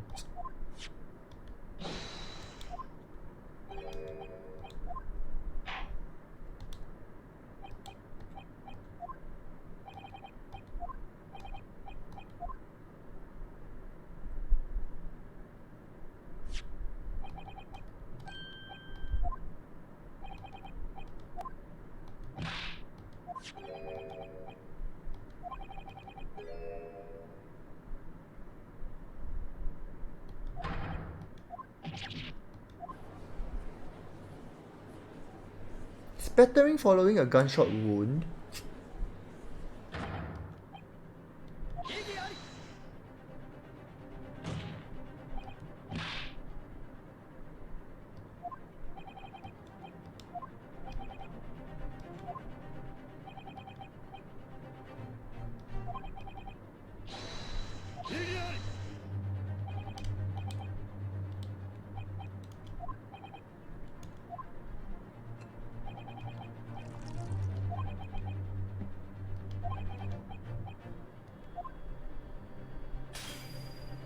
He just poured a glass and immediately shattered the glass of wine. What a waste. Also, in one court case, how many bottles and glasses is he going to shatter?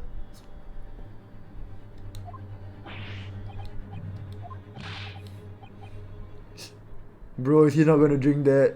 He really isn't going to. Because you will. Persona! No. He just gotta say it. And Seth would gladly drink it. I know, right? He's going to summon. Nah.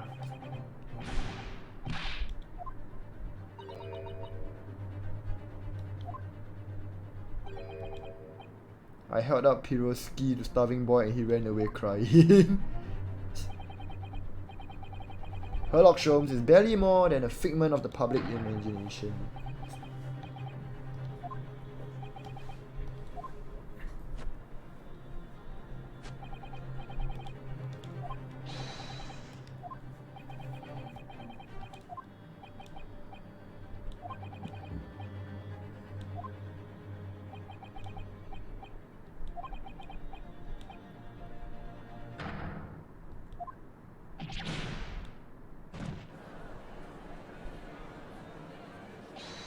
My lord. Yuzai.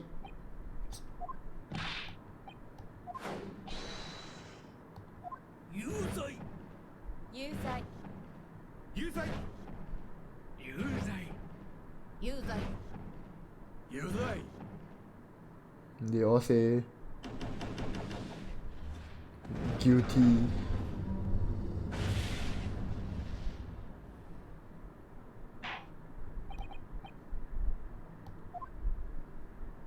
Oh, okay, at least he's drinking it now.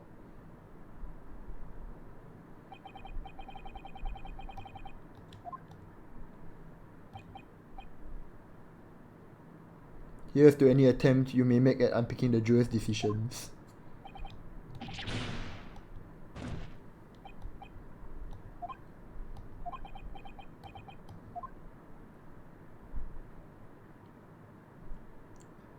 I like how they don't even like do the summation examination thing anymore. Also, how very distressing to be held in such low esteem. Isn't that Sherlock Holmes? Wouldn't you agree, Mr. Naruhodo? Officer? You've delivered the report now, that will be all, thank you. It occurs to me with some irregularity, Mr. Naruhodo, that scientific truths are determined not by science but none other than the human mind.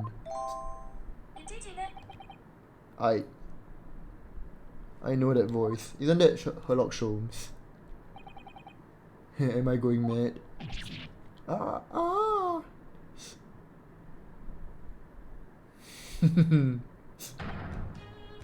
Mr. Sholmes! Wow! What is the meaning of this? Order, order, order. What business do you have here, detective? The last I heard you were recuperating in hospital. As well, I would be had I not been set upon an errand. Yes, plot twist again.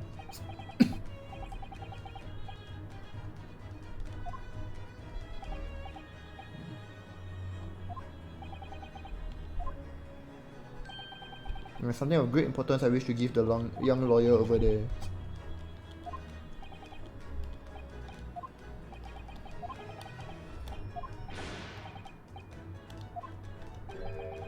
You know, saying having spent so long already, churlish to deny the defense another 5 more minutes.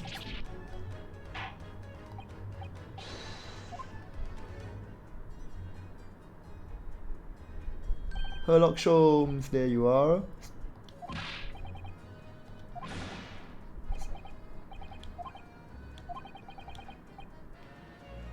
I've only just managed to summon the strength to stand. I asked the judge for 5 minutes. But I fear even that may prove too much for me. Pray forgive should I pass out. Hurry, this place is full of idiots.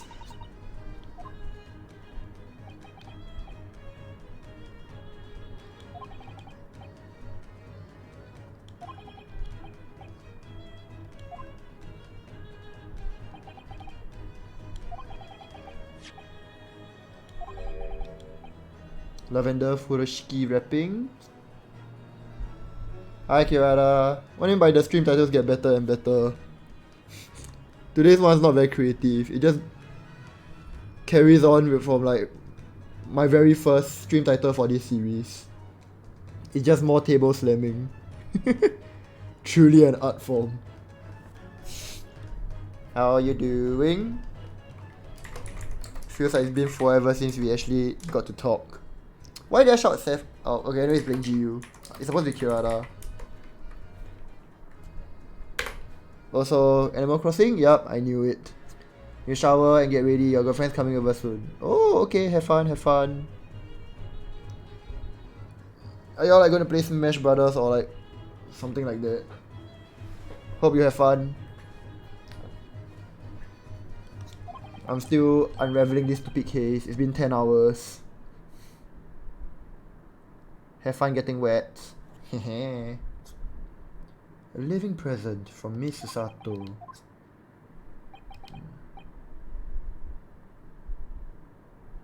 If possible, matters were to be settled without me giving you this.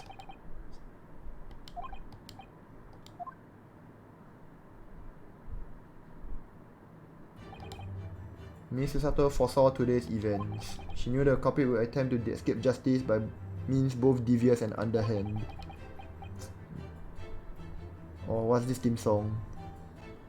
And that you, Mr. Naruhodo, fighting fairly as you are wont to do, would find yourself in considerable peril. At that very moment of crisis, you will be to be given this small parcel. Those were the dear lady's instructions. Living present from her. Why is it that... Oh, it's the machine I made. The cat doll maker.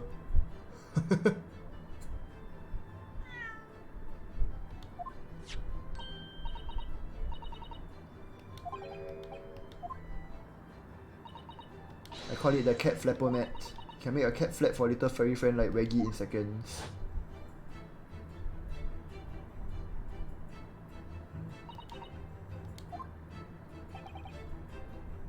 Miss Sato muttered the following words before she left. I'm a failure. I don't deserve to be a judicial assistant. What? Didn't she say something like that?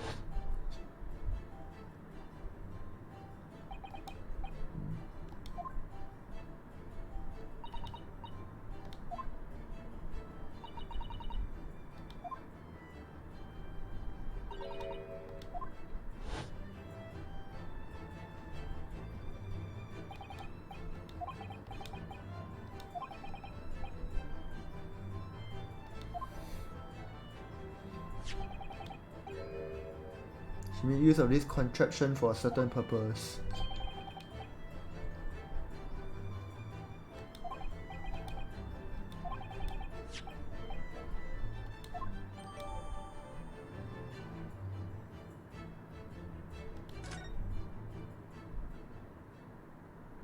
I have no idea what's going on as well.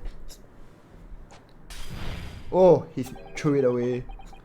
Your 5 minutes is over. We're out of time already?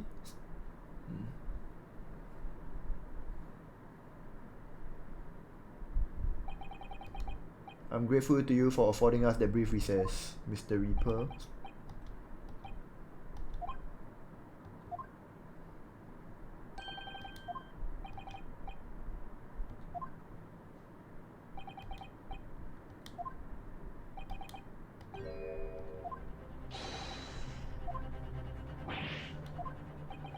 The rest is down to you, dear fellow. What is your plan?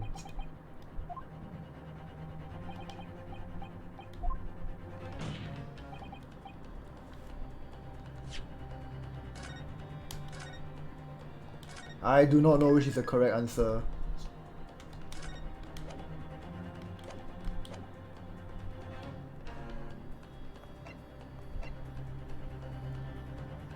Is it time to think?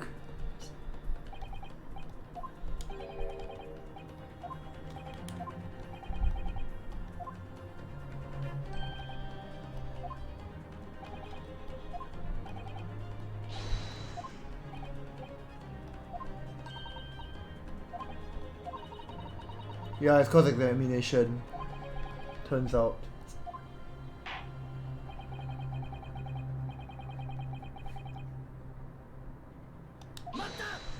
Wait, don't tell me.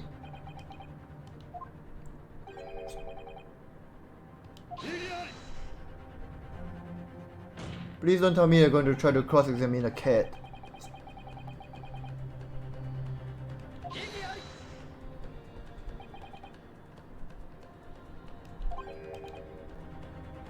Okay, no, continue with an existing witness. Okay.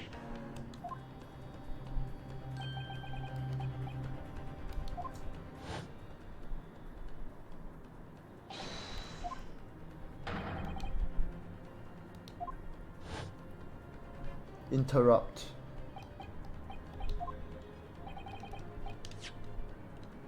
Temporarily suspended.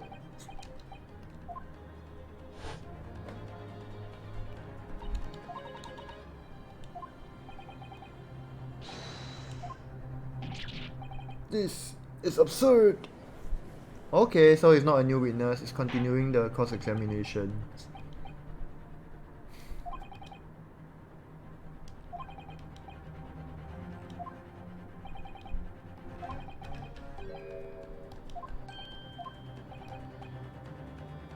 Choose but one statement and but one piece of evidence. So they're pushing the thing and only giving a one chance thing. They haven't done this in such a long time. Too bad the says coming method just solves it. Oh, cannot press anymore. In the very first game, the final chapter thingy, you were not allowed to present any evidence or anything. You were just allowed to press one statement. Now this is a similar thing but only one piece of evidence, one objection. No pressing.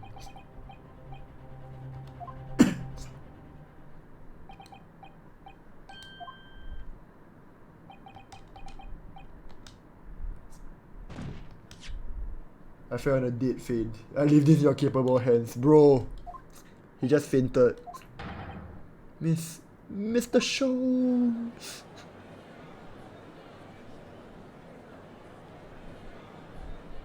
I like how they use his panic fall animation though, for his fainting.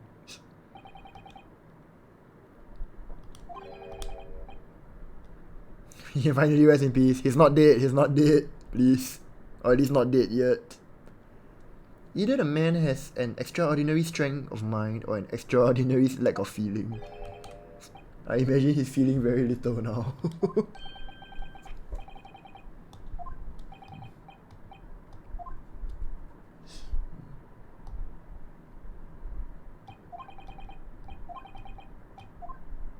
Slap. He's going to decide the entire outcome of the trial.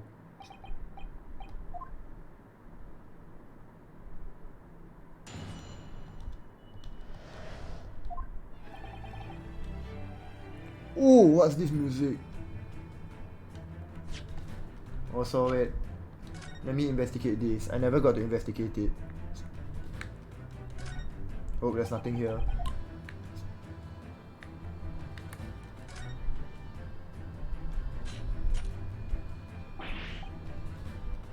The vicious teeth look like they could rip through almost anything. Cutter rotates 10 times per second so it can get through any kind of door in no time. 2 parts at the top, attaching hinges to the section of the door that gets cut off.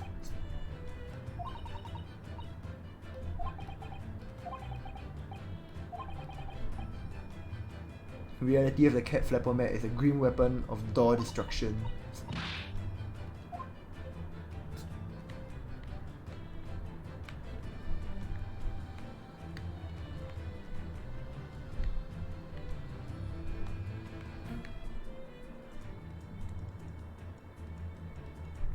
Is there nothing else I can investigate here?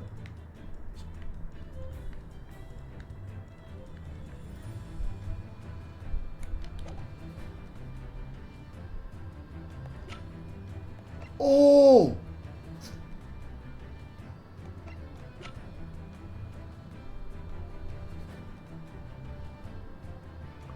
I think I just realized what this means.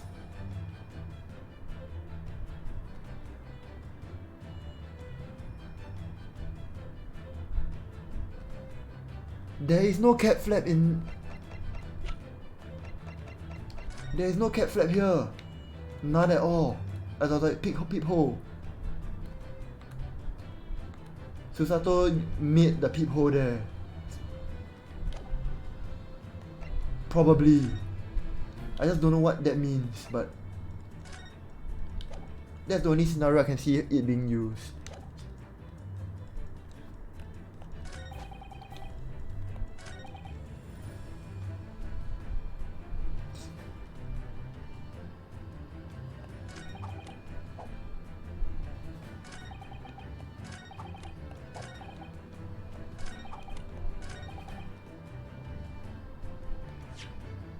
I'm doing it. Let's go. Objection. What on earth is that eccentric contraption, Council? Oh, it's my cat flapper mat, my lord. It makes a way for cats to get in and out of a room. It can cut through any door you can think of and make a new little door in the middle of it. That's right, my lord. It's a device for creating so-called cat flaps. Small doors for cats to come and go as they please without their owners having to open the main door.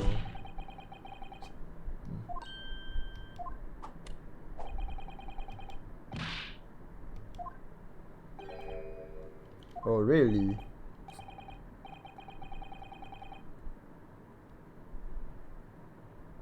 To start with, there was no cat flap in the pawnbroker's door. Not being a keeper of cats myself, I'm afraid I fail to see what this has to do with the matter at hand. Perhaps it would help if I described its function another way then. This contraption is able to create a peephole in any door you can imagine in practically no time at all. I beg your pardon? A peephole, you say? 2 nights ago. We arrived at the scene only minutes after the murder of Mr. Windybank had taken place. That's right, according to the paperwork at the yard, it was you, your Japanese assistant, and Sholmes. Yes, the 3 of us were together. Recently it came to my attention that my assistant made use of this device at the time. Your assistant did what? There was a peephole in the storeroom door. I can attest to that. Because I looked through the peephole myself in order to see inside the locked storeroom. This is ludicrous. What are you trying to say? Of course there's a peephole in the door. I said it as much in my testimony. How else could I have witnessed the crime, for pity's sake?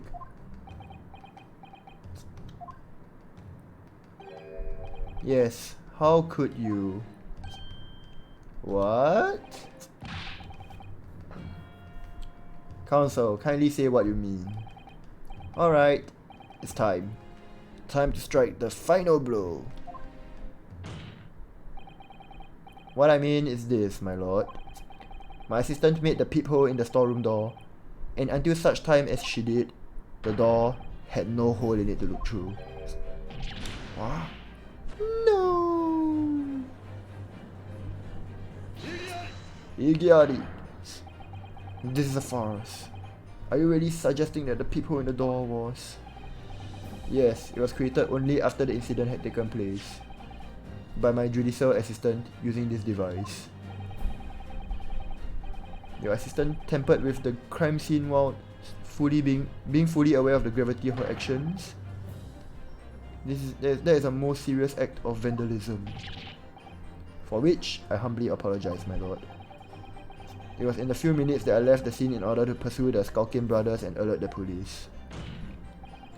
Nevertheless, in light of this new information, it becomes apparent that Mr. Graydon's testimony is riddled with holes. Riddled with? Explain yourself, counsel. The majority of Mr. Graydon's testimony that appears to incriminate the defendant is based upon what he witnessed through the peephole in the storeroom door. Yes, that filthy girl shooting the man in the back. However, if at the time of the incident, that peephole did not yet exist in the door,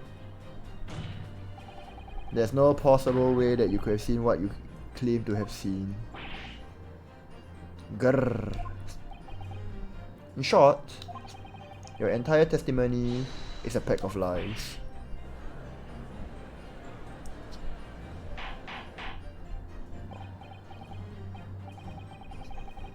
Is there any credence in this revelation? Igiari.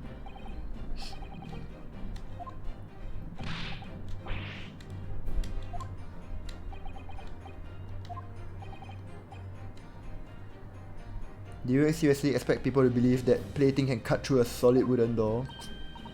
Oh yes, I designed it to be very powerful. It can cut through even the toughest of doors. That's absurd. I don't believe it for a second. They're going to test it. I'm very sure they're going to test it right here, right now. Haha, I had a feeling you'd say that. What? Waggy, cooey, time for dinner.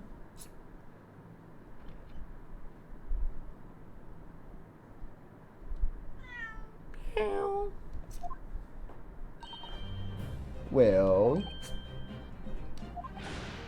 young lady, this is the Old Bailey. One does not make cap flaps in the oak paneling at the Old Bailey. I'm not done yet, don't worry. This doesn't mean the peephole in the storeroom at the door Windy Banks was made by your machine. And there's no way you can prove that it was. No, but it's easy. What? The cap flaps my cap flapomats creates are all of a fixed size. Yeah, Jin, I think they did it to the door earlier. And the dimensions of the peephole at Windy Banks are an exact match. Hehe, old Silky's lost for words. Excellent work, Iris. Thank you. And now it's my learned student's friend turn to be lost for words, I feel. I believe your judicial assistant has already left the country for your Eastern Island home. Well, yes, that's true. Then you may have some difficulty in establishing all the facts. For the sake of argument, let us assume the peephole has dimensions that are a perfect fit for this contraption. In that case, when was the peephole cut? The prosecution demands proof of your answer. Ah. Very simple.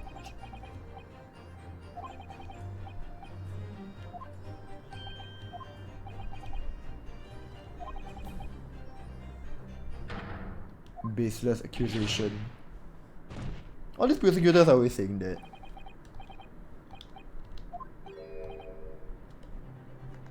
And the music suddenly changes again. GG's.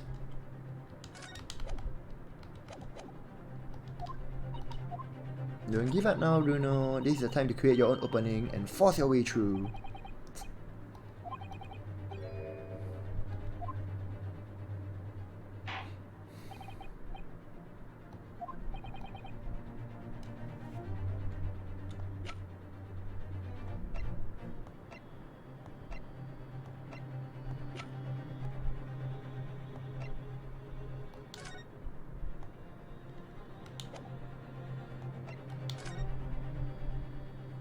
Ah. There is no peephole here.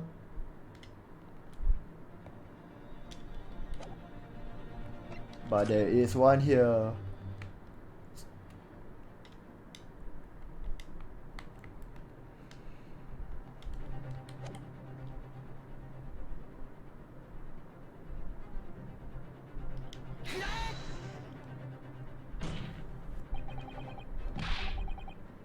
The defense believes this is all the proof the court should need. Wait, what? Oh! I know I screwed up. I should have presented the one before, not the one after. No point presenting a picture that already has a peephole. You want to present at 1 AM where there is no peephole yet.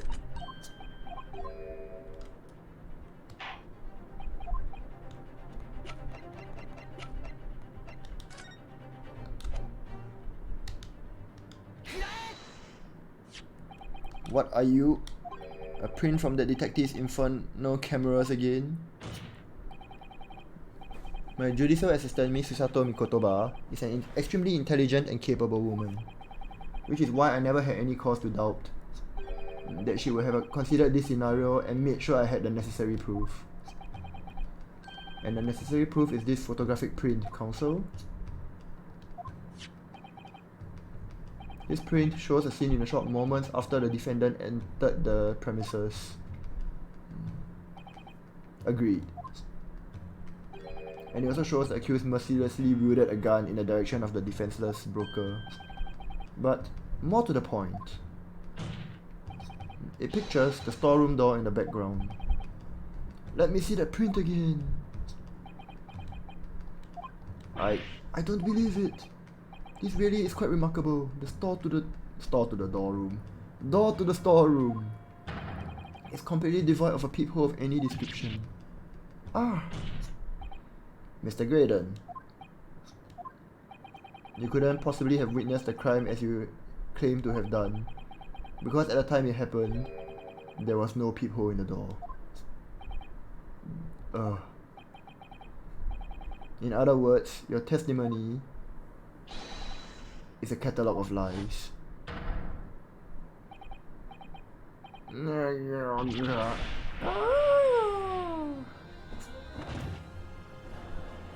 He's not on the table, what?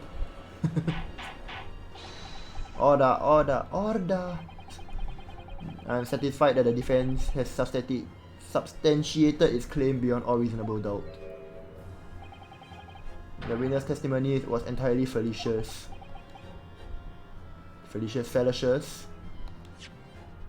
Fallacious. That's not the only thing we now know beyond all reasonable doubt. My learned friend's assistant's guilt can no longer be denied. The woman tampered with a crime scene. But more importantly, good lord, there's more Lord than Zeeks. The defense may have established a reprehensible instance of perjury, but there is no proof that this man is the victim's killer.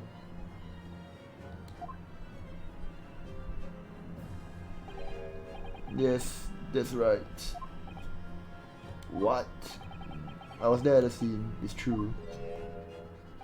And I was shot in the arm, it's true. But that's all. His shirt is like down, I think. Yes, in fact, if you look at the circumstances, I am the victim here. Oh please. No.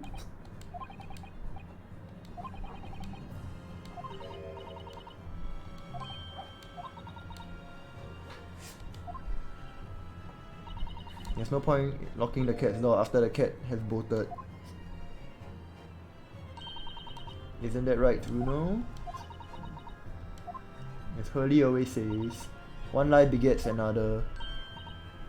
No wait, that thinking might have been a line I wrote for him in one of my stories. Well, no matter who said it first, you're right. Mr. Graydon, not only did you give false testimony to the court, but the lies you told make no sense. Make no sense. Oh, he pulled up his tie already. His collar's up. What you say in your testimony reveals that you know something you shouldn't have known. In other words, there's a fundamental inconsistency in your statements. This is provocative talk, counsel. Won't you enlighten the court? Explain this alleged inconsistency. Iris was right. One lie begets another. Okay, save.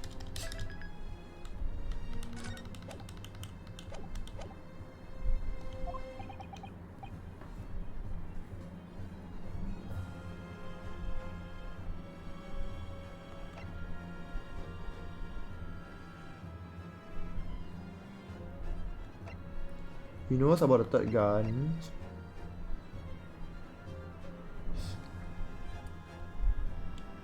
No, it's not a gun. I think it's the blood stain.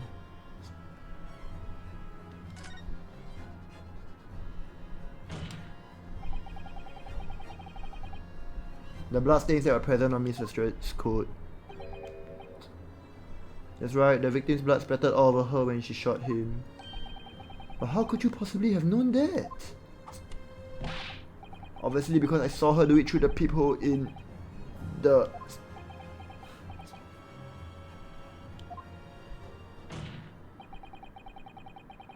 The point is not that you lied in your testimony, Mr. Graydon. It's the nature of the lie you concocted that is so revealing. You're not making any sense. Then let me ask you a simple question. How is it, Mr. Graydon, that you knew of the existence of the peephole in the storeroom door? What? Well, obviously I...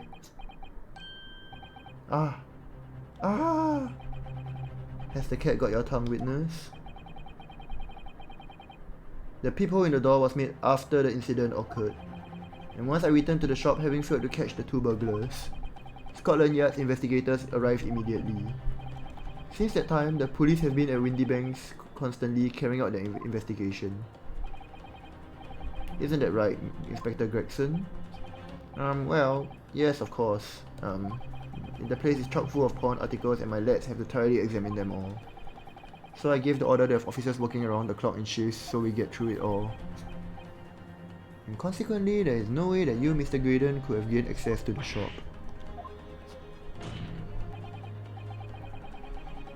Therefore, you should have known nothing about the peephole in the storeroom door.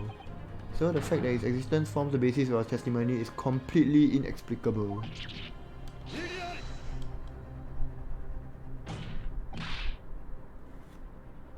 And yet, the fact remains that Mr. Graydon did maintain that he witnessed the crime take place through the peephole in the door. How on earth is that possible? Could I have a word please, Lord Van Zix? Speak. Permission denied. Oh.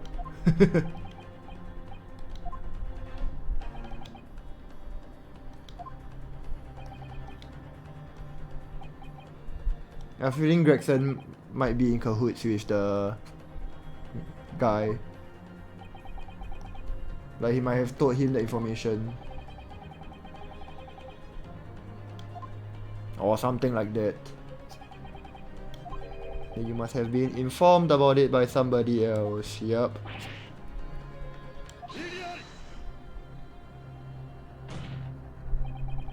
Stop there, my learned friend. You realize, I trust, the words you just uttered have extremely serious implications. Yes. But the defense believes that the details about the case that Mr. Graydon claims to have seen must have been revealed to him by a certain person before his testimony. And in fact, considering a particular clue we have, there's really only one person that could be. Saving? Even though it's probably just gonna be Gregson. Who is the person in question, counsel?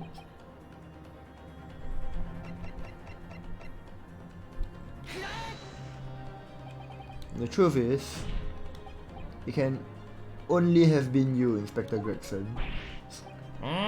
Me? You better have some proof to substantiate such a rash claim, my learned friend. Consider the fact that we only have been aware of Mr. Ashley Graydon's identity for the last few hours. We learned of it only during the course of the trial today. Indeed, preparations for his testimony were made with great urgency during our hour-long recess. While the police executed the subpoena and brought the man here from the communication station. And until that time, Mr. Graydon would have had no idea, no inkling that he would suddenly be required to appear in court. Are you suggesting that until such a time as he was summoned? Yes, my lord. Until then, it's reasonable to assume he knew nothing of the peephole. It was only once Mr. Graydon was in the stand that he realized his position. That he would have to defend himself against the accusation that he was the third intruder. You're suggesting to the court that it was while this trial was in progress that he received the information? So that he could commit perjury in order to save his skin? Exactly. And the only person with knowledge of this investigation that he had any contact with is you, Inspector Gregson. This is a blooming outrage! Why would I be giving away details of our investigations to this fellow, eh? I was summoned to his lordship chambers during the recess in any case. Have you forgotten that? Wait, I skipped that thing. Number of questions. Okay. Which means the first time these two laid eyes on another was after proceedings resumed following the recess.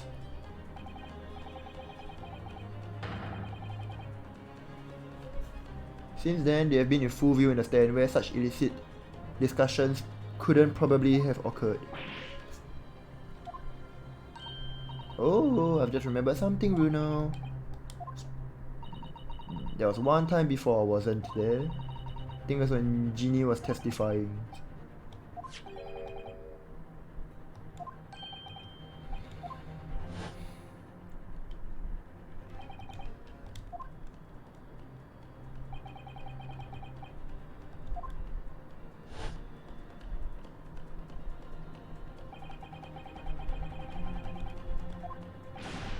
You little Torak, you're making all this up. I'm a respectable Scotland Yard inspector, for crying out loud. Why would I do something like that? Why would I be giving away confidential details to the likes of this bloke? Admittedly, you wouldn't have had any reason to do something like that for no gain. But perhaps it was part of a deal of some kind. Then it starts to make more sense. What deal, counsel? I wonder if perhaps, in exchange for details about the peephole at the crime scene, Mr. Graydon agreed to give a certain something to the inspector.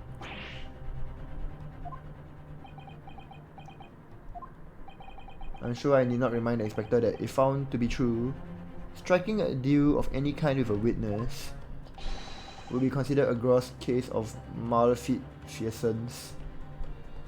Wow, this game is really full of new English words. Hold on, let's Google that.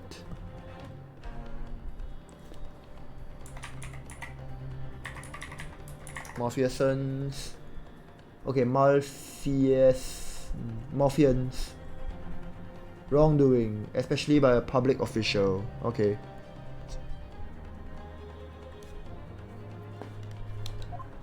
No, not malice. Malice is completely different. It's like malice is an what's it called? Ill intentions, yeah. You have bad intentions. Now then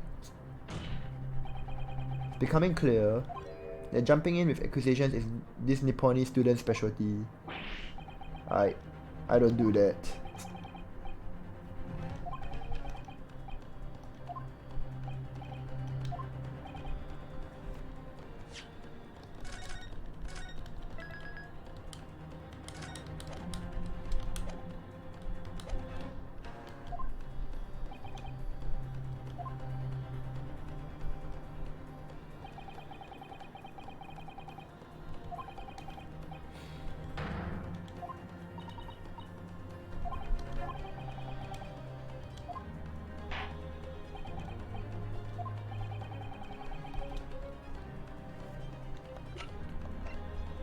It's either the music box or the disc, because I need to talk about the second disc.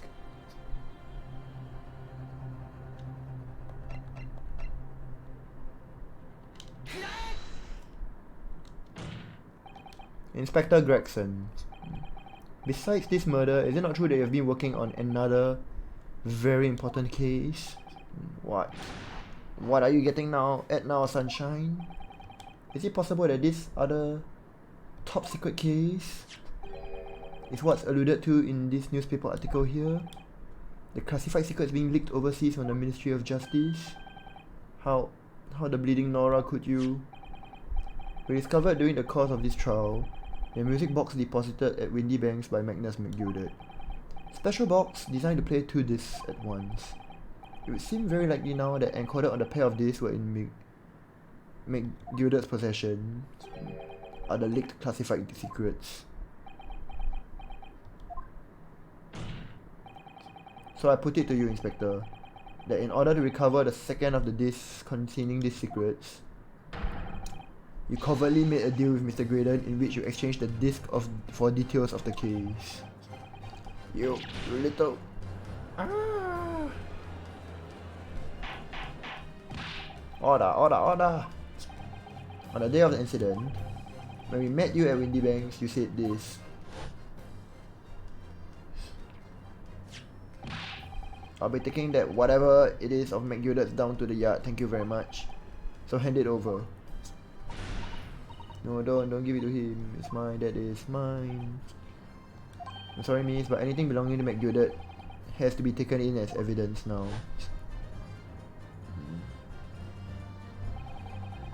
Scotland Yard already knew at the time, isn't that right? The Magnus McGilded was involved in the stealing of government secrets.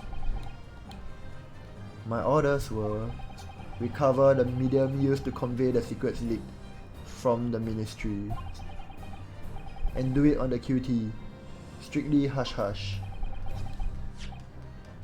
And that explains why when I presented this disc as evidence to the court, you objected so heavily, I presume. Because you knew that it contained highly confidential information.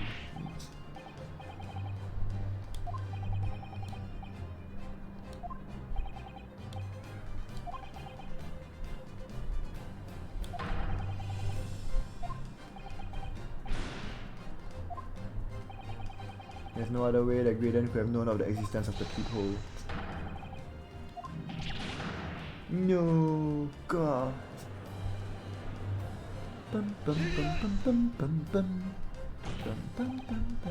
If, and I stress, if this sobering assertion turns out to be founded in truth, it would mean that the second disc is, as we speak, here in this very courtroom. Wait, what? In this room? How could you possibly make a claim like that? Because Inspector Gregson is a Scotland Yard detective. What? What's that supposed to mean, eh? As a seasoned policeman, the inspector would have approached this alleged deal with caution. Certainly he would not have accepted a gentleman's agreement in this matter, no. He would have insisted on having the article agreed upon in the palm of his hand. Good gracious, then you mean to say Inspector Gregson already has the item in question in his possession? He has the second disc actually on his person? Hi! The defense demands that the inspector is searched at once. Definitely, they could only have struck a deal with each other when Ginny was testifying before. And Grexy hasn't moved from the witness stand since. My lord, please, order an examination of his personal effects immediately. Well, Inspector.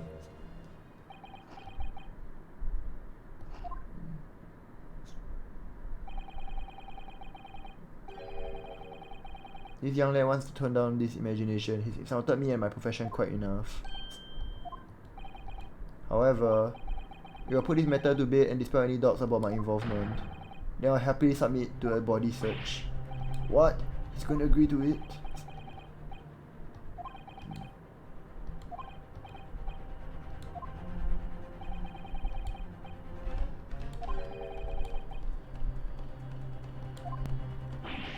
Oh, another plot twist.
He had a wet slap again.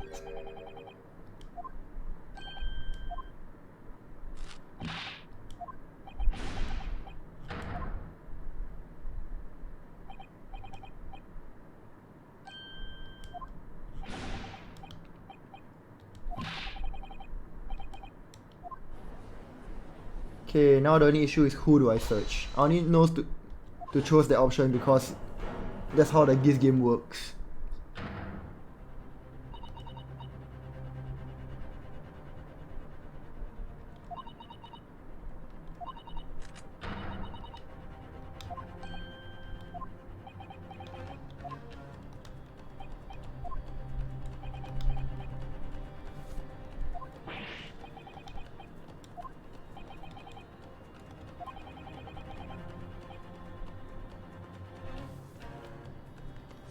I guess it should still be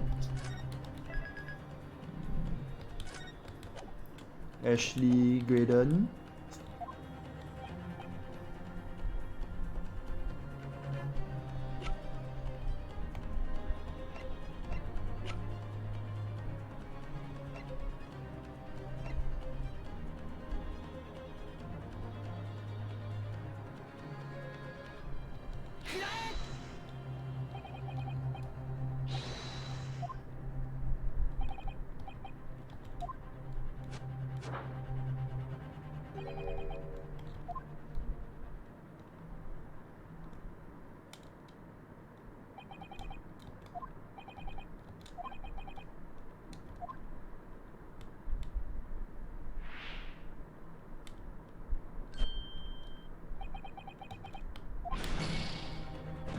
Oh man, I thought I got it correct. RIP. Redo. Control Z. That never happened.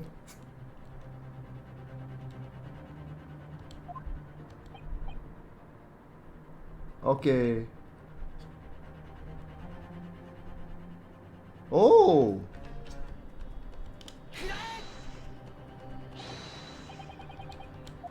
Wait.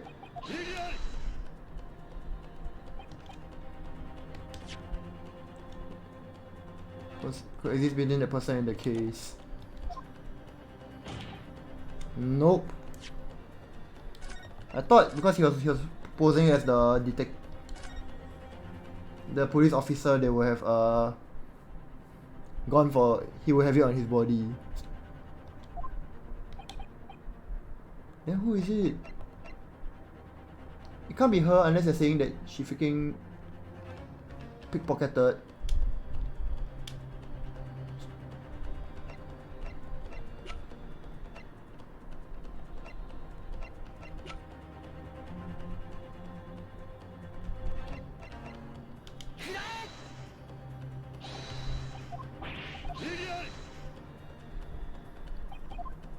I'm supposed to choose someone.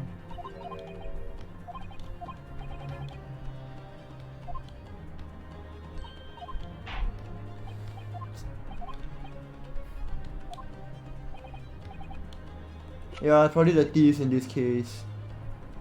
That's the only possible option now. If all the people aren't the ones.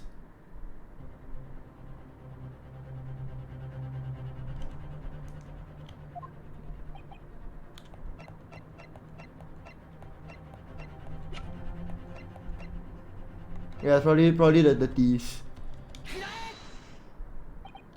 Oh my lord, Mr. Nash Kalkin. Me? Well, I didn't know which brother it could be.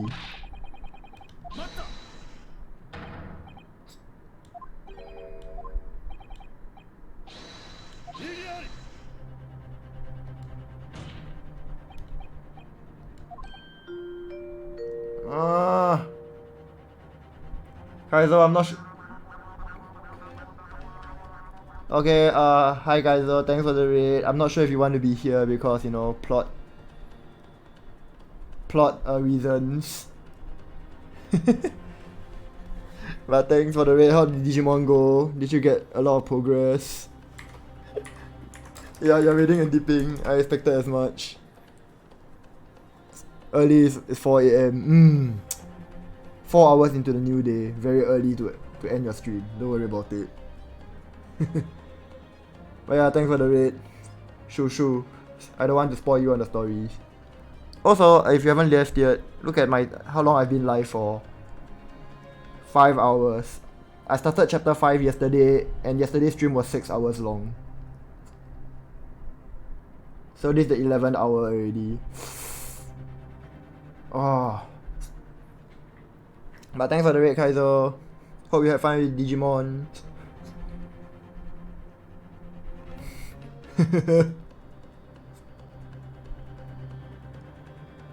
Yeah, I'm on my 11th hour of this freaking chapter 5.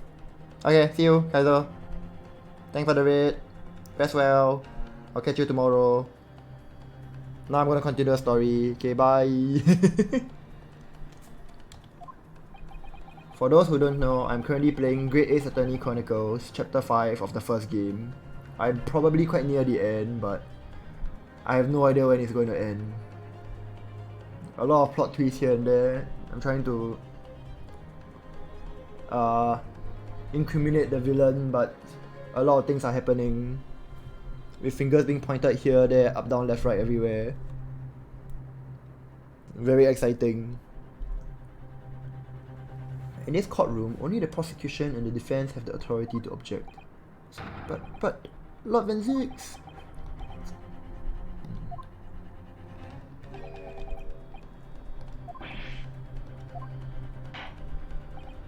Actually, I have no idea why couldn't it be the guy in red. I only chose the green one because he was the first option.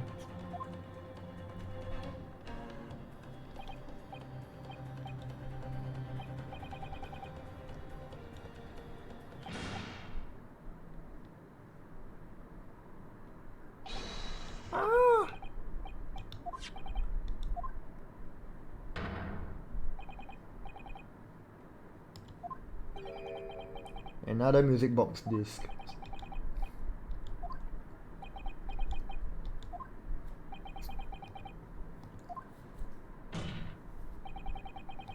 There is the second music box disc left behind by Magnus McGilded. Is it not? Inspector Gregson? I'm now just very curious as to why the green guy and not the red one. Gordon Bennett. I mean, just Gordon Fleming Bennett. I swear I didn't know nothing about the disc. Honest to God. Counselor, would you please explain what exactly is going on here? The alleged deal that was struck between this witness and this detective, no? Without question, my lord. Why on earth was this man in possession of the disc that the inspector traded for information? Oh! Okay, yep. There's the answer. Inspector Gregson is a shrewd, calculating man who rarely loses his composure. But at one particular point in this trial, he exhibited some unusual behavior for a brief moment. I don't recall. What unusual behavior? It was, yes, during my cross-examination of Mr. Graydon.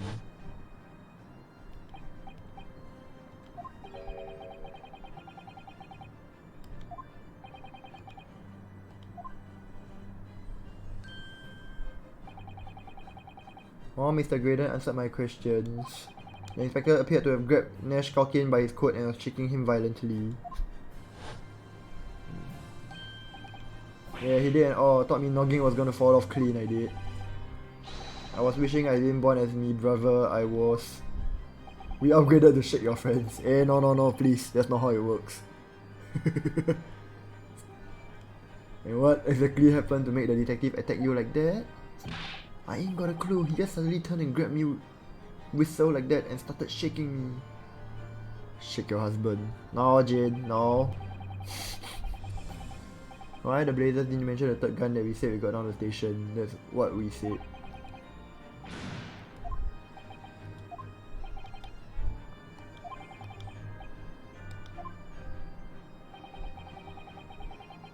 There was the opportunity Inspector Gregson created for himself in order to hide the disc. He hit it. You. But I'm afraid I fail to comprehend the motive here. If the detective had acquired the disc he was after, why on earth would he then proceed to hide it in another man's pocket? This is a court of law. He could have submitted the item as evidence. It would appear, my lord, that the inspector was not at liberty to do that. Why ever not? As the man himself revealed earlier, his current assignment has some special conditions.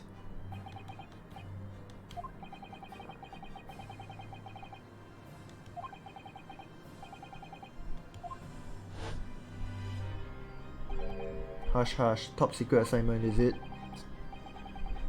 As far as we are aware, the information stolen comes from confidential government communications.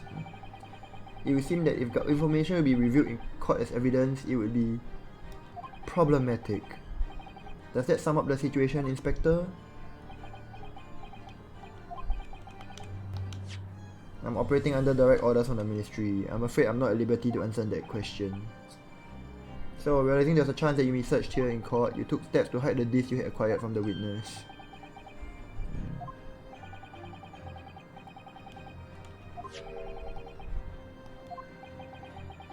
So it was all a pretense.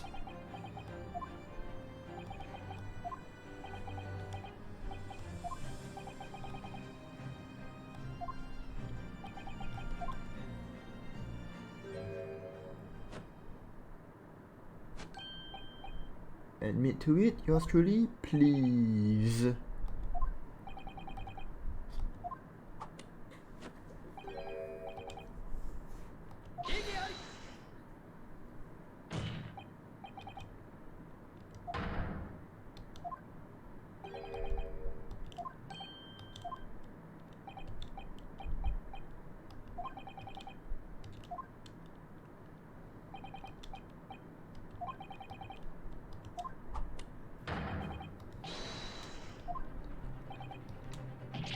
Oh, it's still not ending.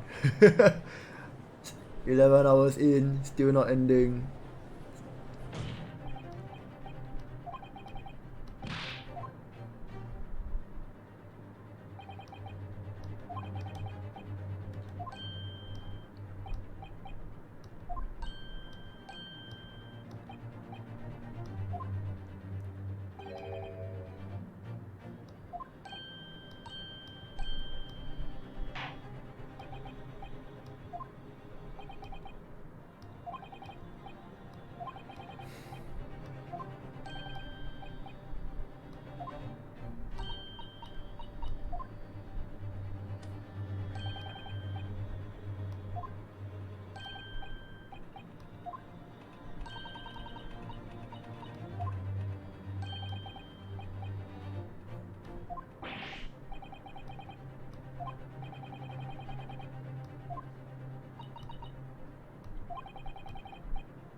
Oh, intense.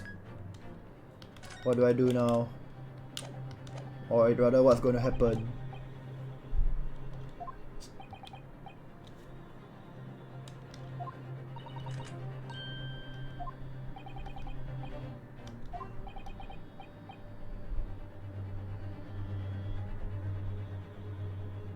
Uh-oh.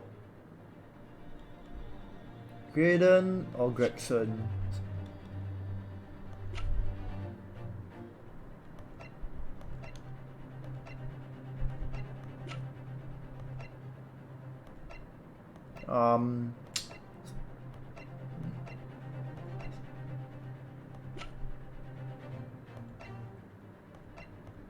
Honestly speaking, the only thing I can think of is this to Gregson. But I don't know. That thing's not even related to the case, at least yet so far.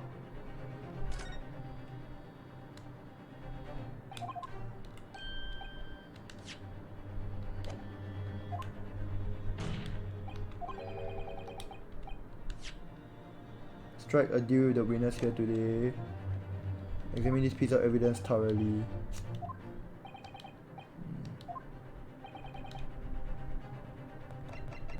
I'm going to try it.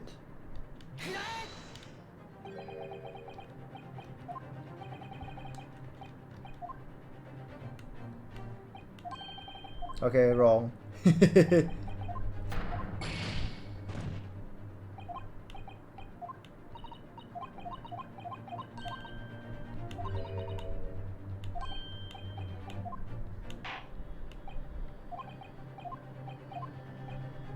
Oh!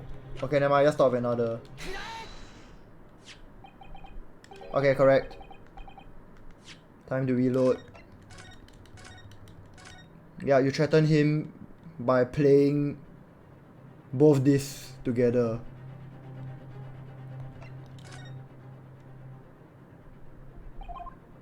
Since he's supposed to do it quietly, here it's time to play it out in the open.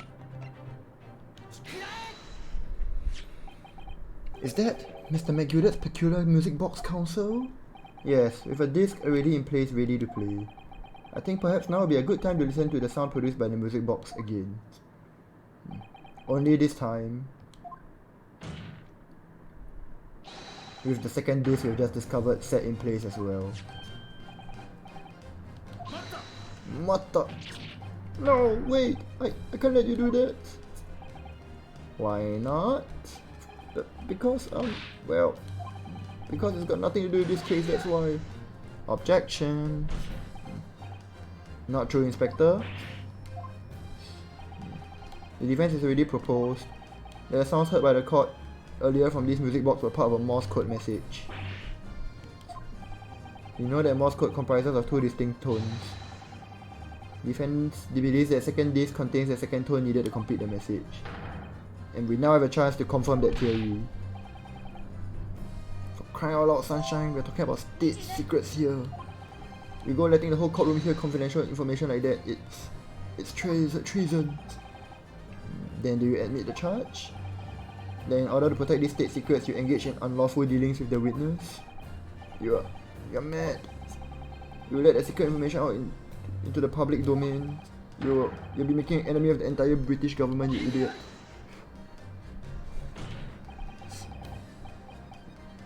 Let's not forget, Inspector, that you, a Scotland Yard officer, leaked confidential case details to a witness. That you continue to lie to the court, and all because by fair means or foul, you're determined to do your duty. Well, by fair means or foul, I'm prepared to do mine. Don't you dare. I will stop at nothing to protect my client. I don't care who I make an enemy of. My lord, if you please. The court must hear the sounds made by that music box. Come on, Van Zix, for Pete's sake, stop him! Objection. Inspector, you should know my methods by now. I'm a prosecutor. I'm not a Scotland Yard puppet. In this courtroom, my duty is to the law. So let me propose a toast to uncovering the truth by fair means or foul. No. Very well, the defense stands here and that of the prosecution has been made very clear, I feel. Time to play the music. When I listen to the music box, it's set in operation and all.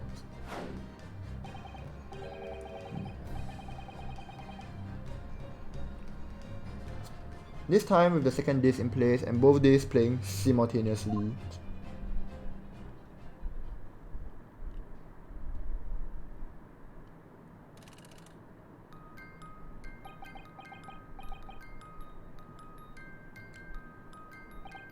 Oh, listen to that. It's unmistakable now. It's Morse code. Hold it. Alright, I admit it, whatever you want, but for the love of God, shut that blooming box up.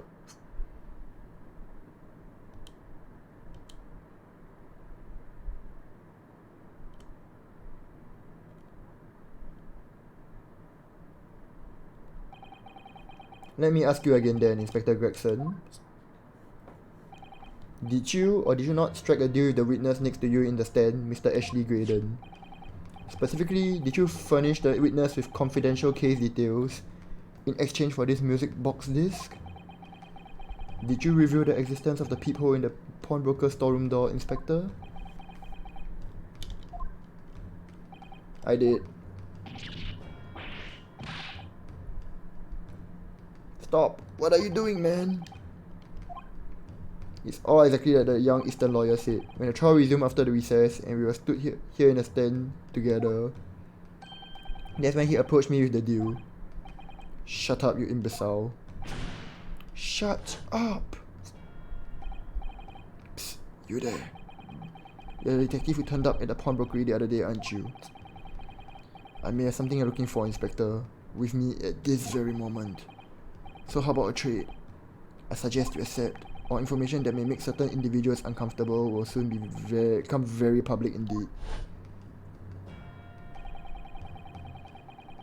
I couldn't let that information become public knowledge, not under any circumstance. So I accepted the man's proposal and told him details about the case that should have put him in the clear. The peephole in the storeroom door, and the bloodstains on the overcoat. By giving false testimony, the witness intended to have the defendant wrongly accused of murder. Inspector, you knew that. Yet you still revealed those details to facilitate the witness' perjury.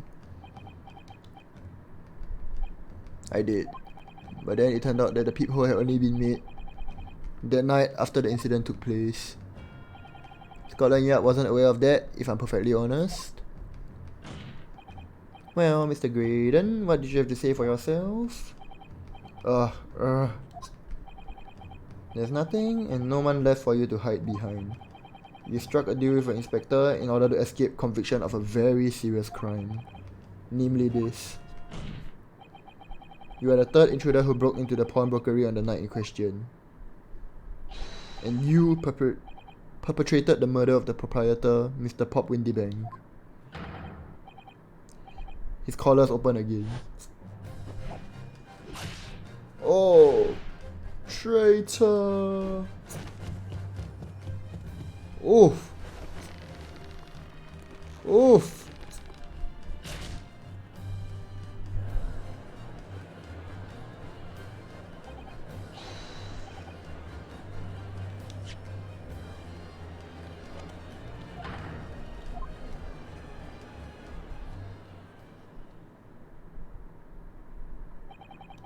That's it then. It's all over.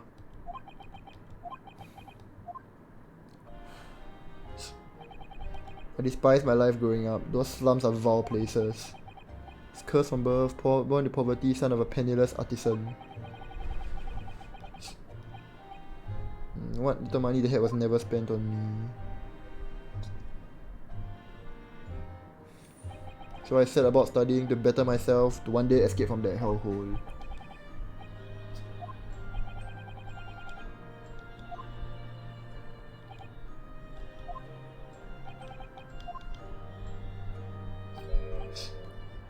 Because he wanted money.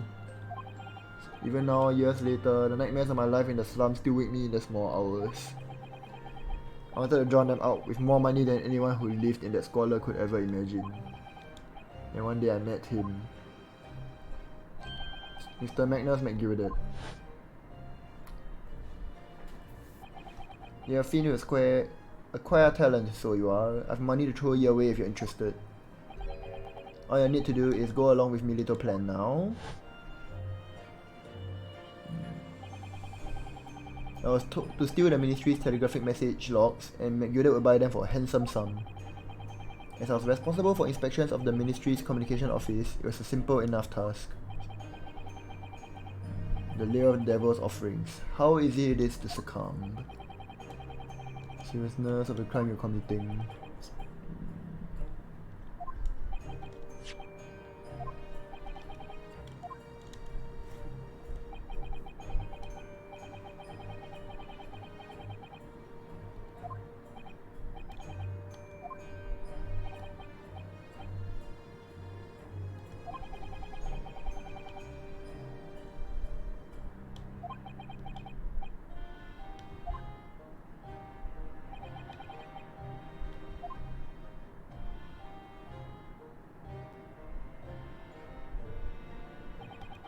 Look at you, Ashley. What a fine gent you've become, eh?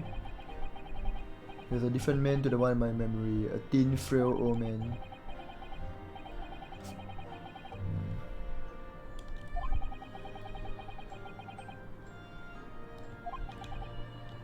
Made up a story. I've got some work for you, father. I need some music box. This made.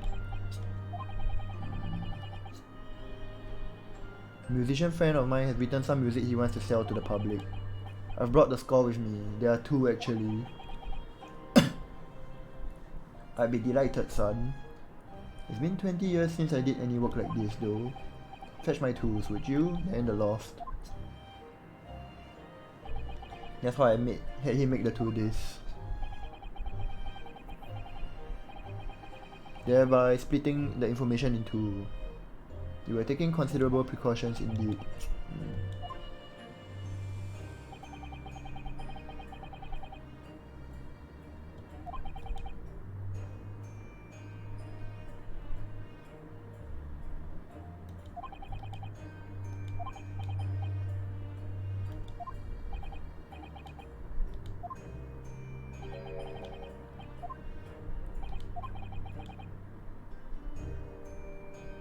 So the main information that way a number of times already.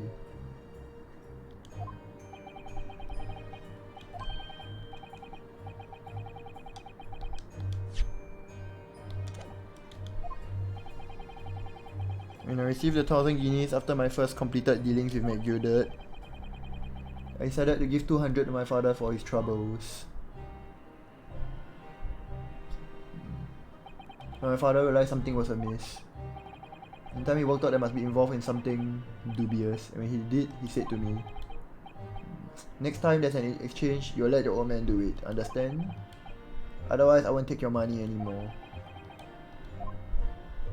Ooh. That was my father's way of dealing with it, I suppose. Climb on into the omnibus, hand over a second disc and take the money from McGilded. That's it. He had no idea what was actually on the disc I asked him to make. He never knew. Just like I'll never know why everything went so horribly wrong that night.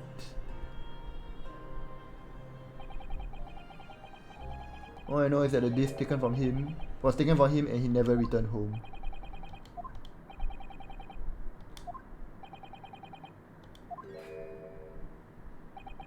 It was only then I found out what sort of a monster McGilded really was. So after 10 years of not once uttering it, I swore it on my father's name.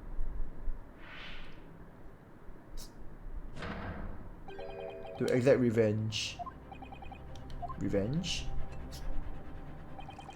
Is anyone even blah blah blah? Yep, he just poured another glass and shattered it immediately.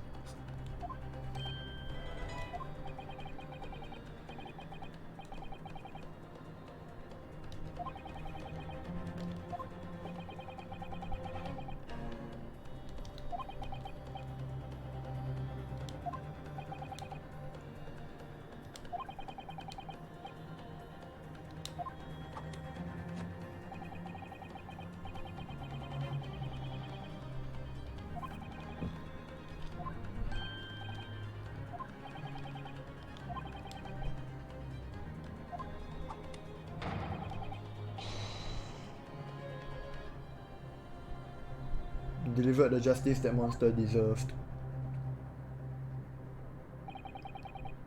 So that tragic accident following the trial here 2 years ago was planned and executed by yours truly.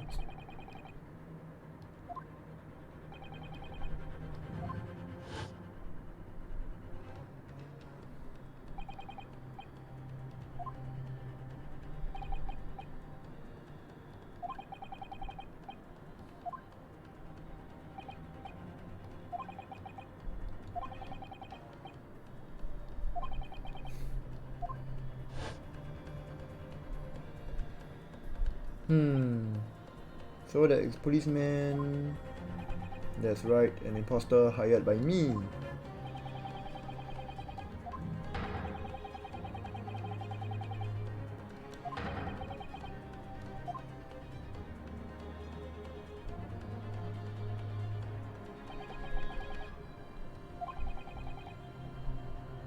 Omnibus was doused in paraffin. One of my sham policemen ushered McGilda inside, sending him on a one-way journey to hell. Oh wait, his walking stick is back to normal.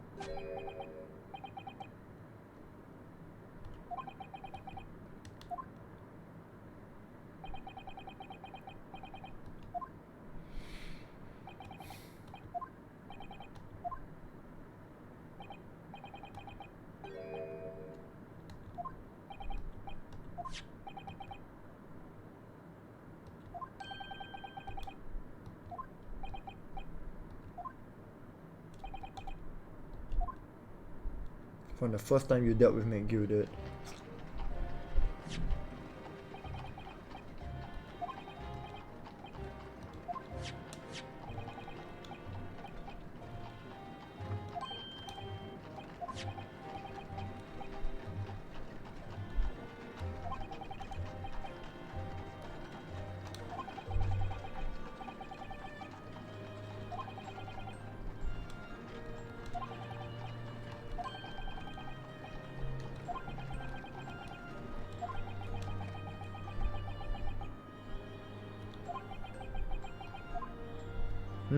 So that's how he knew about it.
He's recovered fast.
What a story. I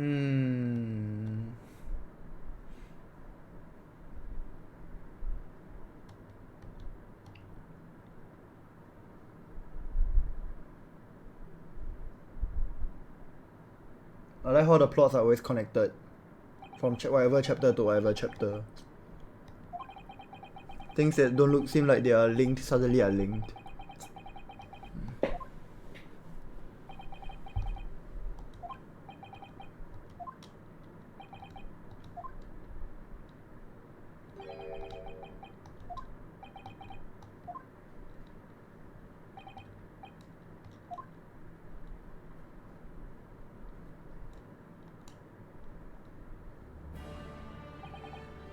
Well, this has been a long and exhausting trial. You tell me, freaking hell, 11 and a half hours into this chapter 5.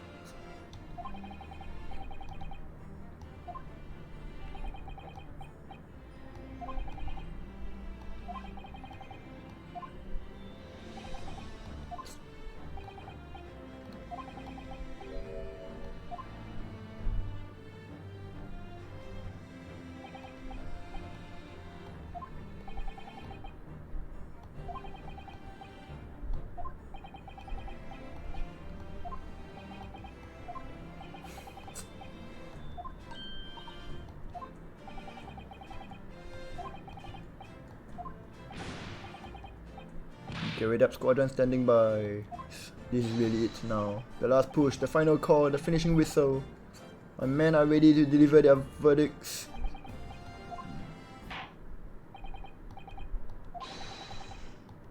Muzoi! 無罪 Muzai! Muzai! 無罪 Muzai!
I propose a toast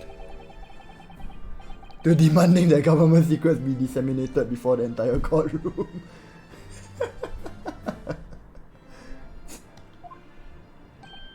Ah, very sorry about that.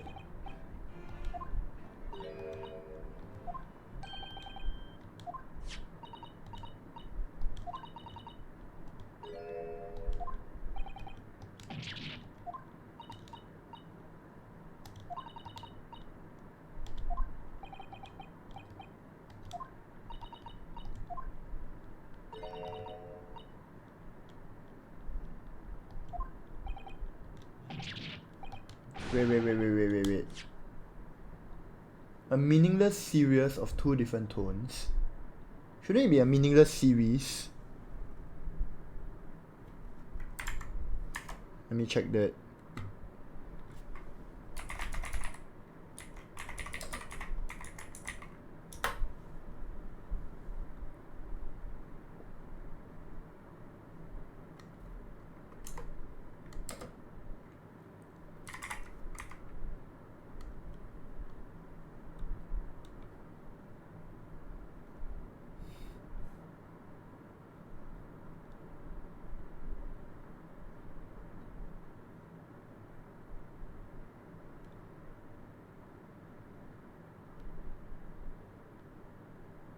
Substantial in terms of size, number, or quality. I guess that kind of works. Yeah. A meaningless large amount of two different tones. It wasn't Morse code after all. Hi Game God. I'm about near the table slap. I'm nearing the end of the case already. We already got the not guilty verdict and we already got the criminal arrested. Are you off your nut? How many times do I have to tell you? This contains ministerial secrets, sunshine.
Not guilty.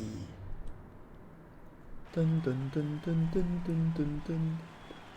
Confetti. Oh, why would you shoot fireworks inside a house, like a room like that? Oh, never mind. She's the one shooting it. Oh god. That is not safe, I swear. Yes, burn the courtrooms. Are they not going to like beat the crap out of us for tampering with the crime scene and whatever?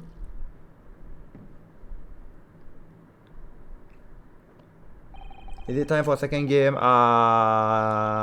Probably, but not tonight, Jin. I will move on to the second game, 100%. On a personal note, I must say, you've impressed me, my far eastern friend. As long as you win, you're not a criminal. I mean, that is kind of true. Despite being a Nipponese, you saw through the pretense to the malice that festered within the Englishman. And at the same time, saw through the grime to the surprising heart of your English client. You have a curious talent for judging character, especially considering our very different cultures. I don't think there's anything curious about it. Whether we are from the Empire of Great Britain or the Empire of Japan. We are all human beings. We are not so very different on the inside. You know, I took this case for one very simple reason. To lock swords with you once again here in the courtroom. You did? When I encountered you for the first time 2 months ago, it reminded me of toasting friendship and trust with another Nipponese, only to find my trust betrayed. Through you, I hoped to look into the eyes of the man I once knew and try to understand.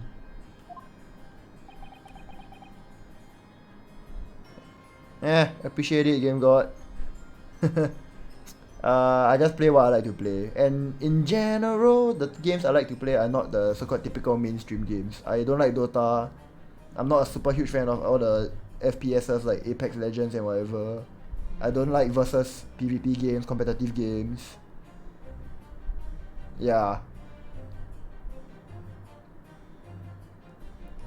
So I like things with a bit of with quite a bit of identity and personality to them, instead of just being a like mega movie-looking thing that's with interactable buttons and cutscenes, which are what most video games are nowadays, especially those made from the Western audience.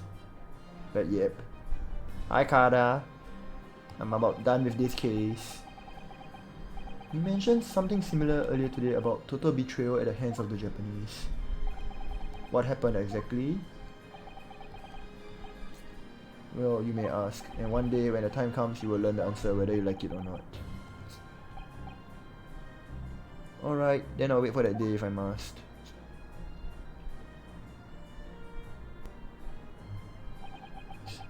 Coming to be known as the Reaper of the Bailey and my retirement from service 5 years ago. Yes, Kada, everyone has made a reference to this guy being very vampire-like. What is a man? Nothing but a miserable pile of secrets. I've also when he did a what? I did like I did a voice acting of no! How can this be?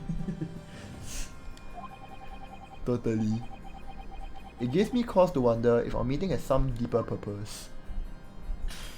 Yeah, it's probably like glass number 9 or something. So farewell my learned Nipponese fellow, until we meet again.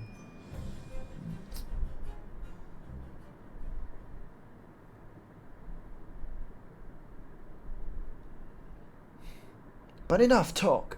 Have at you! So famous. Stan! It's over at last! I can finally go to bed. God damn it. This is almost 12 hours. Alright Kada, I saw you were playing Overwatch yesterday. How did it go? wait, you are playing, you changed to GU. Piece of shit. Why didn't you invite me? Unfriended. What a dick, Kara. I'm sad.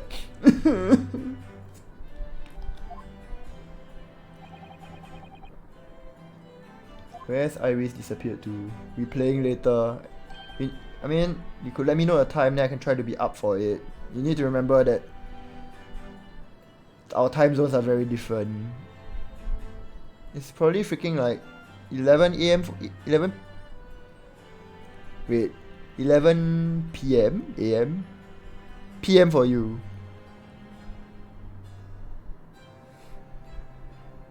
He popped off as Moira. Ooh. Okay, AM, yeah. I got very confused now because of freaking daylight savings just shifted everything by 1 more hour. It's 2:29 AM for me now. Congratulations, Gina. I knew it all along. I knew that you were innocent. Freaking tsundere. Well, you did what you said, Mr. Naruto.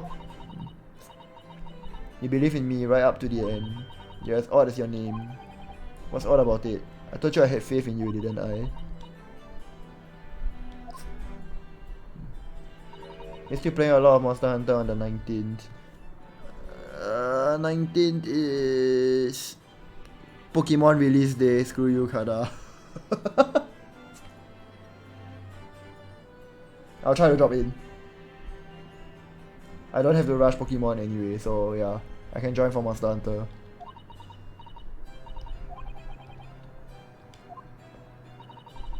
Imagine buying a budget remake. That's not budget. I mean, it's not the highest quality looking thing as well, but it's certainly not budget. You know what's budget? It's the Kingdom Hearts Cloud collection that's coming to the Switch. A cloud version of a game is freaking cheapo.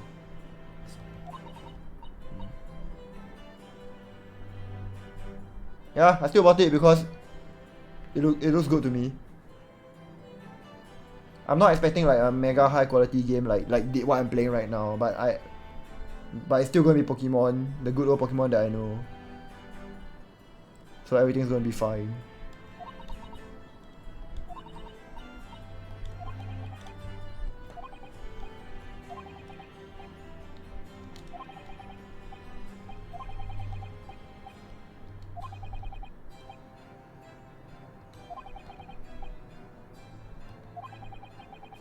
There's no better feeling in the world. I know you're going to talk about Castlevania Adventure. Yup. Like I told you, I don't have the game, so even if I wanted to stream it, I couldn't. Oh no. Whatever could I do?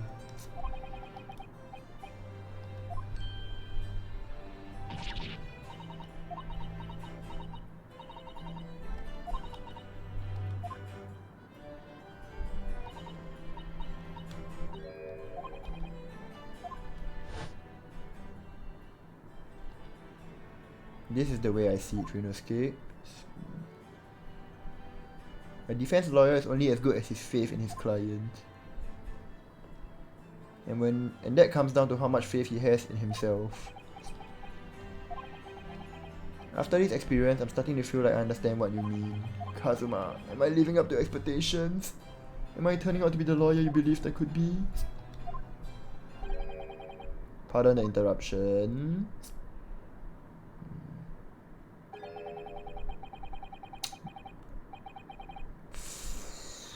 The fanning ninjas are back, yeah. God damn it. Herlock Sholmes is here. Cosplaying as a policeman. Again. This guy is like, what the fuck? It's that voice.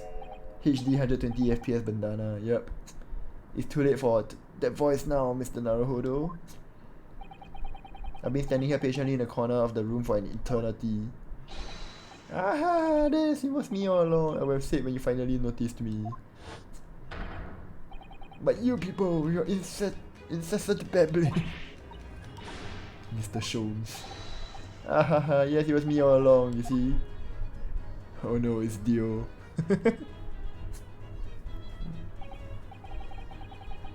I'd assume you've been taken back to hospital, to be honest. Indeed I was, but I managed to escape again. Piece of shit. Go and rest. I happened to be aware of one or two foibles of the doctor who was attending to me.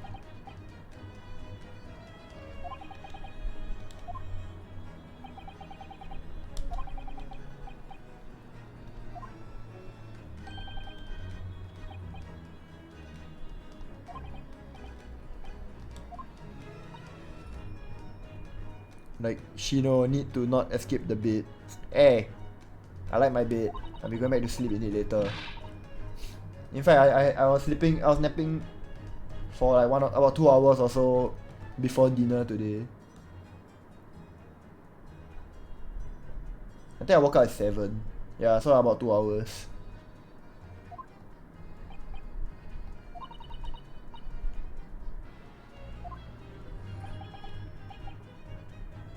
The bullet did cause me to lose a substantial amount of blood, it's true. 2 hours after 20 hours of sleep. I wish I could sleep for 20 hours. Could you take your hands off my neck, please, Mr. Sholmes? And in some way, I suppose, congratulations are in order for you too, Mr. Straight. Why so half-hearted?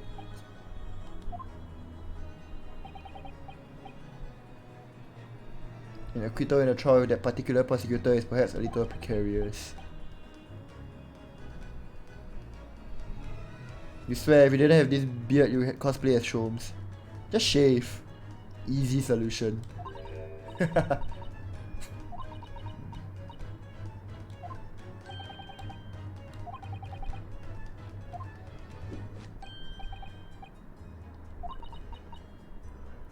You don't shave though. Maybe it's time to consider. Unless you wanted to keep the beard.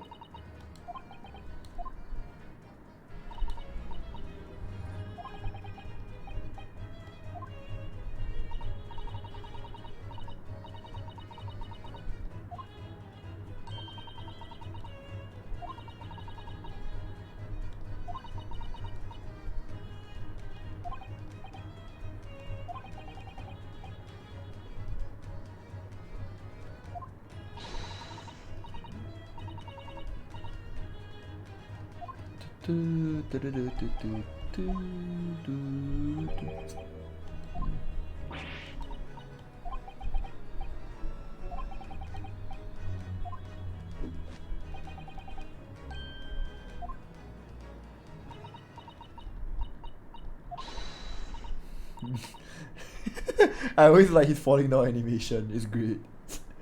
There you are, Hurley. How long have you been here? Honestly, I went to the main entrance especially to meet you there.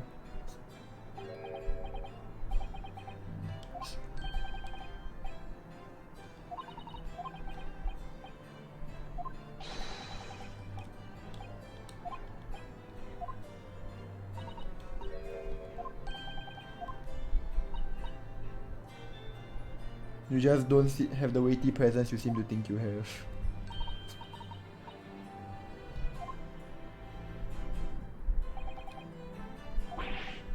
Ouch. Anyway, such a shame. I was so hoping to throw a party for Ginny tonight.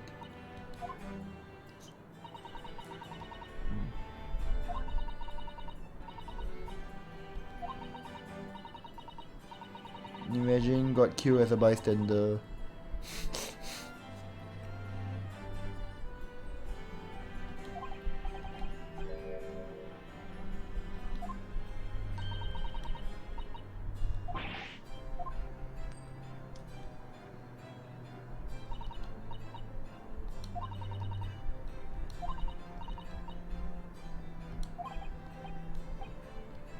I was never a pickpocket.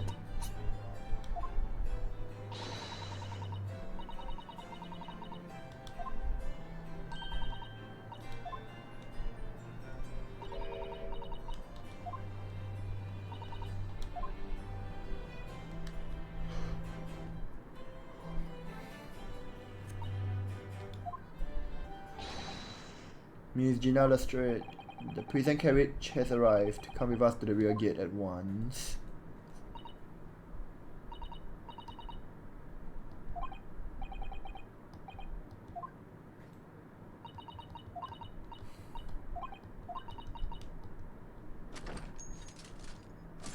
My god. Lock and loaded. What was that for?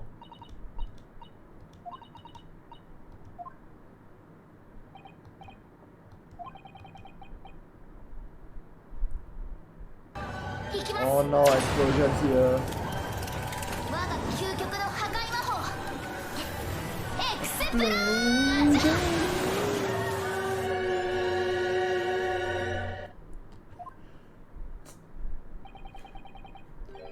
I would recommend a simple thank you.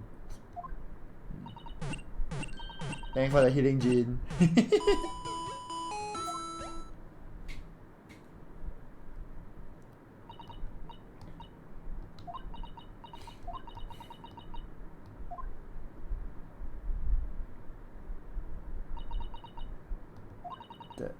Thanks, Odo.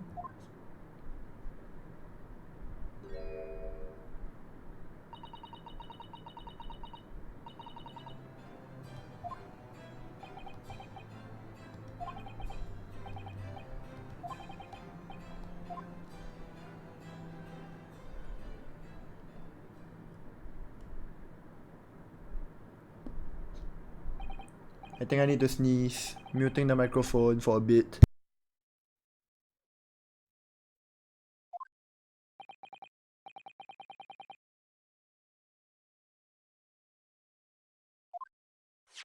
Oh, 6 sneezes. Oh.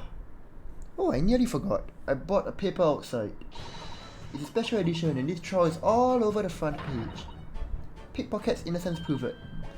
Isn't it wonderful? You should have shown it to Gina, she would have been thrilled.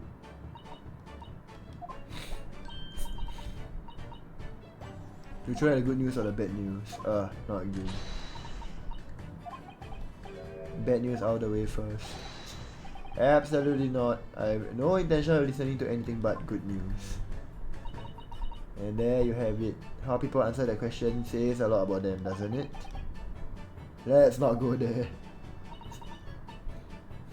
Let's start the good news this time. The rain has finally stopped. It was a record level of rainfall apparently. Oh, that is good news indeed. We can journey back in greater comfort. The bad news is the huge storm has left the seas very choppy. The channel in particular is awful, so sailings out of Dover have been delayed by a day or more. Wait, Dover?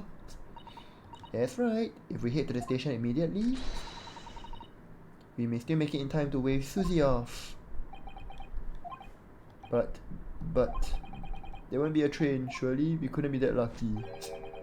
Who do you think I am, Mr. Naruhodo? Mr. Sholmes? I rushed to Victoria Station earlier and made arrangements for a special express. If we hurry now, we shall be there in time for dinner. And I know of a fine restaurant that serves the most delicious baked soul. I don't... The great detective does it again!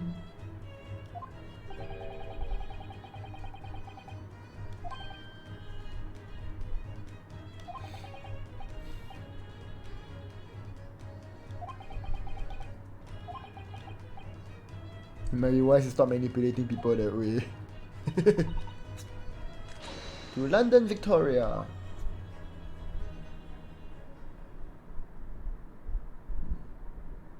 Is it a cutscene? Oh no.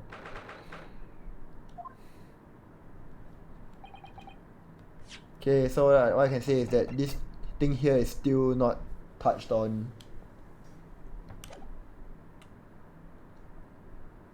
That took somewhat longer than I had anticipated. So this boat must be about to leave now.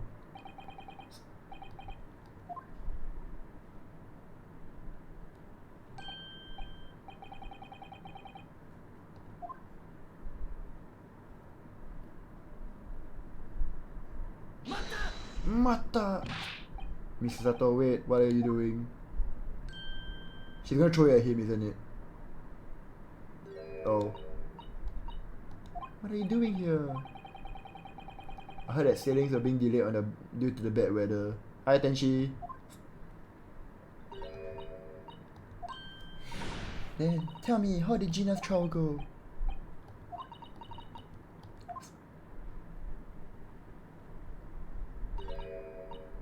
Did she teleport? No, she didn't. It's just that they won't animate her walking over.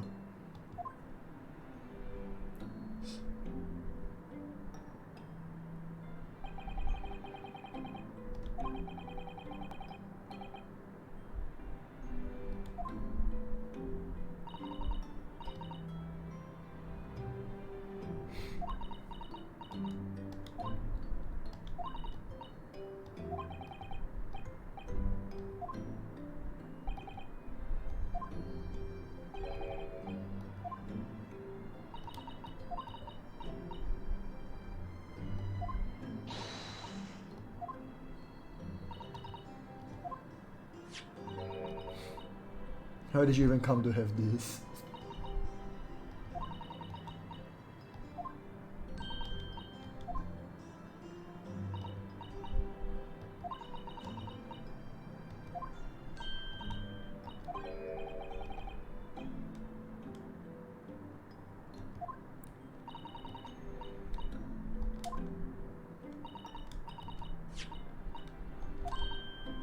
Put it out her sleeve.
Very difficult for anyone to give false testimony in this case.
Asogi?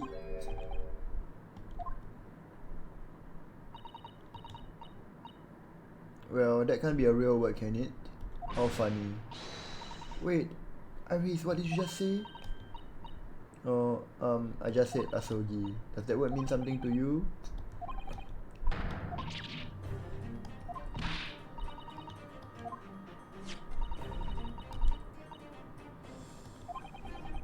She transcribed it on the fly. The freaking genius.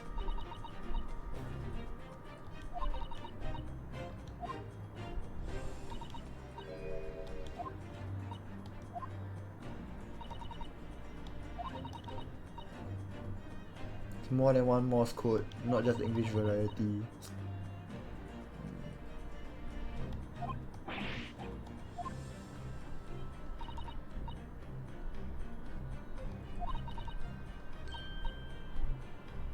Iroha Pangram.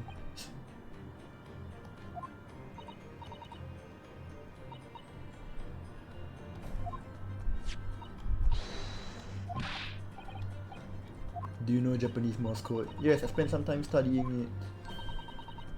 Because I'm quite sure Morse code will become ever more important for international communications. Recommend that you focus your efforts on the English version.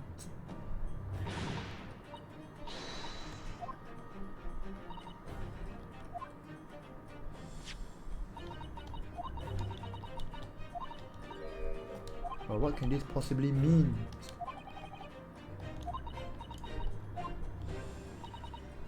There's no doubt that this message is written in Japanese Morse code.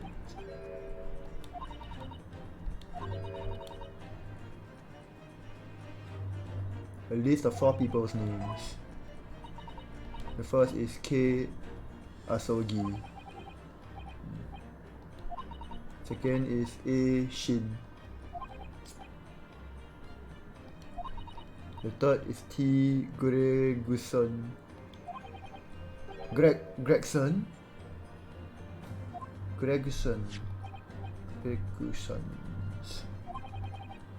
What's his name doing a secret government communication as well? And the last name, is it R Naruhodo? It's just so strange, so unexpected.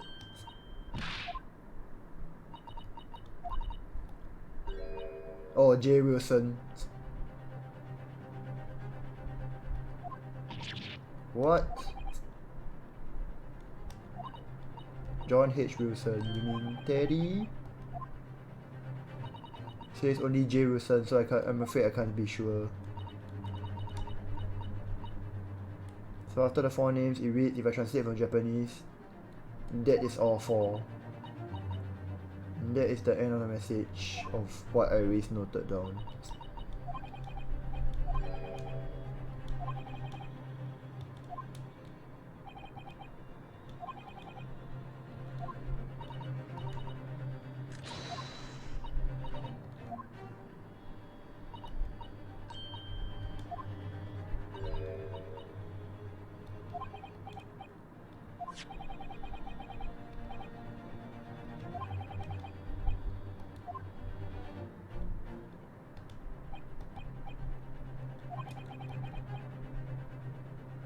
Rolled back a boulder at the mouth of a very dark cave. Yeah. Wow, what a setup for the second game.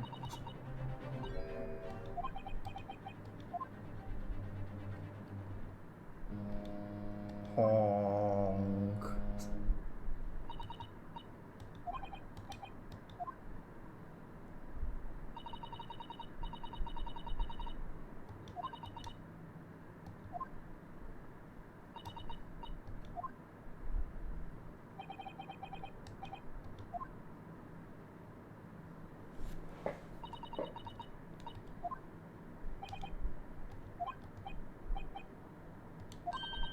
Reminds you of Nevi. What?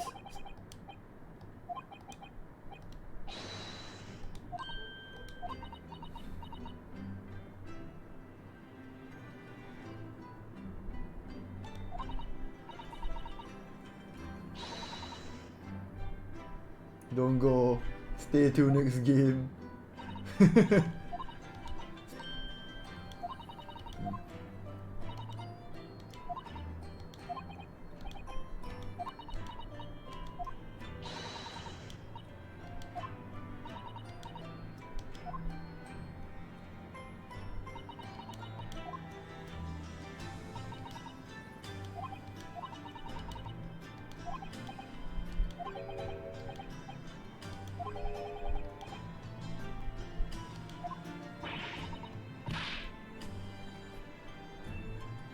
Talking about after that.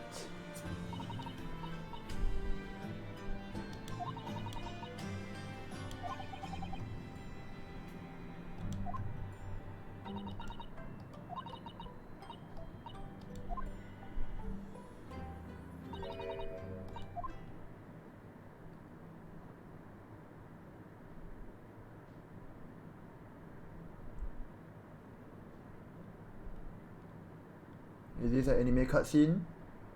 It is.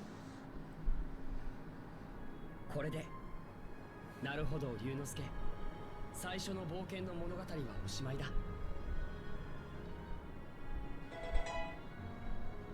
思えば不思議な運命に導かれてここまで来たような気がする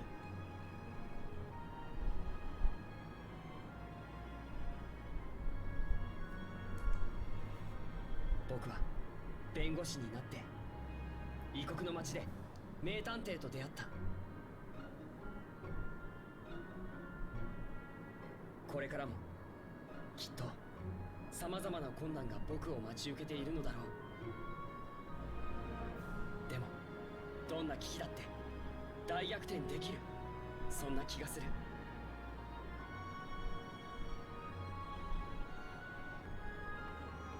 だって僕には世界最高の仲間がいるのだから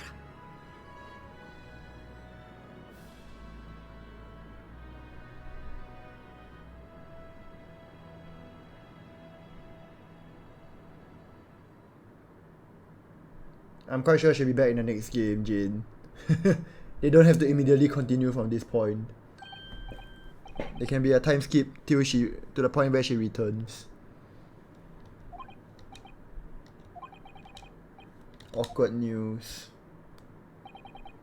Railway company has decided to sue over the Special Express train.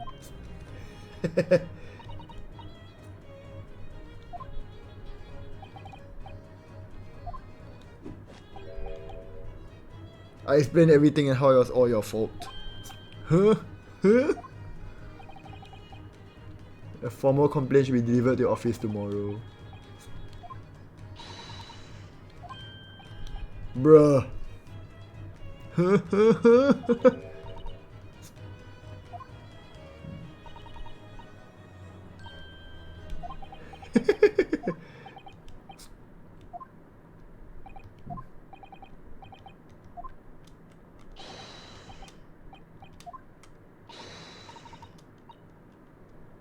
I love the Runo's words, and I know just the one he'll use right here. It's called objection. Igiari. And I really must say,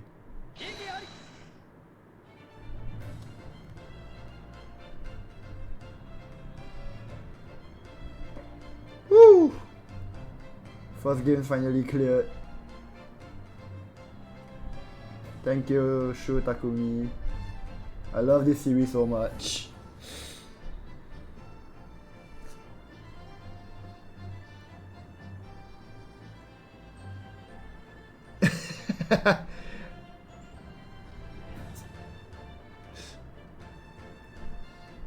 Used by Mr. Sholmes to solve an important case.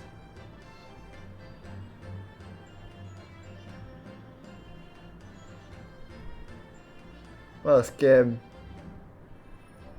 Nuri Kazuya.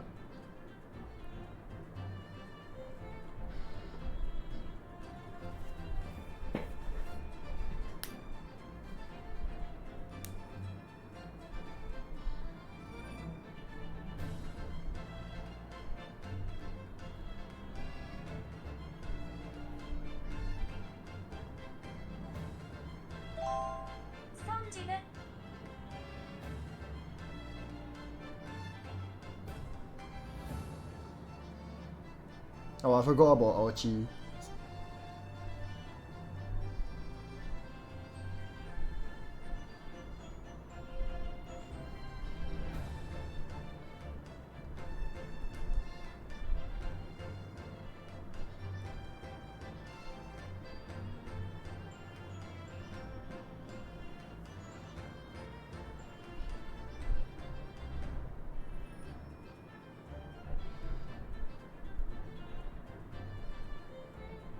Alright, I forgot about Hosonoga.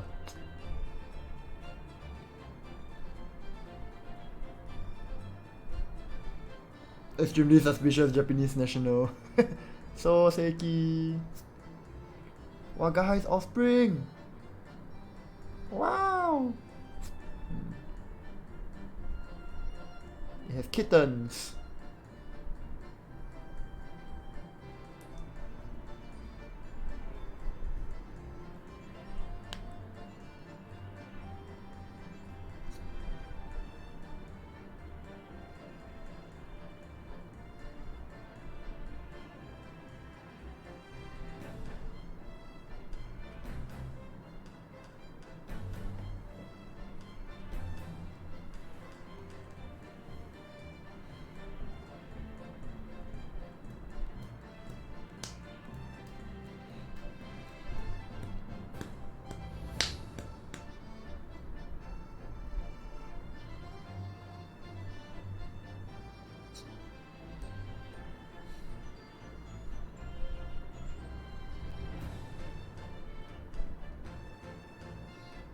Standing ovation.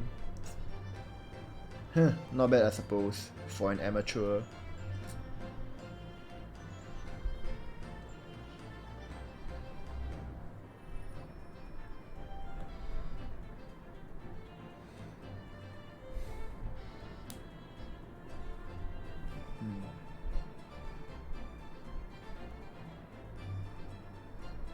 Oh my god, the character animators.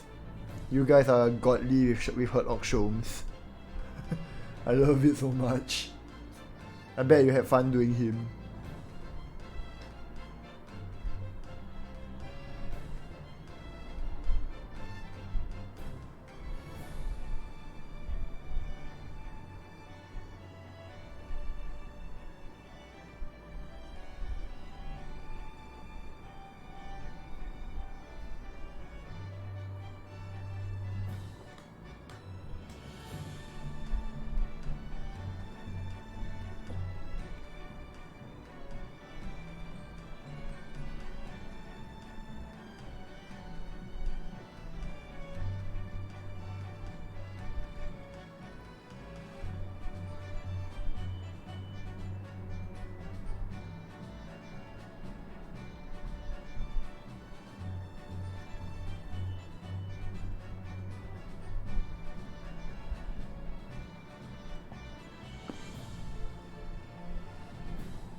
This tree.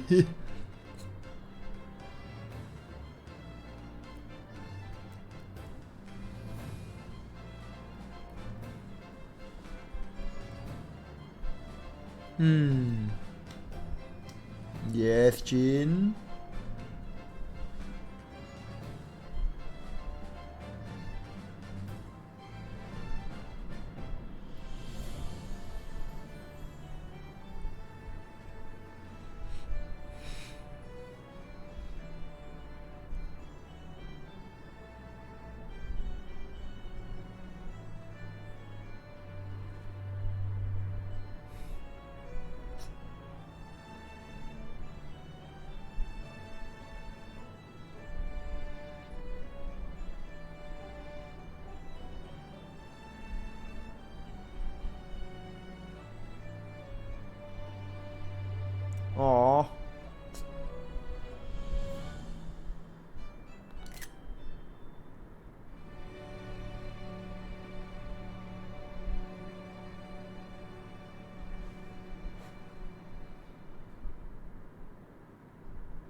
This is gonna be the full ass credits now.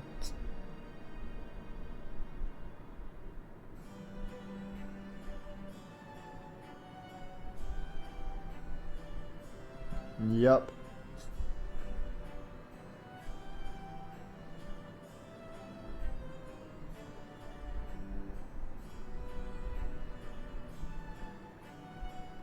There's really not a lot of voice acting to do though. It's mostly just objections and that's about it.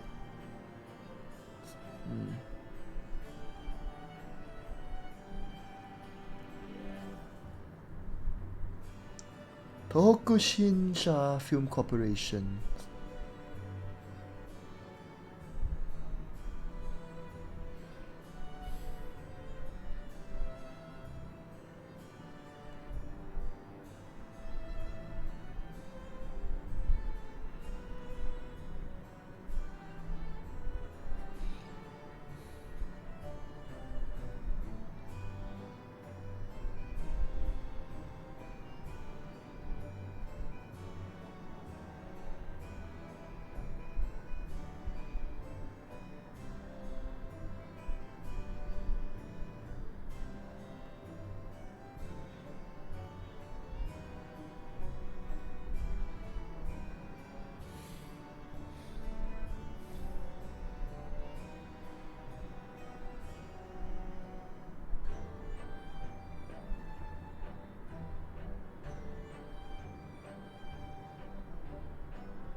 Watching his walk cycle makes me feel very awkward cause the hands look awkward to me, but no clue.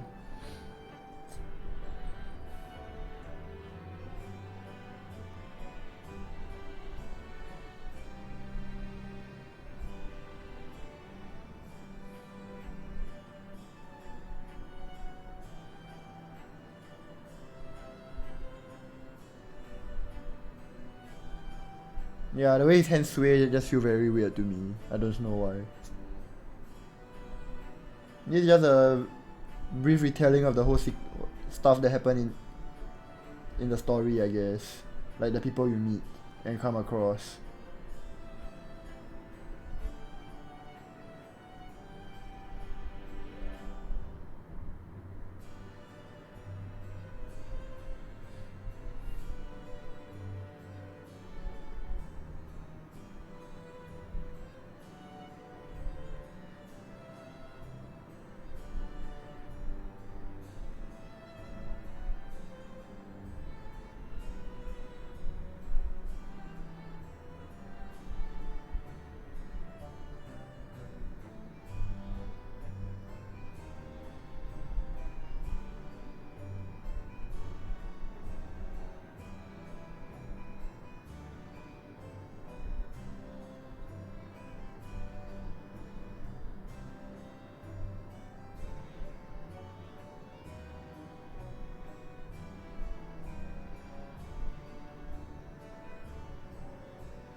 Four party members, yup.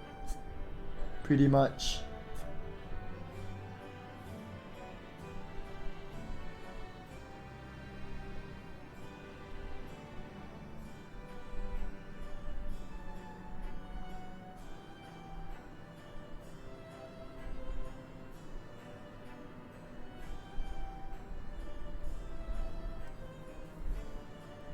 You got a swordsman at the front, then you got the, I don't know what Sholmes is.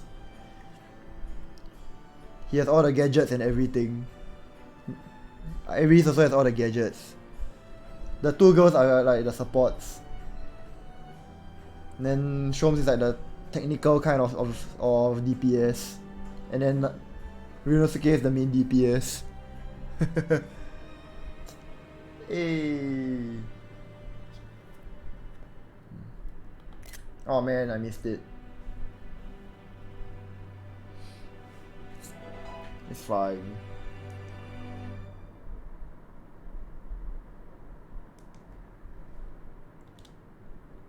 Welcome to the end of the Great Ace Attorney Chronicles Part 1.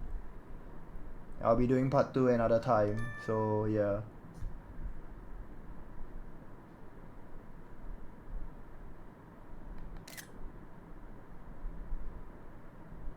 I'll be doing it for sure. I love the series. This one has not disappointed me so far.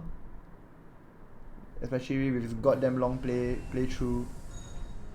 The background just changed.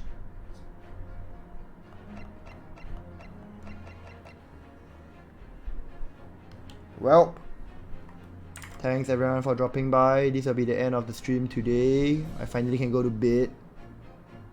Fucking, what the heck?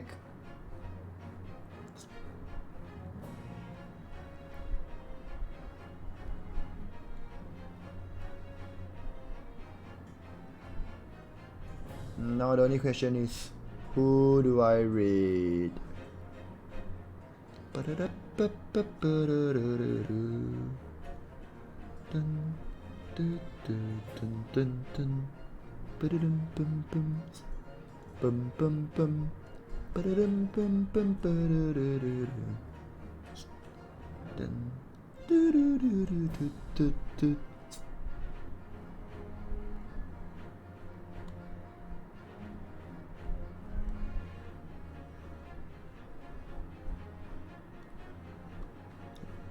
I'm looking around for people to raid.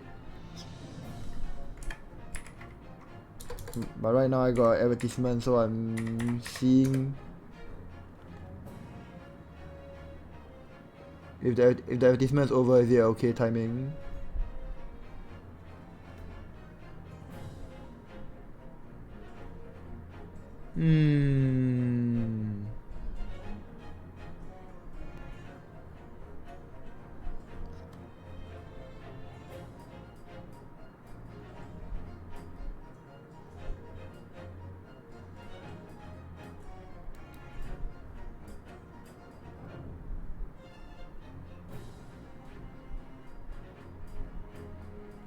Who should raid? Who to raid? Should I do?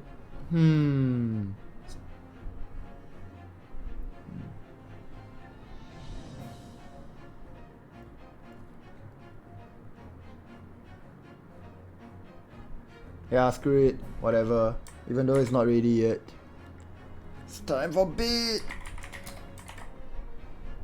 We'll be raiding Centaur. He hasn't really started yet, but he's preparing to start.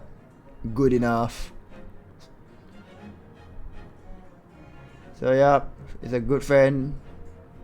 He lives in the east side of the USA, so time zones are completely inverted. Very difficult to meet up nowadays that we are both working. But now that I get a chance to raid him, I'm raiding him. So, yep.